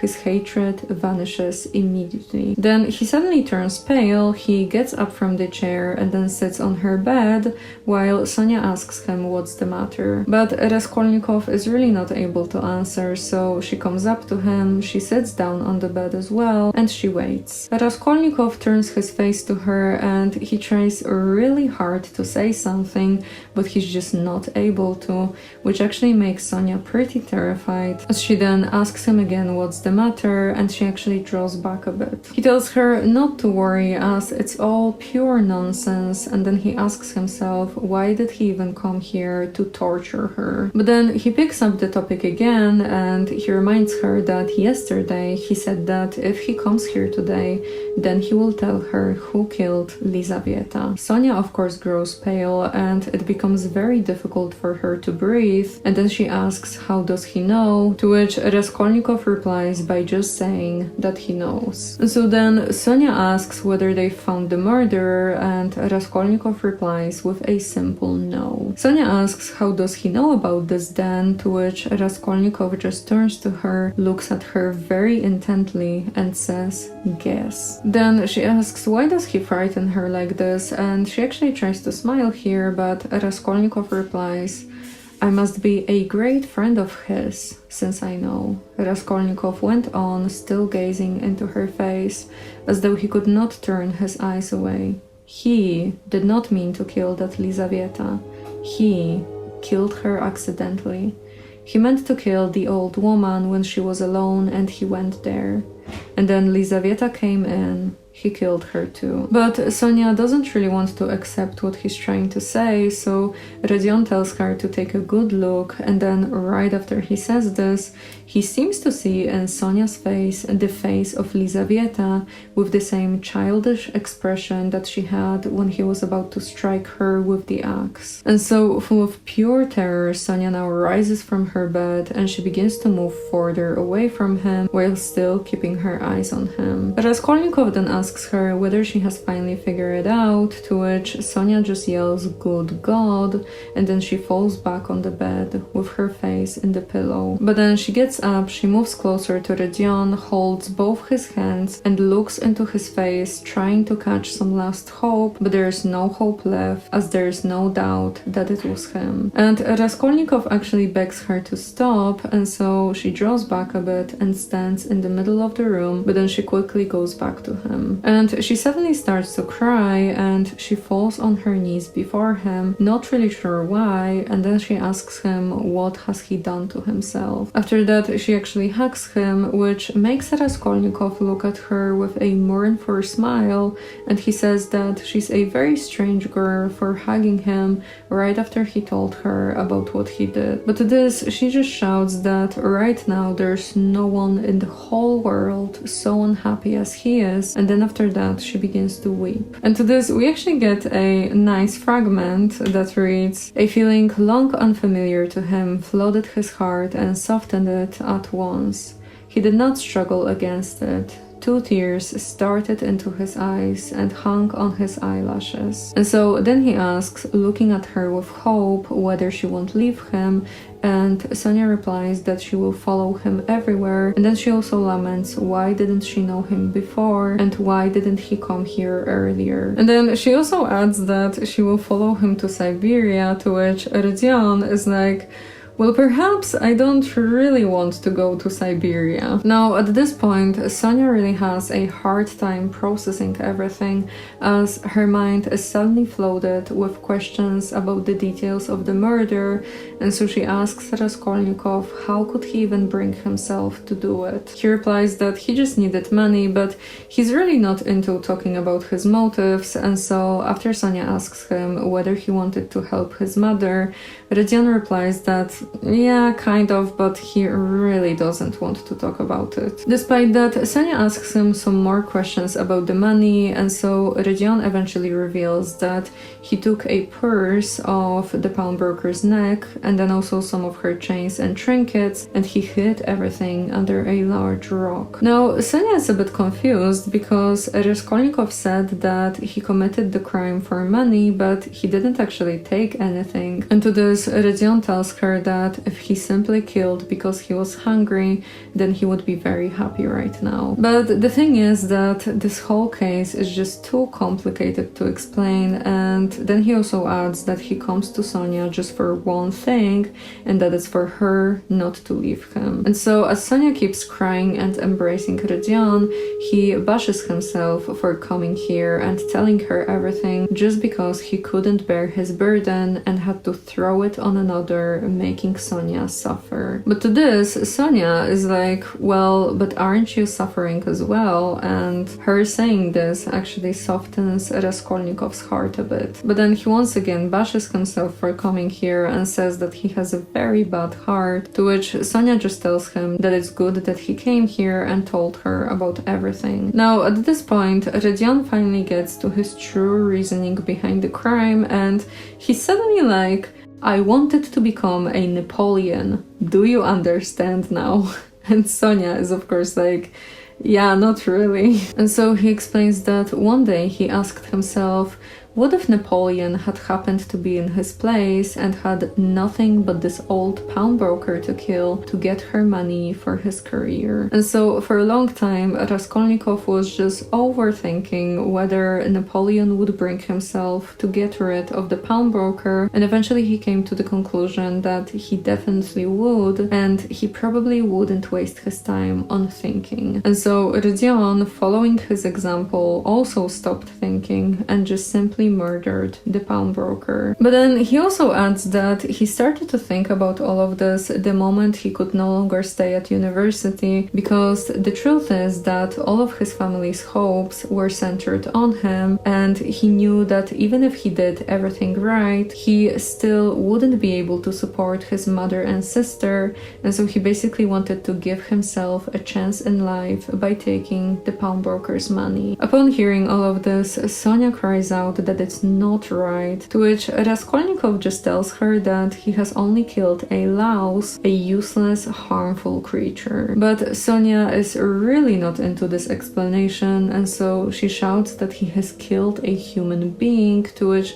Raskolnikov actually admits that he knows that she wasn't a louse. And after a while, as Rodion is slowly falling into almost a delirious state, he says that what he said before is actually not true, because if he really wanted to, then he would probably manage to keep himself at university. His mother would probably send him money for the fees and he could have earned enough for clothes and food, but the problem is that he just simply didn't want to, and so he just sat in his room like a spider and didn't want to go out. The only thing he wanted to do was to lay down on his sofa and think. And so he basically came to the conclusion that whoever is strong in mind and spirit will have power over people. Anyone who is greatly daring is right in their eyes. He who despises most things will be a lawgiver among them, and he who dares most of all will be most in the right. So it has always been till now, and so it will always be. A man must be blind not to see it. Now, Raskolnikov adds that power is only given to the one who dares to pick it up, and so he killed the pawnbroker just to prove to himself that he was able to dare. To this, Sonia tells him that he has turned away from God, and that in return, God has given him to the devil, but Raskolnikov doesn't really understand this, even though he says that he does. Then Raskolnikov continues, saying that he's been thinking so much about this that he eventually came to the conclusion that by questioning himself whether he had the right to gain power, he kind of proved that he doesn't, because a man who has the power wouldn't even question himself. And so he now shouts that he murdered for his own sake, for himself alone, and he didn't even want the money. He just wanted to know whether he's a louse like everybody else or a man, whether he could step over barriers or not. And he now realizes that it was the devil who led him on, and has since showed him that he does not have the right to that path, since he's the same louse as everyone else. But to this, Sonia is like, well, but you did murder the pawnbroker, to which Raskolnikov replies, but how did I murder her? Is that how men do murders? Do men go to commit a murder as I went then? I will tell you someday how I went. Did I murder the old woman? I murdered myself, not her. I crushed myself once for all, forever.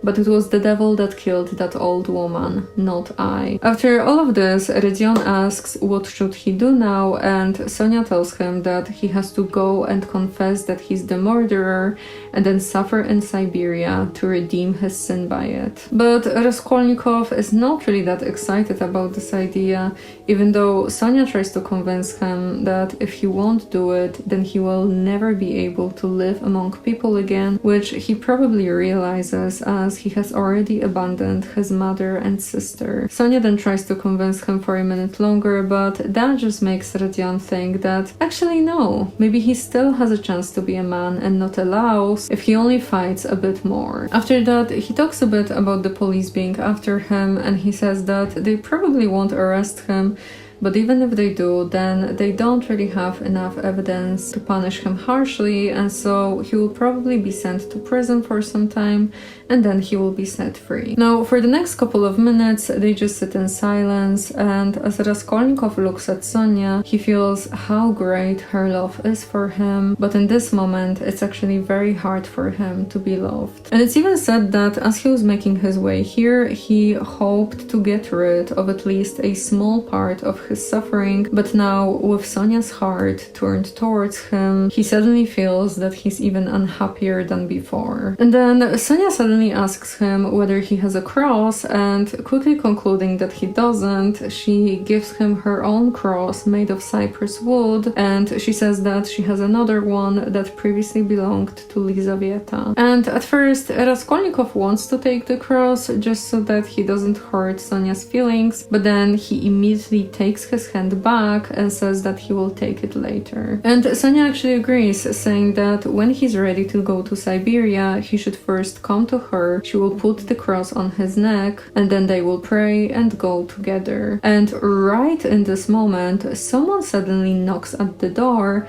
Sonia rushes to it, and we see Lebeziatnikov entering the room. He says that he came to see Sonia specifically, and that's because Katerina has gone out of her mind. To this, this, Sonia of course screams, and Lebeziatnikov explains that Katerina came back probably beaten, and it seems that she was running after some general, and she was so persistent that they eventually had to throw her into the street. So Katerina is now shouting that since everyone has abandoned her, she will just take the children and go into the street with a barrel organ, and the children will sing and dance while she will collect the money. And on top of that, she's just beating the kids while trying to teach them how to sing and dance, and she won't listen to anyone or anything. After Sonia hears all of this, she just snatches up her cloak and she runs out of the room, and soon Raskolnikov and Lebeziatnikov leave as well. And the guys are now walking down the street and they're talking about Katerina's illness. And at one point, Lebeziatnikov tells Rodion about some experiments in Paris where scientists try to figure out whether it's possible to cure the insane simply by logical argument. Because one professor there figured that there's actually nothing wrong with the physical body of the insane, and in fact, insanity is just a logical mistake, an incorrect view of things. But Raskolnikov is not really listening to him, as he just makes his way home, and then after they find themselves under his building, they part ways and Raskolnikov comes into his lodging. And then for a couple of minutes he just stands in the middle of his room and he wonders why did he even come back here. So he then looks around the room, eventually sits down on the sofa and figures that he has never felt so incredibly alone. And he also bashes himself for making Sonia suffer because of this whole confession, and he promises himself that he will remain alone and won't ask her to visit him in prison. But then for a moment he actually has a thought that maybe everything will be better in Siberia. And so Rodion now sits on the sofa and thinks, and suddenly the door opens and Dunya enters the room. She says that she only came here for 1 minute, and Raskolnikov immediately notices that she came here with love. And so Dunya says that Razumikhin explained everything to her, and so now she knows that the officers are worrying him with those senseless suspicions, but she adds that he really doesn't have to worry since Razumikhin said that there's no real danger. Then Dunya adds that she doesn't judge him for cutting himself off from the family, and she actually apologizes for blaming him before. And she says that she's not going to tell their mother about anything, and then she adds that he should visit them, and then as she's getting ready to leave, she says that if Raskolnikov ever needs anything, then he should just call for her and she will always come to help. She then makes her way to the door, but Raskolnikov actually stops her for a moment and says that Razumikhin is a very good fellow, to which Dunya blushes a bit, and then she becomes completely red after Rodion adds that he's competent, hardworking, honest, and capable of real love. He then tells her goodbye, and Dunya becomes a bit concerned because his last words sounded like some sort of parting message, but he doesn't add anything else, and so eventually Dunya leaves. And Raskolnikov now thinks both about Dunya and Sonia, then he leaves his room and begins to wander the streets aimlessly. Eventually he's met with Lebeziatnikov, who immediately informs him that Katerina has carried out her plan. She took the children and they are now crying and dancing while Katerina is playing the music. And so now Lebeziatnikov and Raskolnikov go to the place where Katerina took her children, and yeah, she's extremely unstable here as she's just yelling at her children and also being very nasty to everyone from the crowd. And of course Sonia is also here and she's walking next to Katerina and begging her to come back home. And as you probably imagine, the whole scene is pretty grotesque as Katerina tries to pretend that her children and she herself are a good aristocratic family, and she even makes her children sing in French in order to prove it. And she's also coughing all the time because she's very ill at this point. Then eventually a policeman policeman shows up and he tells her to stop, and the younger children get so frightened upon seeing the man that they just try to run away, but Katerina runs after them, and then she stumbles, falls down, and cuts herself. Everyone, of course, runs up to Katerina. Someone from the crowd yells that she's dying, and then someone else yells that she's gone out of her mind. Then they look closer at Katerina, and it turns out that she did not cut herself against a stone, but that the blood came straight from her chest. To this, someone from the crowd shouts that he has seen this before, and he's sure that it's tuberculosis and that Katerina is dying. So Sonia now yells to take Katerina to her room, and they do. They grab the woman and carry her in. Here, they lie Katerina down on Sonia's bed, and the blood really doesn't stop flowing, but Katerina actually comes back to herself a bit here. And as everyone gathers here, suddenly Svidrigailov enters the room as well. Eventually, Katerina fully comes back to herself, the bleeding also stops, and she asks to be raised a bit. And after some people help her with that, she asks about her children, and then she looks around the room and she says that she has never actually visited Sonia before. And after she says this, she looks at Sonia and she admits that they, the Marmeladov family, have been her ruin, and then she gives her her children and says that she's had enough. They then lay Katerina back on the pillow, and she actually says that she doesn't want to see the priest, as God has to forgive her without that, because he knows how much she suffered. And then she also adds that if God doesn't forgive her, then she actually doesn't really care that much. She then sinks into delirium, and for the next couple of minutes she just says nonsense, but then eventually her head sinks heavily on the pillow and she finally dies. Sonia then falls down next to her and she embraces her. Polenka does the same, while the younger kids just begin to scream. And in this exact moment, Svidrigailov comes up to Raskolnikov and he tells him that they really need to talk, and so they move to a corner where no one can hear them. There, Svidrigailov says that he will pay for the funeral since Rodion knows that he has a lot of money to spare. And Svidrigailov also promises to put Katerina's children into a very good orphanage and also settle 1,500 rubles to be paid to each when they become adults. And he also promises that he will pull Sonia out of this misery, as she seems to be a very good girl. To this, Raskolnikov asks him what exactly is his motive behind all of that, and Svidrigailov answers something very, very interesting, because he says, "Ah, you skeptical person. I told you I had no need of that money. Won't you admit that it's simply done from humanity? She wasn't a louse, you know. Was she, like some old pawnbroker woman? Come, you will agree. Is Łóżyn to go on living and doing wicked things, or is she to die?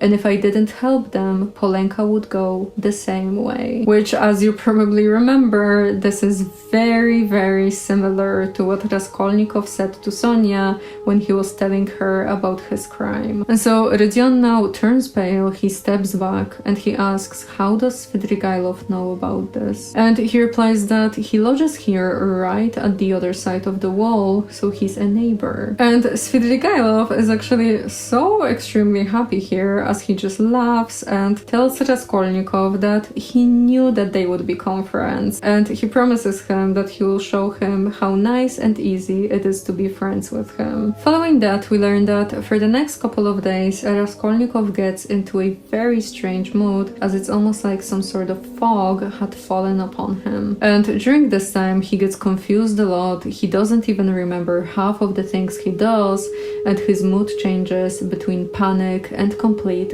apathy. And his biggest worry is of course Svidrigailov, and you can almost say that Raskolnikov is now permanently thinking about him. And we are told that Svidrigailov and Raskolnikov actually met 2 or 3 times after Katerina's death, but they just exchanged a couple of words and did not talk about the subject, as Svidrigailov was of course very busy giving all of his money money away. And so Rodion now spends his days barely aware of his surroundings, when suddenly one night he wakes up among some bushes, all trembling with fever, and then he makes his way home and arrives early in the morning. He then falls asleep and eventually wakes up pretty late, around 2 o'clock in the afternoon. And as soon as he wakes up, he remembers that Katerina's funeral took place today, and he's actually very glad that he did not attend it. Then, after a couple of minutes, the door of his room opens and Razumikhin enters. Now, Razumikhin is in a pretty troubled mood here, and he's not even trying to hide it,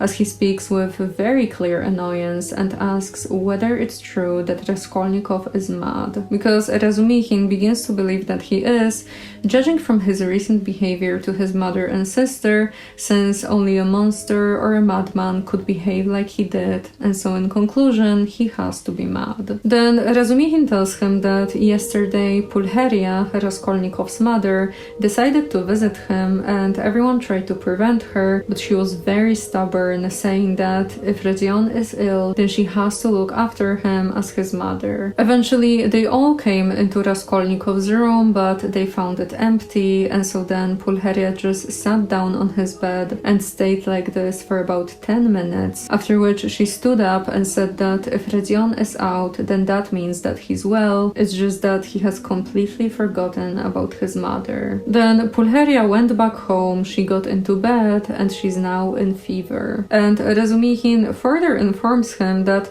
at one point Pulcheria was like, I see that he has time for his girl, meaning Sonia. And so Razumikhin went to see Sonia just to figure out what exactly is going on, but as he came in, he saw the coffin, the crying children, and Sonia putting them in mourning dresses. So he of course apologized, then went back to Pulcheria and told her that Raskolnikov did not go to a girl, and it's most likely that he's just simply mad. But now that Razumikhin sees him here eating peacefully, he figures that Rodion is not actually mad, and so he gets very angry at him because he realizes that there has to be some sort of secret that he doesn't know about. And then as he's about to leave, Rodion stops him and says that about 2 days ago he was talking with Dunya about him. And so Razumikhin of course gets very interested in that, and he asks what exactly did Rodion say to her, and Raskolnikov answers that he basically just told her that Razumikhin is a very good and honest man, and he also adds that he did not tell Dunya that Razumikhin loves her, but that's only because she already knows this. Razumikhin is of course quite surprised to hear this, but Raskolnikov tells him that, well, that's pretty obvious, and then he adds that he gives both his sister and his mother into his hands because he knows how much Razumikhin loves Dunya, and he's convinced of the purity of his heart. And he adds that Dunya may love him in the future, and perhaps she loves him already. But to all of this, Razumikhin just changes the topic, and he's now like, you know what, I shall find your secret, because I'm sure that this is just some ridiculous nonsense that you made up. And of course, Raskolnikov tries to convince him that, yeah, no, this is really not the best idea. And he then adds that yesterday a man, Svidrigailov to be precise, told him that what a man needs is some fresh air, and so now he has to find out what exactly he meant by this. And upon hearing this, Razumikhin figures that, well, in that case, Raskolnikov is most likely a political conspirator, and Dunya probably knows about this, hence why she was so weird about a letter she received today. Raskolnikov of course asks what letter is he talking about, and to this Razumikhin explains that Dunya received a letter that upset her very, very much, to the point where she even told Razumikhin that perhaps they will very soon have to part, and then she thanked him for everything. She went into her room and she locked herself in. The guys then sit in silence for a while, and then as Razumikhin is getting ready to leave, he's like, by the way, do you remember that murder? The one that Porfiry has been taking care of? Well, the murderer has been found because he confessed to everything, gave all of the proofs necessary, and it actually turns out to be one of the painters. And Razumikhin says that he actually knows about everything from Porfiry, who explained everything to him just as if he's really sure that they caught the right guy. After that, that Razumikhin leaves, and right after he does,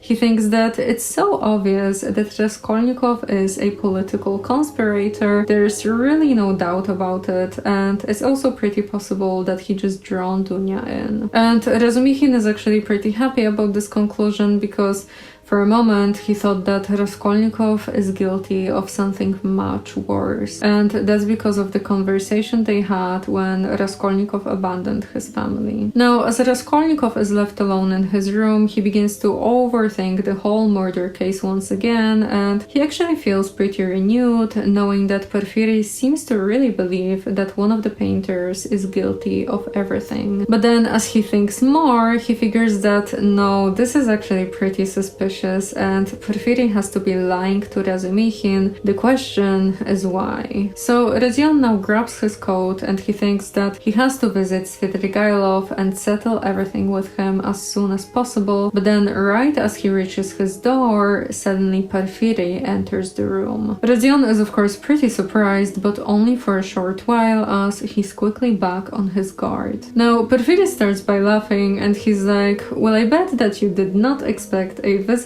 huh? And then he explains that he actually wanted to visit Raskolnikov for quite some time now, and he now found a perfect opportunity as he was just passing by, and he also promises that he won't keep him for long. To this, Raskolnikov tells him to sit down and gives him a chair, and he does that with such a friendly expression that he would probably be pretty surprised if he were to see himself. Then Radzion sits in front of Porfiry and begins to stare at him while Porfiry lights up a cigarette. And eventually Porfiry speaks, but he begins to just ramble about cigarettes, which actually makes Raskolnikov pretty uneasy. But then suddenly Porfiry is like, Rodion Romanovich, my dear fellow, I really owe you an explanation and I must give it to you. And so he says with a surprising sadness on his face that their last interview was a rather strange one, and he admits that he has probably acted unfairly to him,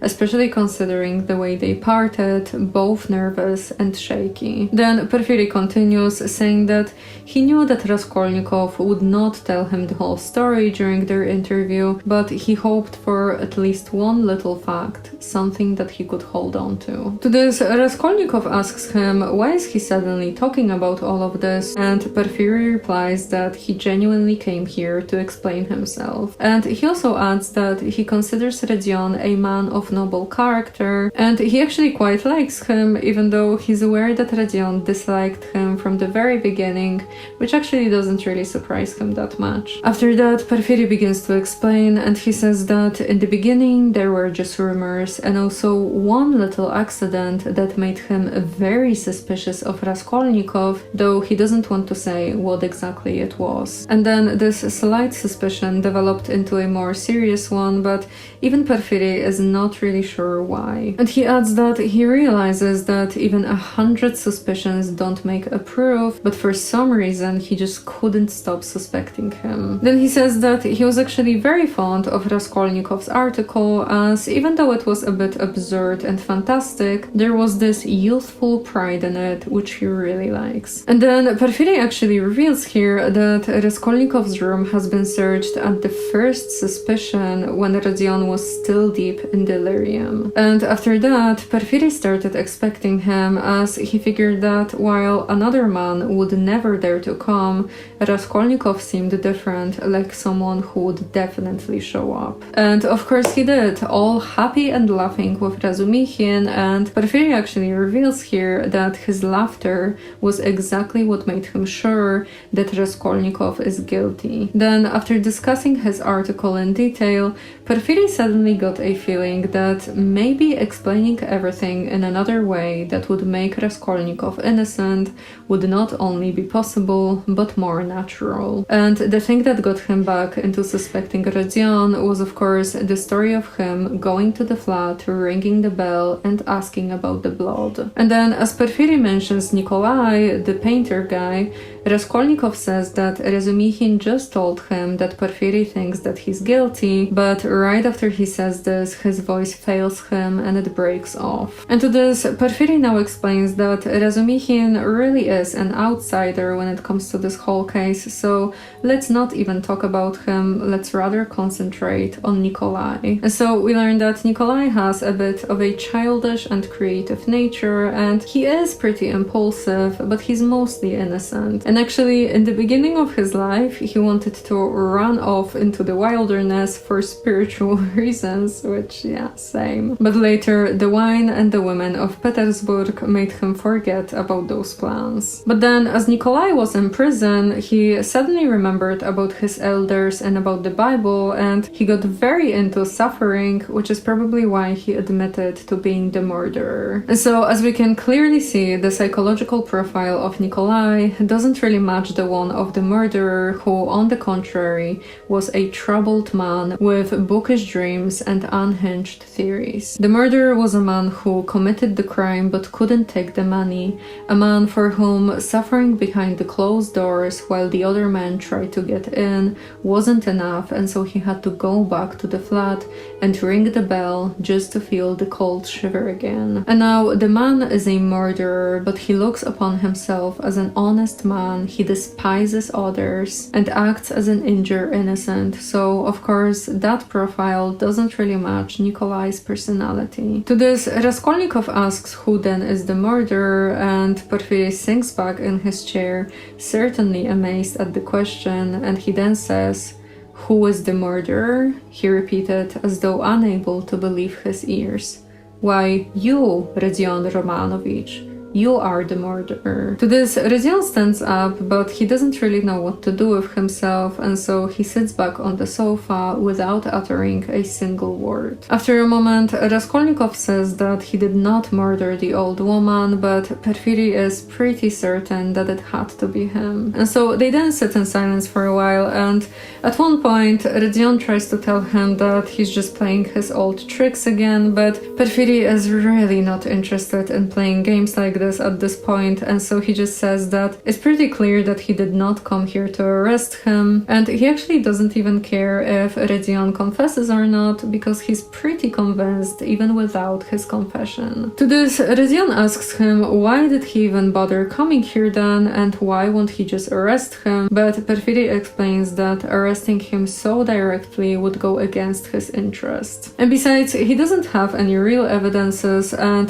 Raskolnikov's story is actually more believable, so there's really nothing that Porfiry is able to do right now. After saying this, Porfiry explains that he came here with a direct proposition that Raskolnikov should surrender and confess, as it would be very beneficial for both of them. And after hearing this, Raskolnikov thinks for a minute, and then he asks whether maybe Porfiry is just mistaken, but Porfiry tells him that yeah, no, he's not, and he actually has a little fact that he won't tell him about. And so they then just spend some time disagreeing with each other, as Rodion really doesn't want to confess and Porfiry really wants him to confess, and he tries to convince him by saying that if he confesses, then Porfiry will do everything to shorten his sentence, by basically convincing everyone that Rodion just lost his mind for a couple of days. And for a couple of minutes, Raskolnikov actually thinks about this, but then he concludes that no, it's really not worth it, and there's no way that he will confess. Then, as a last try, Porfiry tries to convince him that he really needs a change of air, and that he still has his whole life to live, and it's really better to just fling yourself straight into life and then soon be back on your feet. And also, Raskolnikov should keep in mind that after all, he only killed one old woman, and if he invented another theory, then the results could have been worse. And then at the end of his speech, Porfiry says that maybe Raskolnikov should thank God, as maybe God is saving him for something, and then once again he says that he really needs some fresh air. But Rodion really doesn't like what he hears, as he then says, "But who are you? What prophet are you? From the height of what majestic calm do you proclaim these words of wisdom?" And to this, Porfiry tells him that he's just a man with nothing to hope for, while Raskolnikov still has his whole life in front of him. And then at the end of their conversation, then Raskolnikov asks when will Porfiry arrest him, and Porfiry tells him that he will let him walk another day or two, and he also adds that he's sure that Raskolnikov won't run away, as it's pretty obvious that he doesn't even believe in his theory anymore. After that, they both stand up, and Raskolnikov tells Porfiry to remember that he did not confess today, as he only listened out of pure curiosity. And Porfiry tells him that, yeah, he will remember about this, and then he adds that if someone else arrests Raskolnikov, or if for some reason he wants to confess himself, then he should remember about leaving a note where he mentions the stone. Porfiry then leaves the room, and Raskolnikov moves closer to the window and waits there for a couple of minutes just so that Porfiry walks away, and then after that he leaves as well. Following that, Raskolnikov is making his way to see Svidrigailov, and it's said that he's not really sure why, but it's pretty clear to him that Svidrigailov has some sort of hidden power over him and he really wants to get rid of it. And as he's walking down the street, he figures that what he fears the most is that Svidrigailov will try to use his secret as a weapon against Dunya, since he definitely still has some dark plans that concern her. Eventually, he finds Svidrigailov at a tavern, and at first it seems that Svidrigailov actually wants to escape, but then as soon as he sees that Rodion sees him, he decides to wait for him to come closer, and after he does, they begin to talk. And well, basically, Raskolnikov tells Svidrigailov here that if he still has some plans for Dunya, and he thinks that he can use the information about Rodion being a murderer in order to get her, then Rodion promises him that he will murder him before the officers manage to arrest him. To this, Svidrigailov says that he actually wasn't even thinking about this. He was rather intrigued by Raskolnikov, thinking that he's an interesting object for observation. And so Raskolnikov asks him why did he even come to Petersburg then, and Svidrigailov answers that simply for the sake of women. And then Svidrigailov just talks a bit about the way he lives, and that makes Raskolnikov conclude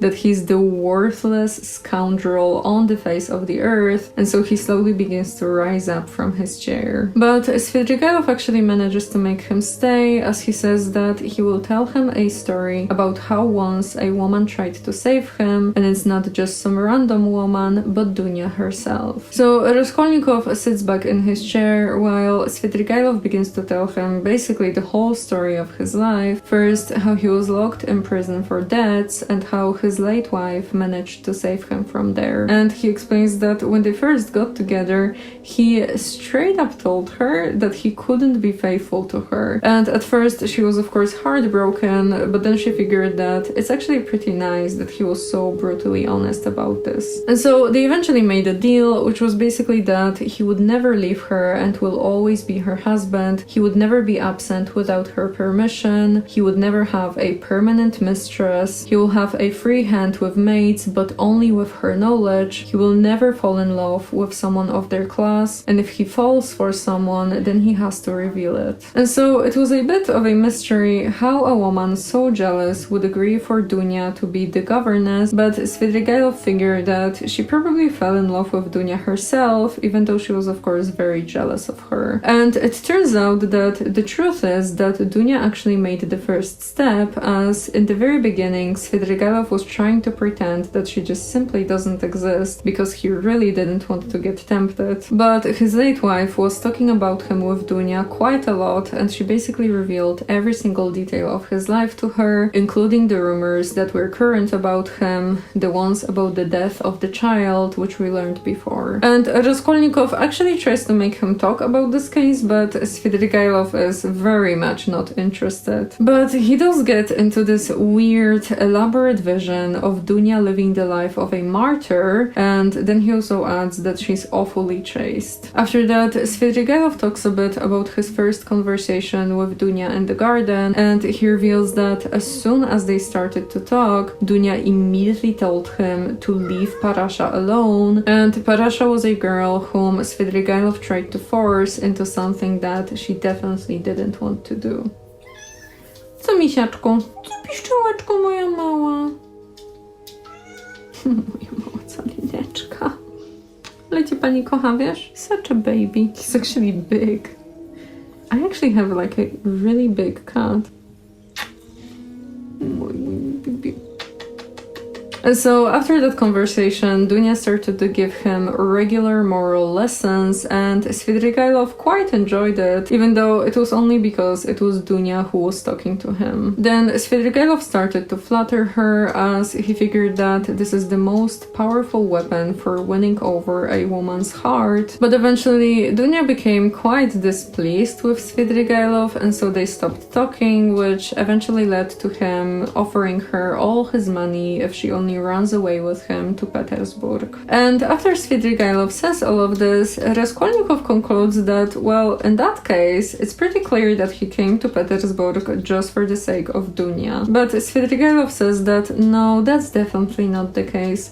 But then right after that, he asks Rodion a couple of times whether Dunya has some sort of aversion to him. But then Svidrigailov talks a bit more, both about his soon-to-be wife, who turns out to be a 16-year-old girl, and also about the fact that he really likes children. They both then get up and leave the tavern, but as Raskolnikov notices that Svidrigailov seems to be very excited, just as if he's anticipating something, he becomes rather suspicious of him, and so he begins to follow him. But Svidrigailov is of course not too excited about this, and so he makes Raskolnikov so irritated that they eventually part ways. Following that, Svidrigailov finds himself on a bridge, gazing at the water, with a woman standing close to him, and the woman turns out to be Dunya. Now, Svidrigailov tells her that they need to hurry, as he really doesn't want Rodion to know about their meeting, and so they walk for a while, but then Dunya suddenly stops, and she says that she won't go any further because she's sure that what Svidrigailov has to tell her can be said in a public place. But Svidrigailov is like, well, first of all, I can't really say it on the street, and second of all, you have to hear Sofia Semyonovna too, and besides, I have some evidences to show you. And if you won't agree to come with me, then you have to remember that a very curious secret of your beloved brother is entirely in my hands. And so Dunya then continues to walk with him, while Svidrigailov tries to convince her that there's really nothing to worry about, since the porter has already seen her face, and besides,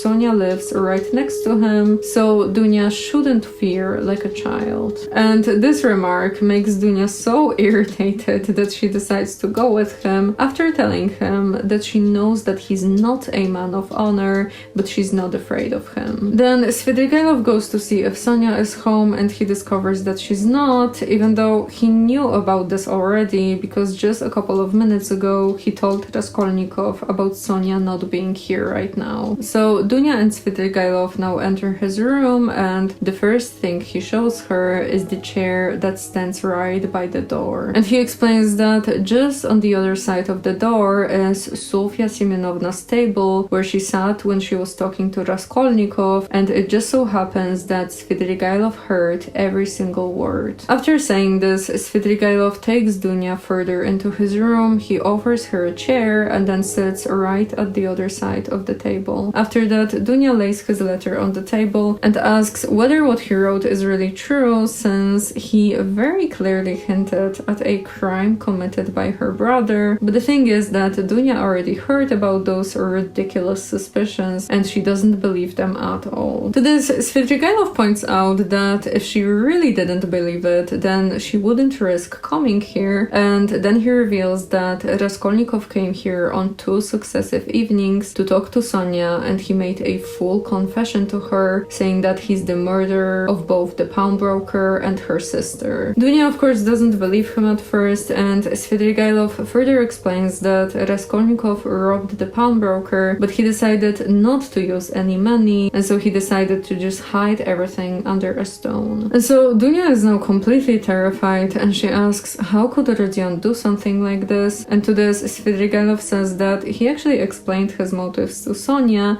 and so he then tells her her about his whole theory about the superior humans who are allowed to commit crimes. And it turns out that Dunya actually knows about his theory, as Razumikhin gave her the article written by Raskolnikov, and so after she says this, she gets up from the chair and she says that she really needs to see Sonia. But Svidrigailov tells her that Sonia won't be here till night, to which Dunya just accuses him of lying, says that she doesn't believe him at all, and then she basically loses both her breath and her head. After that, she sits back on a chair, she almost faints, and Svidrigailov tries to calm her down, saying that together they can save Raskolnikov thanks to Svidrigailov's money. But Dunya doesn't want to hear any of this, and so she just stands up and she says that she really needs to see her brother. But then as she comes closer to the door, she realizes that it's now locked. And so now Svidrigailov tries to convince her that she can't go out in a state like this because she would just simply give Rezyon away, especially considering that the officers are already after him. To this, she sits down again and she asks how can Svidrigailov save her brother. And Svidrigailov says that it really depends on her alone, and then he tells her,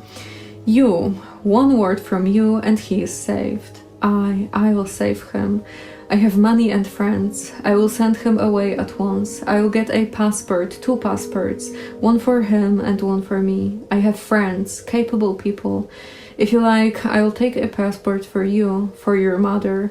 What do you want with Razumikhin? I love you too. I love you beyond everything. Let me kiss the hem of your dress. Let me. The very rustle of it is too much for me. Tell me, do that, and I will do it. I will do everything. I will do the impossible. What you believe, I will believe. I will do anything. Don't look at me like that. Do you know that you are killing me?" So, as you probably imagine, Dunya is not especially excited to hear this, and so she rushes to the door and yells for someone to open it, but then Svidrigailov comes up to her and says that they are the only ones in the building. Dunya then shouts for him to open the door, to which Svidrigailov tells her that he has lost the key. Now, Dunya turns pale as death as she rushes to the furthest corner where she barricades herself with a little table, and Svidrigailov stays where he is with a mocking smile on his face. And then he says that he made sure that no one would be in the building at this time. He's at least twice as strong as she is. No one would ever believe her, and besides, it's very hard to prove an assault. And then he says that if Dunya gives herself to him, then he will save both her mother and brother, and in return, Svidrigailov will become her slave. After saying this, Svidrigailov sits on the sofa while Dunya actually pulls out a revolver and she lays it in her hand on the table. Now, Svidrigailov jumps up from his seat, but he's still smiling pretty maliciously, to which Dunya now explains that this is the same revolver that once belonged to his late wife, whom he killed. And it turns out that Dunya took it once she started suspecting what exactly he's capable of, and now she warns him that if he takes even one step closer, she will shoot him. And then as they talk, we actually learn that Svidrigailov has poisoned his late wife, and he did that for Dunya's sake. Now, at this point, Dunya is simply frantic, and she gets even worse after Svidrigailov insinuates that she liked spending time with him. And then suddenly Svidrigailov tells her to shoot, to which Dunya raises her revolver and stares at him, waiting for even the slightest movement. And Svidrigailov is actually amazed by the fire glowing in her eyes, and so he takes a step further. Dunya shoots, but the bullet only grazes his hair and lands in the wall behind him. To this, Svidrigailov stops and he pulls out a handkerchief to wipe a bit of blood which flows down his temple. Dunya then lowers the revolver. She looks at Svidrigailov, but instead of being scared, she's just deeply confused. confused. And she becomes even more confused after Svidrigailov tells her to fire again before he reaches her. And so she tries to fire again, but she doesn't manage to, as it turns out that the revolver is not loaded properly. Svidrigailov then tells her to try again, but Dunya suddenly drops the revolver. Then Svidrigailov comes up to her and he gently puts his arm around her waist, and Dunya doesn't resist it, but she's trembling like a leaf and she's staring at him with pleading eyes. She then begs him to let her go, to which Svidrigailov is like, "Oh, so you don't love me?" Dunya obviously shakes her head and Svidrigailov whispers in despair, "And you can't? Never?" To which she shouts, "Never," and at this moment Svidrigailov really struggles with himself. Then he lets go of her waist, he quickly turns to the window and he stands facing it, and then after a moment he says, "Here's the key," and he puts it out of his pocket, he lays it on the table behind him without looking at Dunya, and then shouts for her to take it and go away. Dunya of course rushes to the table, she takes the key, while Svidrigailov shouts, "Make haste," a bunch of times, still looking out of the window. And Dunya then runs to the door, she unlocks it, then she rushes out of the room and then just basically runs down the street. Svidrigailov on the other hand remains standing at the window for a couple of minutes and he has this strange smile of despair on his face. After a while he looks around the room and he notices the revolver that Dunya dropped, and so he comes up to it, examines it, and after realizing that it can still be fired, he puts it in his pocket and then he leaves the room. And now after all of that we learn what later happened to Svidrigailov after his incident with Dunya. So he spends his entire evening just going from one tavern to another, and then he goes back to his lodging, takes out all of his money, puts it in his pocket, and then he goes straight to Sonia. And so he comes in, but Sonia is actually not alone, as she's surrounded by the children of the family that rents her this room. But as soon as the children notice this strange looking Svidrigailov, who's basically soaking wet from the rain, they all run away. Then Svidrigailov and Sonia sit down at the table, and Svidrigailov tells her that he'll be soon going to America, but before he goes, he wanted to do some arrangements. And so he gives her 3,000 rubles and tells her that from this point on, she won't have to go on living as she did before. And at first, Sonia doesn't want to take the money, as she figures that she doesn't really need it because she can always make her own living. But then Svidrigailov convinces her, as he tells her that, well, Rodion really has only two options, a bullet or Siberia. Sonia is of course startled to hear this, but Svidrigailov tells her that he knows about everything from Raskolnikov and he's not a gossiper, so he won't tell anyone. And then he continues saying that if Rodion goes to Siberia, then she will definitely follow him and she will probably need some money for it, if not for herself, then at least for him. And so eventually Svidrigailov leaves her the money and then he leaves the room. Following that,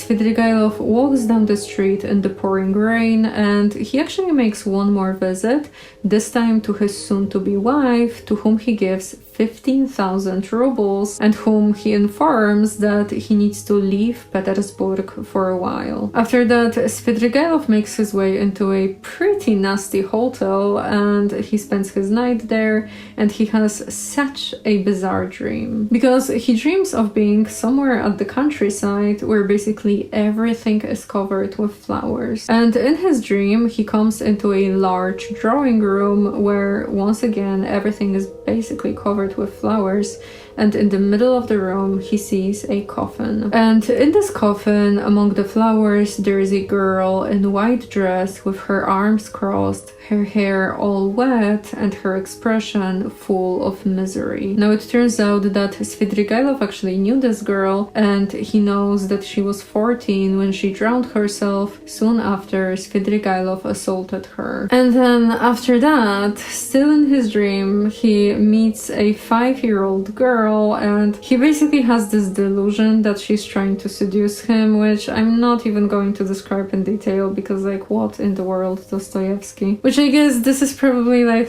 that probably connects with Dostoevsky's biography because, I don't know, you can read about it, I guess. He kind of like was taking care of a girl once, like a very young girl who was assaulted at a very young age. I think she was like 9 or something like that.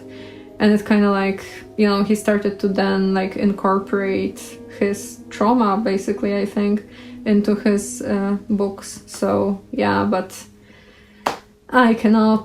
Now, after this dream, Svidrigailov wakes up, he finds his revolver, and then he grabs his notebook, he writes a couple of lines in large letters, and then for a while he just sits at the table and he stares both at the revolver and the notebook, and then after some time he gets up and he leaves the hotel room. Then he walks down the street until eventually he meets a man whom he tells that he's going to America, but then right after that he pulls out his revolver and he puts it to his right temple and tells the man that if anyone asks him, then he should just say that Svidrigailov was going to America, and then after that he pulls the trigger. Following that, we learn what Raskolnikov has been up to, and it turns out that on the same day in the evening he visited his mother and she told him that she recently read his article. And of course Pulcheria concluded that soon he'll be the leading man in the world of Russian thought, which he's not really that excited about since he doesn't even want to look at his article at this point. And in general, Pulcheria tries to be very thoughtful here, as she says that she understands that Raskolnikov is very busy, but she knows that he loves her and that's enough for her. But then Raskolnikov asks her whether she will always love him as she does now, even if she learned something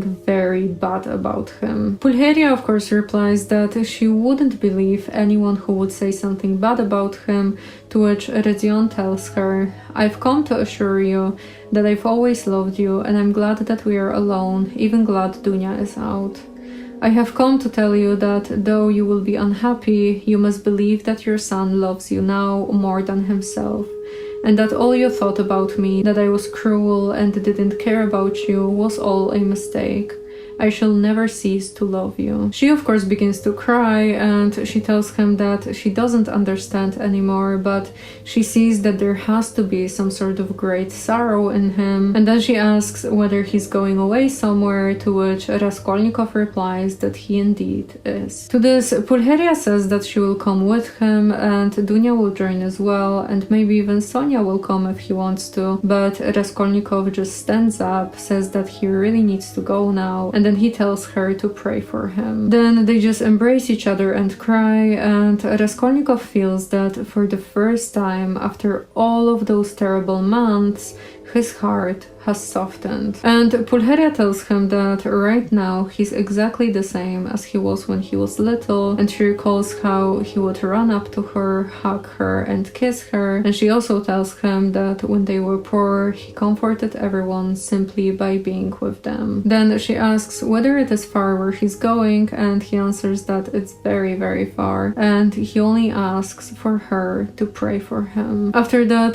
Raskolnikov makes his way to the door and he promises her that he will see her tomorrow, even though they both know that it's not true. Rezion then leaves, and then he quickly makes his way to his lodging where he meets Dunya. And right at the start, she tells him that she spent this entire day with Sonia in her room, as they were both sure that he will show up there. To this, Rezion just sits on a chair and he says that he's very weak and tired, and then he reveals that just a moment ago he was weeping in their mother's arms, and then he also admits that even though he doesn't have any faith, he asked her to pray for him. Dunya is of course very surprised to hear this, and so she asks whether he has told her about the obvious, and Rezion says that he didn't tell her in words, but she definitely understood. Then Raskolnikov says that he's ready to face the suffering, meaning Siberia, and then he also reveals that he actually thought about drowning himself, but as he was staring into the water, he figured that if he considered himself to be strong till now, then he should not be afraid of disgrace. And to this, they both conclude that it's just pride speaking through him. They then sit in silence for a while until eventually Rodion says that it's really time for him to go and confess everything, to which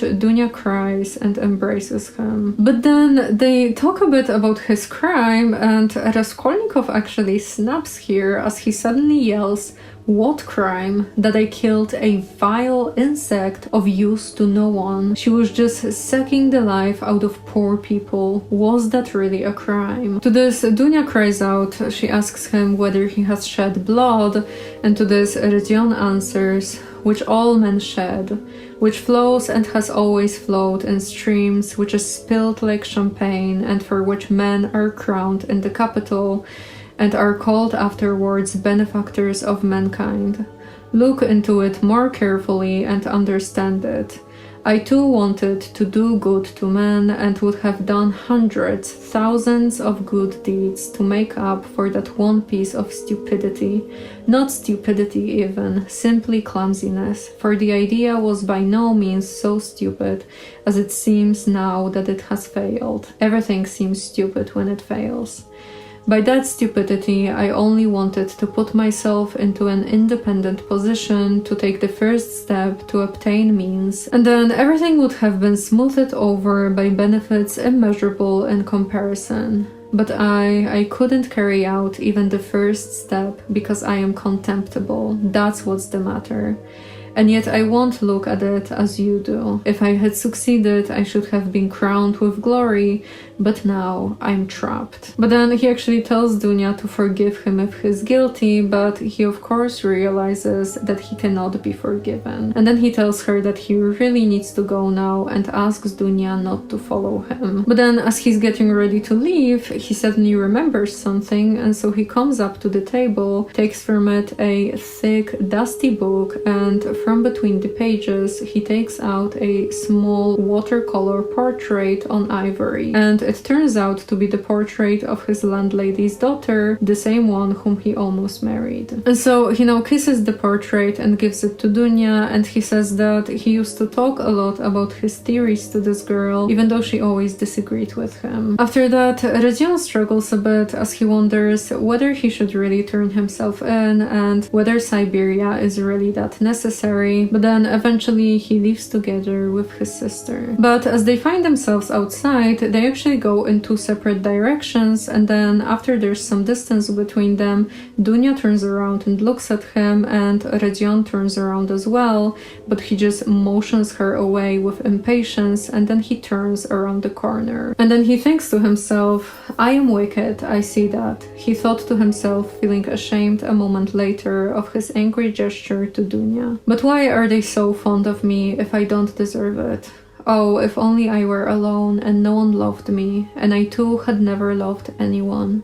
Nothing of all this would have happened." Now, following that, we find ourselves in Sonia's room, and we see her here waiting for Raskolnikov in terrible anxiety. And we are reminded that Dunya was here today, and that she came early in the morning, remembering Svidrigailov's words that Sonia knows about everything. And the two of them basically spent the whole day together, and they were crying and talking about everything. And they actually became pretty good friends, especially because Dunya figured that no matter what happens to Rodion, he will never be alone because Sonia will always follow him. And so Sonia waits for him, and she begins to worry about Raskolnikov just simply ending his own life, and as she becomes pretty convinced that he did it, Raskolnikov suddenly enters the room. And at first she's actually very happy to see him, but then after she looks into his face, she turns completely pale. And Rodion says that just as they agreed, he came here for her cross, as he figured that it will be better to just turn himself in. But he also adds that it angers him so incredibly much that the officers will be pestering him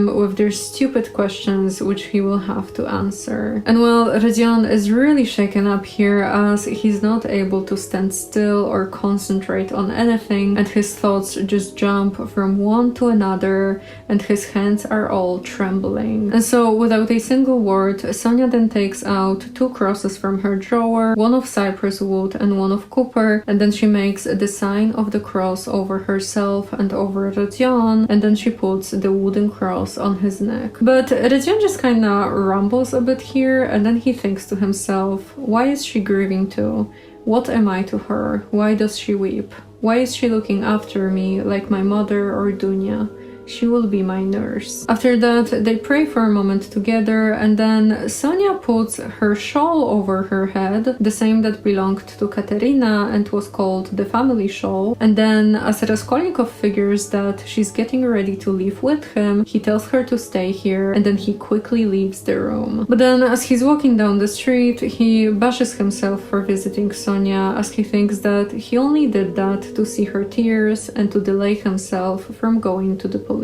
Then, as he's still walking, he suddenly remembers Sonia's words telling him to go to the crossroads, bow down to the people, kiss the earth, for he has sinned against it too, and then admit to the whole world that he's a murderer. And so Rodion trembles a bit at this memory, and then a new feeling suddenly comes over him, almost as if a single spark kindled in his soul and then spread fire through him. And then everything in him suddenly softens, tears come up to his eyes, and then he falls to the ground on the spot. And now the people around just kind of mock him for that, thinking that he has to be very, very drunk, and so they just speculate a lot, thinking that he's going to Jerusalem or that he's a gentleman and stuff like this. And all of that actually makes Raskolnikov stay silent, even though he was ready to shout that he's a murderer. And so eventually he gets up and he makes his way to the police office. And it turns out that Sonia is actually following him, and she's trying her best to hide, but Raskolnikov of course notices her. And this is actually when he realizes that Sonia won't ever leave him and she will follow him to the ends of the earth. And so now Raskolnikov makes his way to the police office, and he's really noticing every single detail of the place, almost as if to make this moment longer. Then he actually stops for a moment and he thinks that he should really collect himself and enter like a man, but then he wonders what difference would it really make. Eventually he enters the right room, and at first he thinks that he's alone here, but then suddenly he hears a familiar voice, and shortly after Ilya Petrovich stands before him. And now Raskolnikov thinks that it simply has to be fate, since he decided before that he's going to confess everything specifically to Ilya. So they talk for a moment, and Ilya is actually in a pretty good mood here, which is surprising because the last time we saw him he was basically a bundle of nerves, and he actually explains here that he's been genuinely grieved since he behaved like that the last time they saw each other. And he adds that it was later explained to him that Raskolnikov is a literary man and a learned one too, and it turns out that both Ilya and his wife have the greatest respect for literature. And in general, Ilya really is completely different than before, as he just talks and he's very friendly and he talks and he talks. He really talks a lot here. And at one point he's like, you know what, there are so many nihilists nowadays, and also people who take their own lives, like this guy Svidrigailov, for example. And now upon hearing this, Raskolnikov of course gets shocked and he cries out that he knew Svidrigailov, and to this Ilya further explains to him that Svidrigailov left a few words in his notebook, that he dies in full possession of his faculties, and that no one is to blame for his death. They then talk for a moment about Svidrigailov, but Raskolnikov gets pretty weak and pale here, and so he says that he really needs to go now. To this, Ilya tells him that it was really a pleasure to see him, and Raskolnikov smiles and then he leaves. And as he's making his way out of the building, he gets into this almost delirious state where he doesn't really know what's going on around him. But then as he goes out of the building, he sees Sonia completely pale and staring widely at him. Rodion then stands before her for a minute, but then eventually he makes his way back to the police office. Here, Ilya is very happy to see him again, but Raskolnikov is really not feeling well, and so he just comes up to him and he tries his best to say something, but he's just simply not able to. To this, Ilya shouts to get him a chair and some water. Raskolnikov sits down, but he keeps his eyes fixed on Ilya. They then look at one another for a minute. Raskolnikov eventually says, "It was I," but Ilya interrupts him and says that he should really drink some water. But Rodion refuses, and then softly, brokenly, but very distinctly, he says, "It was I killed the old pawnbroker woman and her sister Lizavieta with an axe and robbed them." Ilya is of course completely shocked to hear this. He opens his mouth and then some people run up to them while Raskolnikov repeats his statement. Following that, we find ourselves in Siberia and we are told that on the banks of a broad solitary river stands a town, one of the administrative centers of Russia. In the town there is a fortress, in the fortress there is a prison. In the prison, the second-class convict Rodion Raskolnikov has been confined for 9 months. Almost a year and a half has passed since his crime. Now, it turns out that there was really no difficulty with his trial, as Raskolnikov was very clear in his statement. He did not confuse the facts, did not soften them in his own interest, and he spoke about every single detail he remembered. And what the judges and the lawyers were very surprised about was that even though he remembered every single detail about the crime, he did not know anything about the things he had stolen.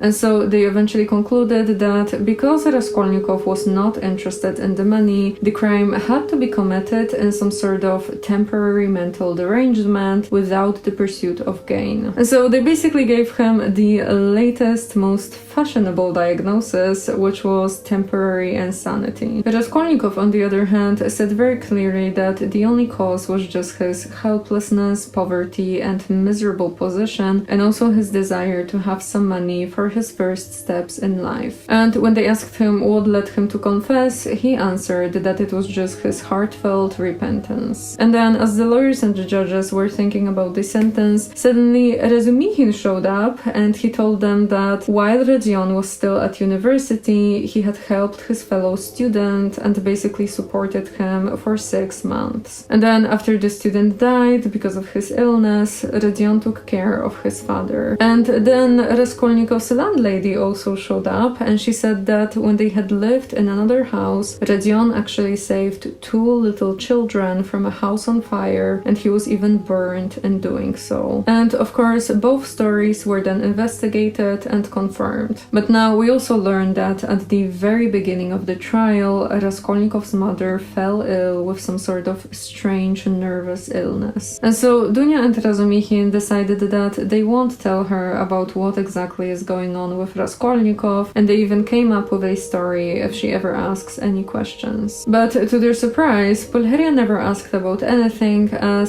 she had her own version of Rodion's departure, which was of course greatly influenced by her last conversation with him. But Pulcheria's version was that since Raskolnikov had many powerful enemies, he had to go into hiding. And then Pulcheria also started to believe that one day her son will be a great statesman, since he wrote that incredible article that Pulcheria was constantly rereading. But eventually Pulcheria of course started to suspect something, even though everyone agreed not to tell her the truth. Now, going back to Raskolnikov, we learned that he was sentenced 5 months after his confession, and during that time Sonia and Razumikhin were visiting him in prison as often as possible. But eventually Raskolnikov had to leave for Siberia, and Dunya of course promised him that they will definitely see each other again, while Razumikhin came up with a plan to move to Siberia as well in the next 3 or 4 years after he manages to save enough money. And when they were parting, Raskolnikov was asking about his mother a lot, to the point where Dunya became a bit concerned. And then when it comes to Sonia, she made all the necessary preparations to follow Raskolnikov to Siberia, and they actually never spoke about it, but they both knew that Sonia will follow him no matter what. And now, going back to Raskolnikov's family,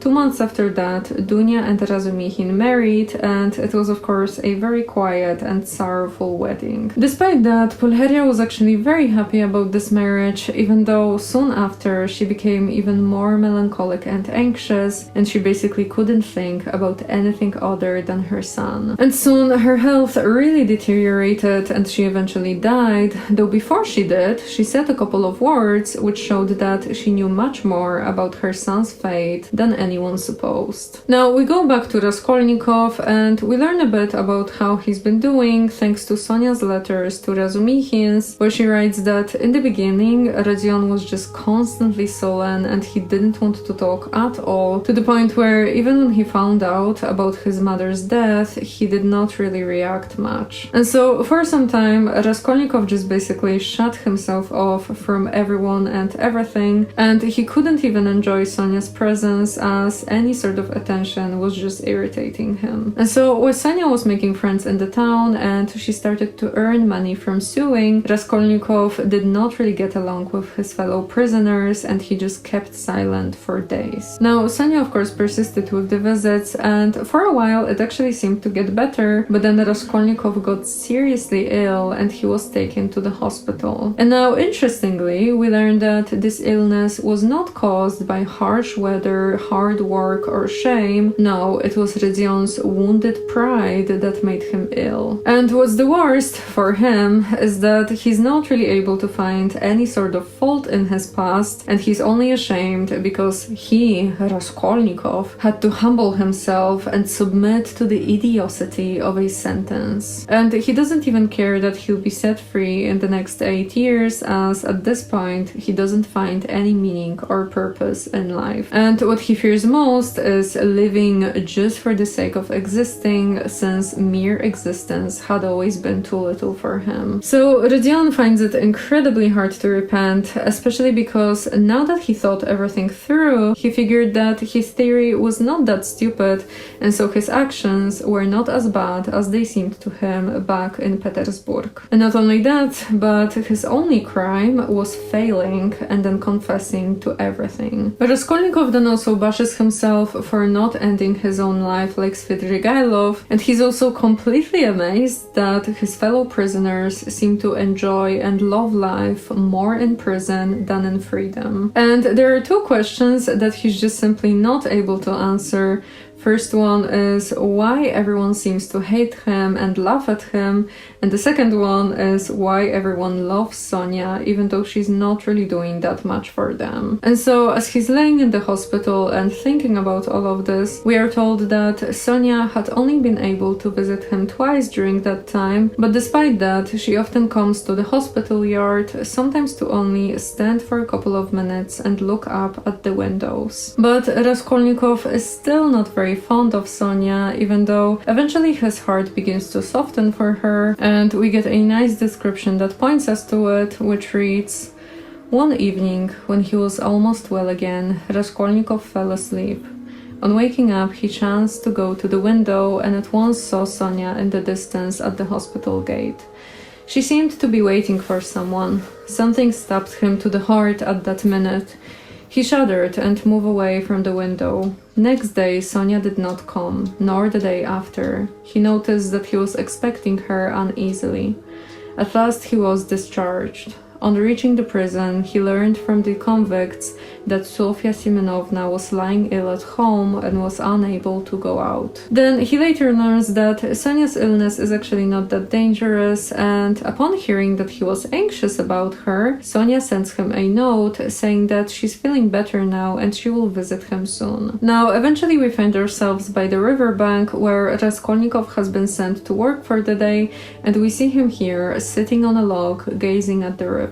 And as his thoughts drift into daydreams and he falls into a contemplative state, he suddenly sees Sonia sitting beside him. She still looks a bit ill, as her face is definitely skinnier and paler, but she smiles joyfully at him, and then she holds out her hand with her usual timidity. And here it's explained that she was always holding out her hand timidly, just as if she were afraid that Raskolnikov would push it away, while Rodion was always a bit displeased that he had to take her hand, and just in general, he always seemed very irritated when he had to see her. But this time, their hands do not part, as Rodion glances at Sonia, and then he drops his eyes on the ground without speaking. And then, all of a sudden, Raskolnikov falls at Sonia's feet, he begins to weep, and then he throws his arms around her knees. And at first, Sonia is a bit frightened, and she turns pale, but then she finally understands, and we are told that a light of infinite happiness comes into her eyes. And that's because in this moment she has no doubt that Rodion loves her more than anything,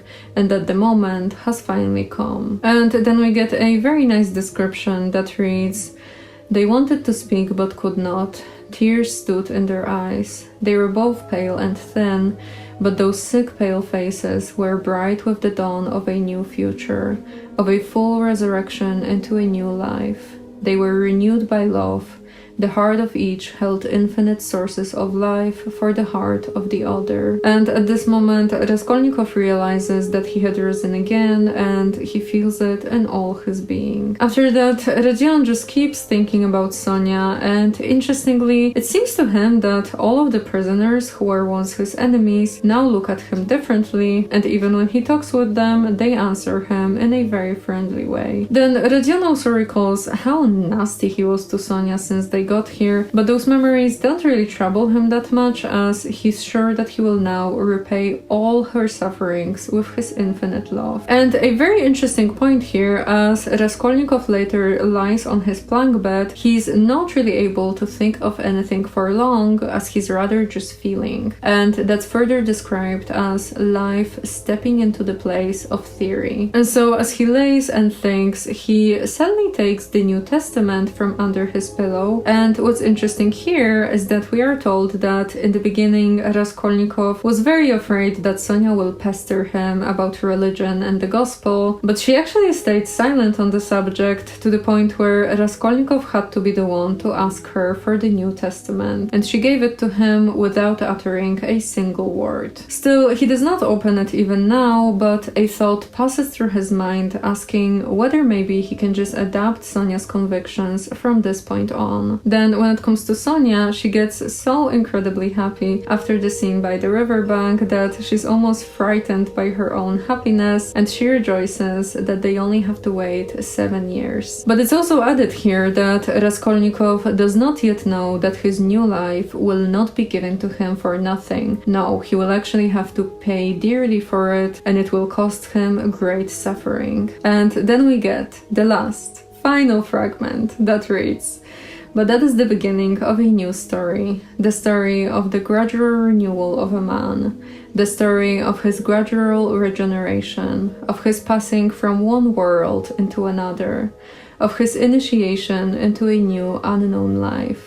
That might be the subject of a new story, but our present story is ended." And with that, we of course end the story. And so, that was the whole story of Crime and Punishment. So when it comes to this book, I think that one of the most important topics, especially when it comes to like character development and everything like this, and just like in general, the psychological portraits of characters, I think one of the most important topics is pride, of course, and also humility. And I want to point out something, because when I was reading Crime and Punishment, I kept thinking about this one quote from C.S. Lewis, because I think that it fits so well, like the characters from the novel. And just to kind of point you to what I'm even talking about, I think that if I were to ask you who is the most humble character from Crime and Punishment, I think chances are that you may point to Sonia,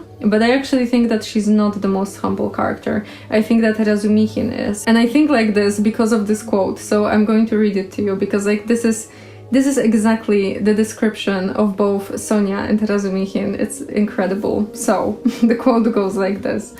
Do not imagine that if you meet a really humble man, he will be what most people call humble nowadays. He will not be a sort of greasy, smirmy person who is always telling you that, of course, he is nobody. Probably all you will think about him is that he seemed a cheerful, intelligent chap who took a real interest in what you said to him. If you do dislike him, it will be because you feel a little envious of anyone who seems to enjoy life so easily. He will not be thinking about humility. He will not be thinking about himself at all. And so this is like, yeah, this is literally Sonia and Razumikhin. Sonia is more of this like smirmy person who is telling you that she's nobody, which like, you know, I'm not trying to judge her or anything. I really like Sonia, but it's just that when you look at this quote, then she's more of this smirmy person, and Razumikhin is actually the most humble one because like he literally fits the description so well. It's incredible. I guess it also kind of depends because like I happen to really agree with C.S. Lewis on that, so I use this quote as some sort of truth, I guess. Maybe you don't agree with him, then you're going to have a different opinion on that, of course. You can write me in the comments if you do. I'm going to be very happy to read it. But judging by the quote from C.S. Lewis, I think that Razumikhin is like S-tier level of being humble.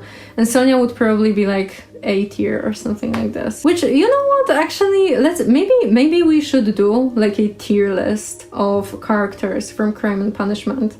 Yeah, that's actually a nice idea. Let's do it.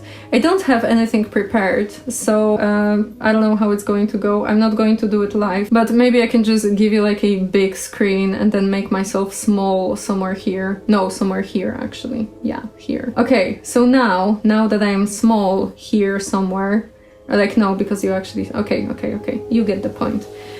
You probably see the tier list right now, I guess, I hope. Oh, but actually maybe, you know what, maybe not by humility, maybe by pride. Let's judge them by pride. So like S tier is going to be pride, like the most prideful characters from the novel. And then F tier is going to be the most humble characters. So yeah, Razumikhin obviously goes to F tier because he is like literally the embodiment of that quote from C.S. Lewis. Sonia, I don't think that Sonia should be F tier, because she's more of this like smirmy person who's telling you that she's no one. So I don't think that she fits, you know, she doesn't really fit the quote, and I'm basing my opinion on that quote. So yeah, I still think that she is pretty humble, just by another definition maybe or something like that. She would actually, I think that she would go like above Razumikhin, like one level above Razumikhin. Actually, okay, wait, one moment. When it comes to tier lists, what are the letters, the levels? Because I don't remember. Well, you probably see what I decided to do. I guess we will just add F. Yeah, we will just add F, and then we will pretend that the letter E does not exist in the alphabet, because I think that would be too many tiers, and we don't really have that many characters. Okay, so now that we figured that out, Razumikhin goes to F tier, and then I guess Sonia would go to D tier then. Yeah, Sonia would go to D tier. And now, okay, and so now, interestingly, Marmeladov, I think, would be somewhere closer to humility than pride. And listen, because I have an explanation. I think that Marmeladov and Sonia are actually very similar to each other, in a sense that I would still say that Sonia is more humble than Marmeladov, but I also think that they actually are pretty similar. Which is interesting considering that Marmeladov is her father, was her father. So I wonder whether Dostoevsky maybe did that on purpose, that they are actually kind of similar as a family. And the reason for it basically, because like maybe you see the resemblance, but if you don't, then you probably think that I am out of my mind. But the thing is that if I were to tell you to point me to two characters who think that they are just worthless and they are just nothing, you would have to point me to both Sonia and Marmeladov. They're both thinking and saying so many times that they are worthless. And of course, on one hand, you can say that, like, you know, oh, but Sonia was forced to do what she was doing, and so it was kind of more complicated. But I think that Marmeladov's situation is also very complicated, because, like, you know, considering that an addiction is more of an illness, kind of hard to say that it's a choice that he was drinking so much because, because an addiction is more of an illness, you know? Like, you cannot just say to a person like, oh, you know, Marmeladov, did you maybe think about, you know, not drinking? Yeah, just, you know, wonderful idea, just stop. Like, that doesn't work like that. And so I think that Marmeladov's situation is actually also very complicated, and it's not as simple as, you know, him just doing bad stuff just because. And so I think that Marmeladov and Sonia are very similar to each other when it comes to this feeling that they have, that they are worthless, that they are just like the most worthless person ever, and they basically call themselves nothing and stuff like this. So I think that they are pretty similar. I would not put them on the same level because I think that Sonia has more humility, just because. I don't know, I just think so. Wait, now I'm thinking about this. No, but Marmeladov had to be more prideful. Like, come on, they can't be on the same tier. He has to be on like... Okay, wait, I actually have to see what I'm doing here. I'm going to write it for myself. Here's Razumikhin. Here would be Sonia. Yeah, Marmeladov has to be C tier. I mean, come on, he's not going to be D tier. Did he actually do like anything bad outside of his addiction? I don't actually know. I don't remember. I don't really think so. Yeah, so I think that he is actually a very, very complicated character here. Yeah, I think that he is kind of in between, because calling him prideful doesn't really sit right with me, but then calling him humble also doesn't sit right with me. So I think that Marmeladov is probably somewhere in between, like 50-50. So yeah, let's say that C tier is going to be for characters that are kind of 50-50. We can't really say for sure, because maybe they are too complicated to judge, or maybe they did some very bad stuff but also some very good stuff or something like that. Yeah, C tier is going to be 50-50. And I would put Marmeladov there. Okay, so maybe let's now point to some prideful characters, like who would be in the S tier. I think that definitely Wuzhin, because like, come on, he was the most prideful character, I think. Him or Svidrigailov. But Svidrigailov is kind of more complicated. I don't know, because Svidrigailov, he did not... Because the thing is that, like, Wuzhin was thinking about himself constantly. Like, he was just constantly thinking about his own image, how other people view him. He basically, like, I don't think that he had any life outside of thinking about his own image. Svidrigailov is kind of more complicated because I don't really think that he was thinking about himself that much, but he was definitely doing stuff as if he believed that he's above others, in a sense. So like, he was not actively thinking about himself, but it's almost like he had this internal belief that he's just better, and so he can transgress, basically, and use others and just hurt others for his own pleasure. So it's kind of interesting. They both definitely go to S tier, but I don't know if I would say that Svidrigailov was more prideful than Wuzhin. Because I guess it really comes to the definition. Like, what do you think pride is? Is it more like thinking about yourself, like actively thinking about yourself, or is it more like, you know, you don't even have to think about yourself, it's more what you internally believe about yourself or something like this? I feel like I should put Svidrigailov on like the first place of being prideful, but then again, I kind of want to put Wuzhin on the first place just because I personally don't like him. I also don't like Svidrigailov, but Wuzhin was like, ooh. Like, Svidrigailov was kind of like just... I hope that you enjoy my rich vocabulary. Yeah, I guess, I don't know, maybe, I think that I know why that is. Because Svidrigailov is so bad that it's actually kind of difficult to meet people like this in real life, you know? Because like, he is this level of being not really good person, that you're probably not going to find a lot of people in your life, or at least I hope so, that are going to be similar to him. But when it comes to Wuzhin, oh, you're going to find a lot of people like this in your life. So I guess I probably have some sort of like projection going on or something. But yeah, I guess this is why I kind of feel like it.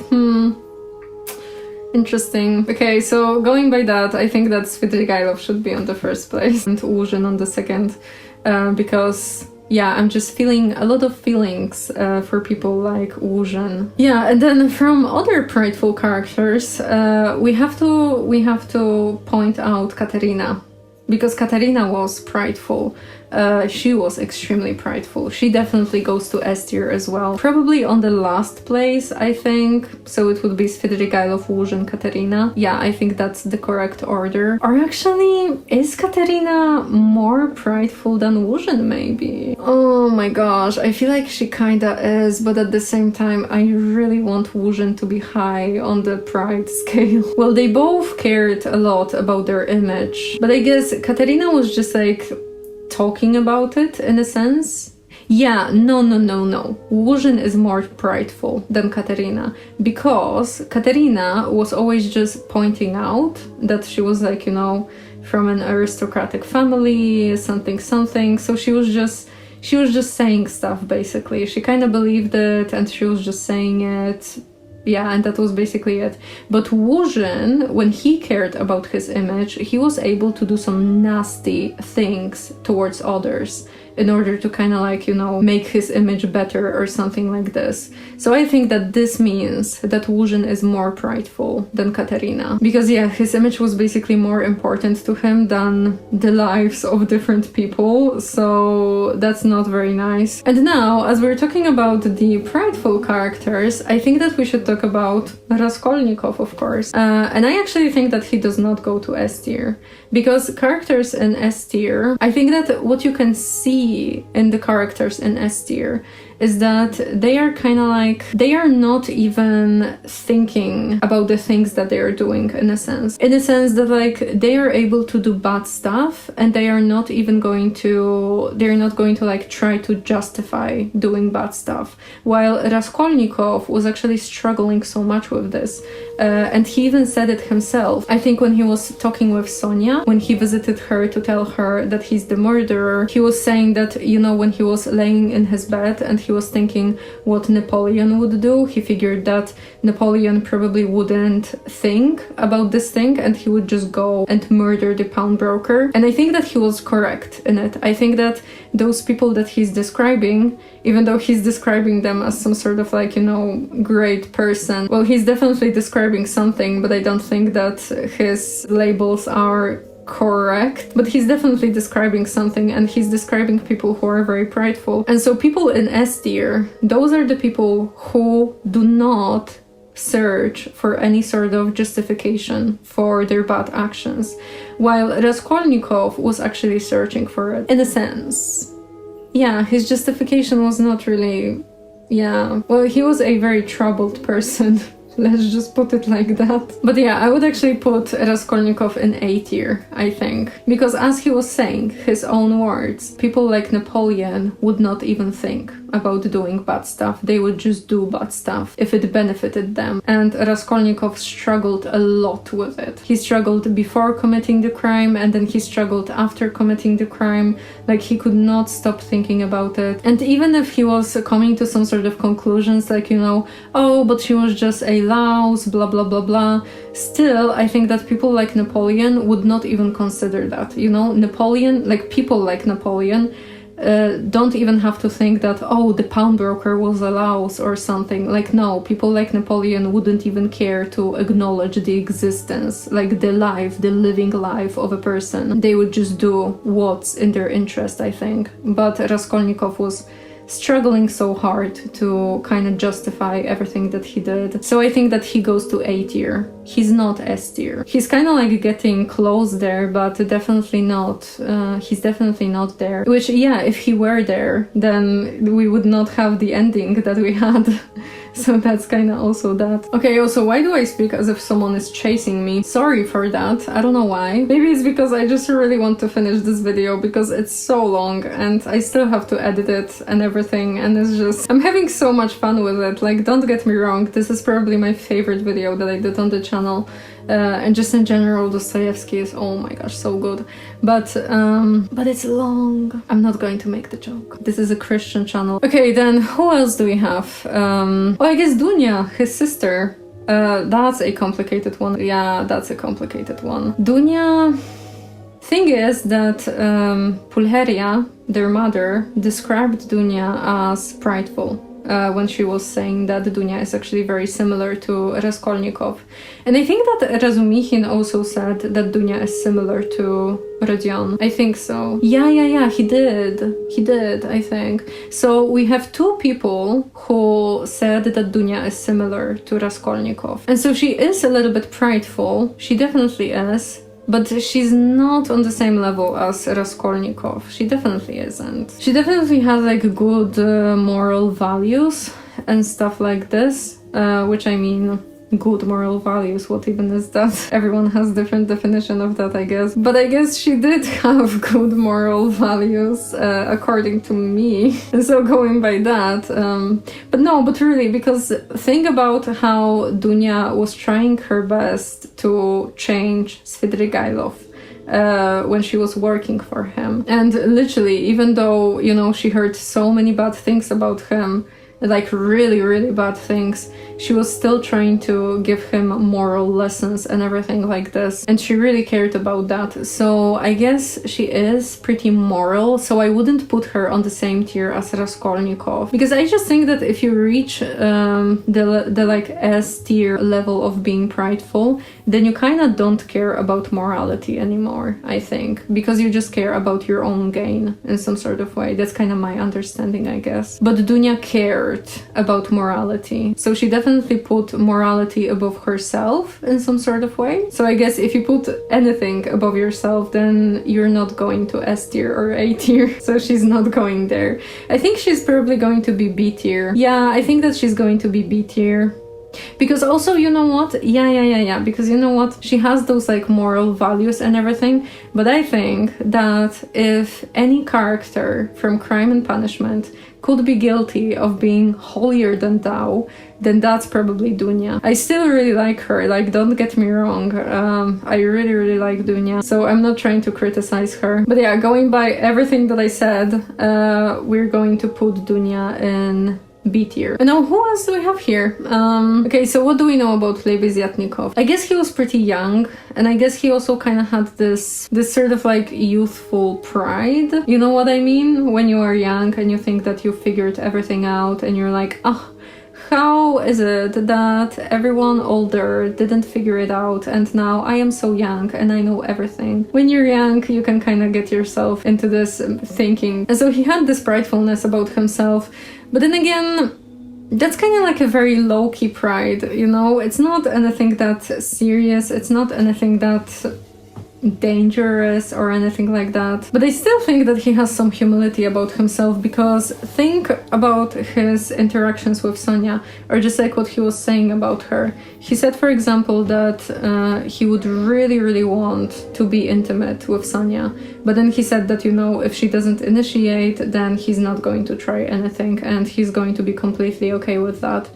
So I guess you have to have some sort of humility, because like when we compare that to characters like Svidrigailov, then yeah, that's very different. And also because, you know, maybe this doesn't really speak that much about pride and humility, but I think that Lebeziatnikov saying that even though he doesn't agree with taking an oath, he's going to do that if it means helping Sonia. I think that you have to have some sort of humility in order to do that, because he basically, when you think about this, he kind of like compromised himself, you know, in order to help someone, to help Sonia. So I guess you have to have some sort of humility to do that, because I don't really think that a very prideful person would be able to, basically compromise himself and to do something that he doesn't really internally agree with, but he knows that it's going to help someone else. Yeah, I think that a very prideful person would never do something like this. So Lebeziatnikov doing that kind of adds him some points, some humility points, I guess. But now, where can we really put him on the tier list? Maybe C tier? Yeah, I think C tier is right, because he was kind of 50-50. I think that you can really say things about him that would make him look very prideful, But then again, you can also say some things about him that would make him look very humble. Yeah, I think that C tier is right. Okay, so we have a nice tier list now. You probably see the images, I only see the names here. I think that I agree with it. I agree with my own opinion. I know, surprising. That actually is kind of surprising. Like, if you knew, oh my gosh. Sometimes I say something on a video and then I edit the video and I'm like, I don't agree with her. And then I have to edit, and I also have to edit my opinions, I guess.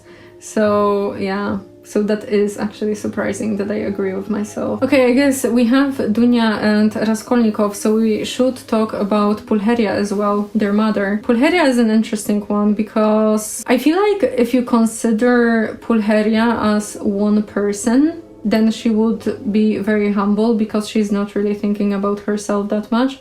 But I think that Pulcheria kind of had this thinking that she almost like extended herself to her children in some sort of way. It's almost like she considered her children as herself, or maybe not like herself, but just like it was not three separate people, but it was the Raskolnikov family. I think that she had this sort of thinking. So if we consider that she had this thinking, then she actually looks a bit prideful, especially considering how she was treating Rodion, and basically, you know, she was always like, oh, you wrote this amazing article, you're going to be an amazing statesman one day, or something like that. And yeah, and she was always just basically thinking the best of him, to the point where it was really not good, because like I remember the first time when she went to Raskolnikov, she said to him that like, oh, she's sure that he would never do something bad. And it's like, you cannot, like, that's impossible. That's literally impossible. But was it like really pridefulness? I don't know. It's kind of, Pulcheria is very complicated, I think. She was definitely not thinking about herself, but she was definitely thinking about like the social position of her family. Yeah, I guess that, yeah, oh, yeah, this is kind of it. She was thinking a lot about her family's image. Yeah. Oh, she did. Oh, she definitely did. Yeah, so I guess this is it. Where does it put her though? I still feel kind of conflicted because like, I guess she was not thinking about like herself, but more about her family. So you could also say that there's some humility in that. Maybe let's put her in C tier. Yeah, let's put her in C tier. That's the 50-50 one. But where exactly? That's the question. Yeah, I think that I would actually put her between Marmeladov and Lebeziatnikov, and that's because Lebeziatnikov seems more humble to me, mostly because he had this sort of like youthful pridefulness, but I really think that once you get older, you kind of grow out of it. And I think that people like Lebeziatnikov definitely do grow out of it.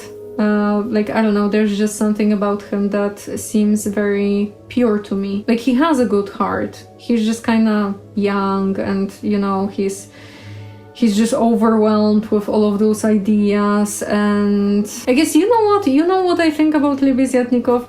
I think that he's a perfect example of people who kind of like see that the world is really doing bad, because the world kind of always is doing bad a little bit. Like, come on, you have to agree with that. We have wars, we have everything. Like, you really would have to be blind not to see that the world is kind of doing bad.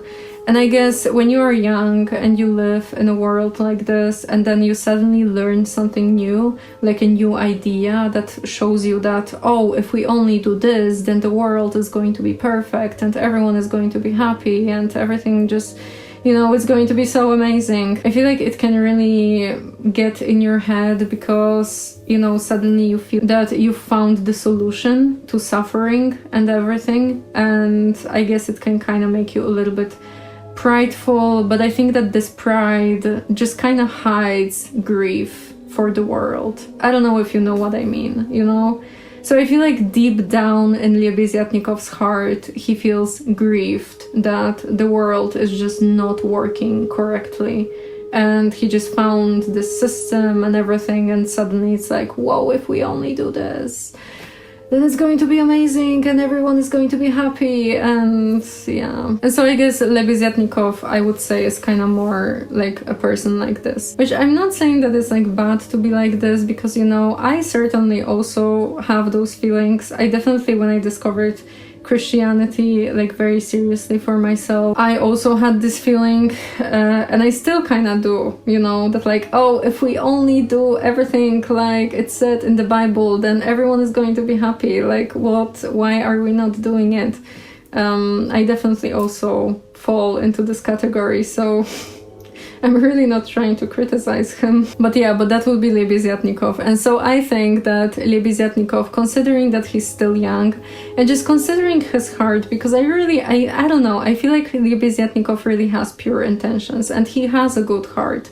He's just kind of confused because he's young and he's learning about everything, and he's just overwhelmed by all of those ideas, and yeah, it just looks how it looks, I guess. So Pulcheria, because we're actually talking about Pulcheria, Pulcheria goes between Marmeladov and Lebeziatnikov. And you know, also, maybe I'm not right about my interpretation of Lebeziatnikov. I literally have no idea. Maybe I'm just projecting, because, yeah, that's a possibility. But it kind of seems to me that he is a character like this, you know. Okay, let me check. How does it look? Is there anyone else that we have to figure out? No, I think that maybe Porfiry? I think the only one we can still say something about would be Porfiry. I guess for most of the novel he was just doing the detective stuff. But then at the end, the last conversation he has with Raskolnikov, he actually shows some human character, I think. Or at least I think so, because I don't know, maybe he was just acting. But no, I don't really think so, because he said that like he can arrest him right now. Maybe that was a lie though. It's very hard for me to recognize when someone is lying, you know? Maybe I should not admit to that actually. Oh, maybe I should not. I'm probably going to include it anyway. No, but I don't think that he was lying.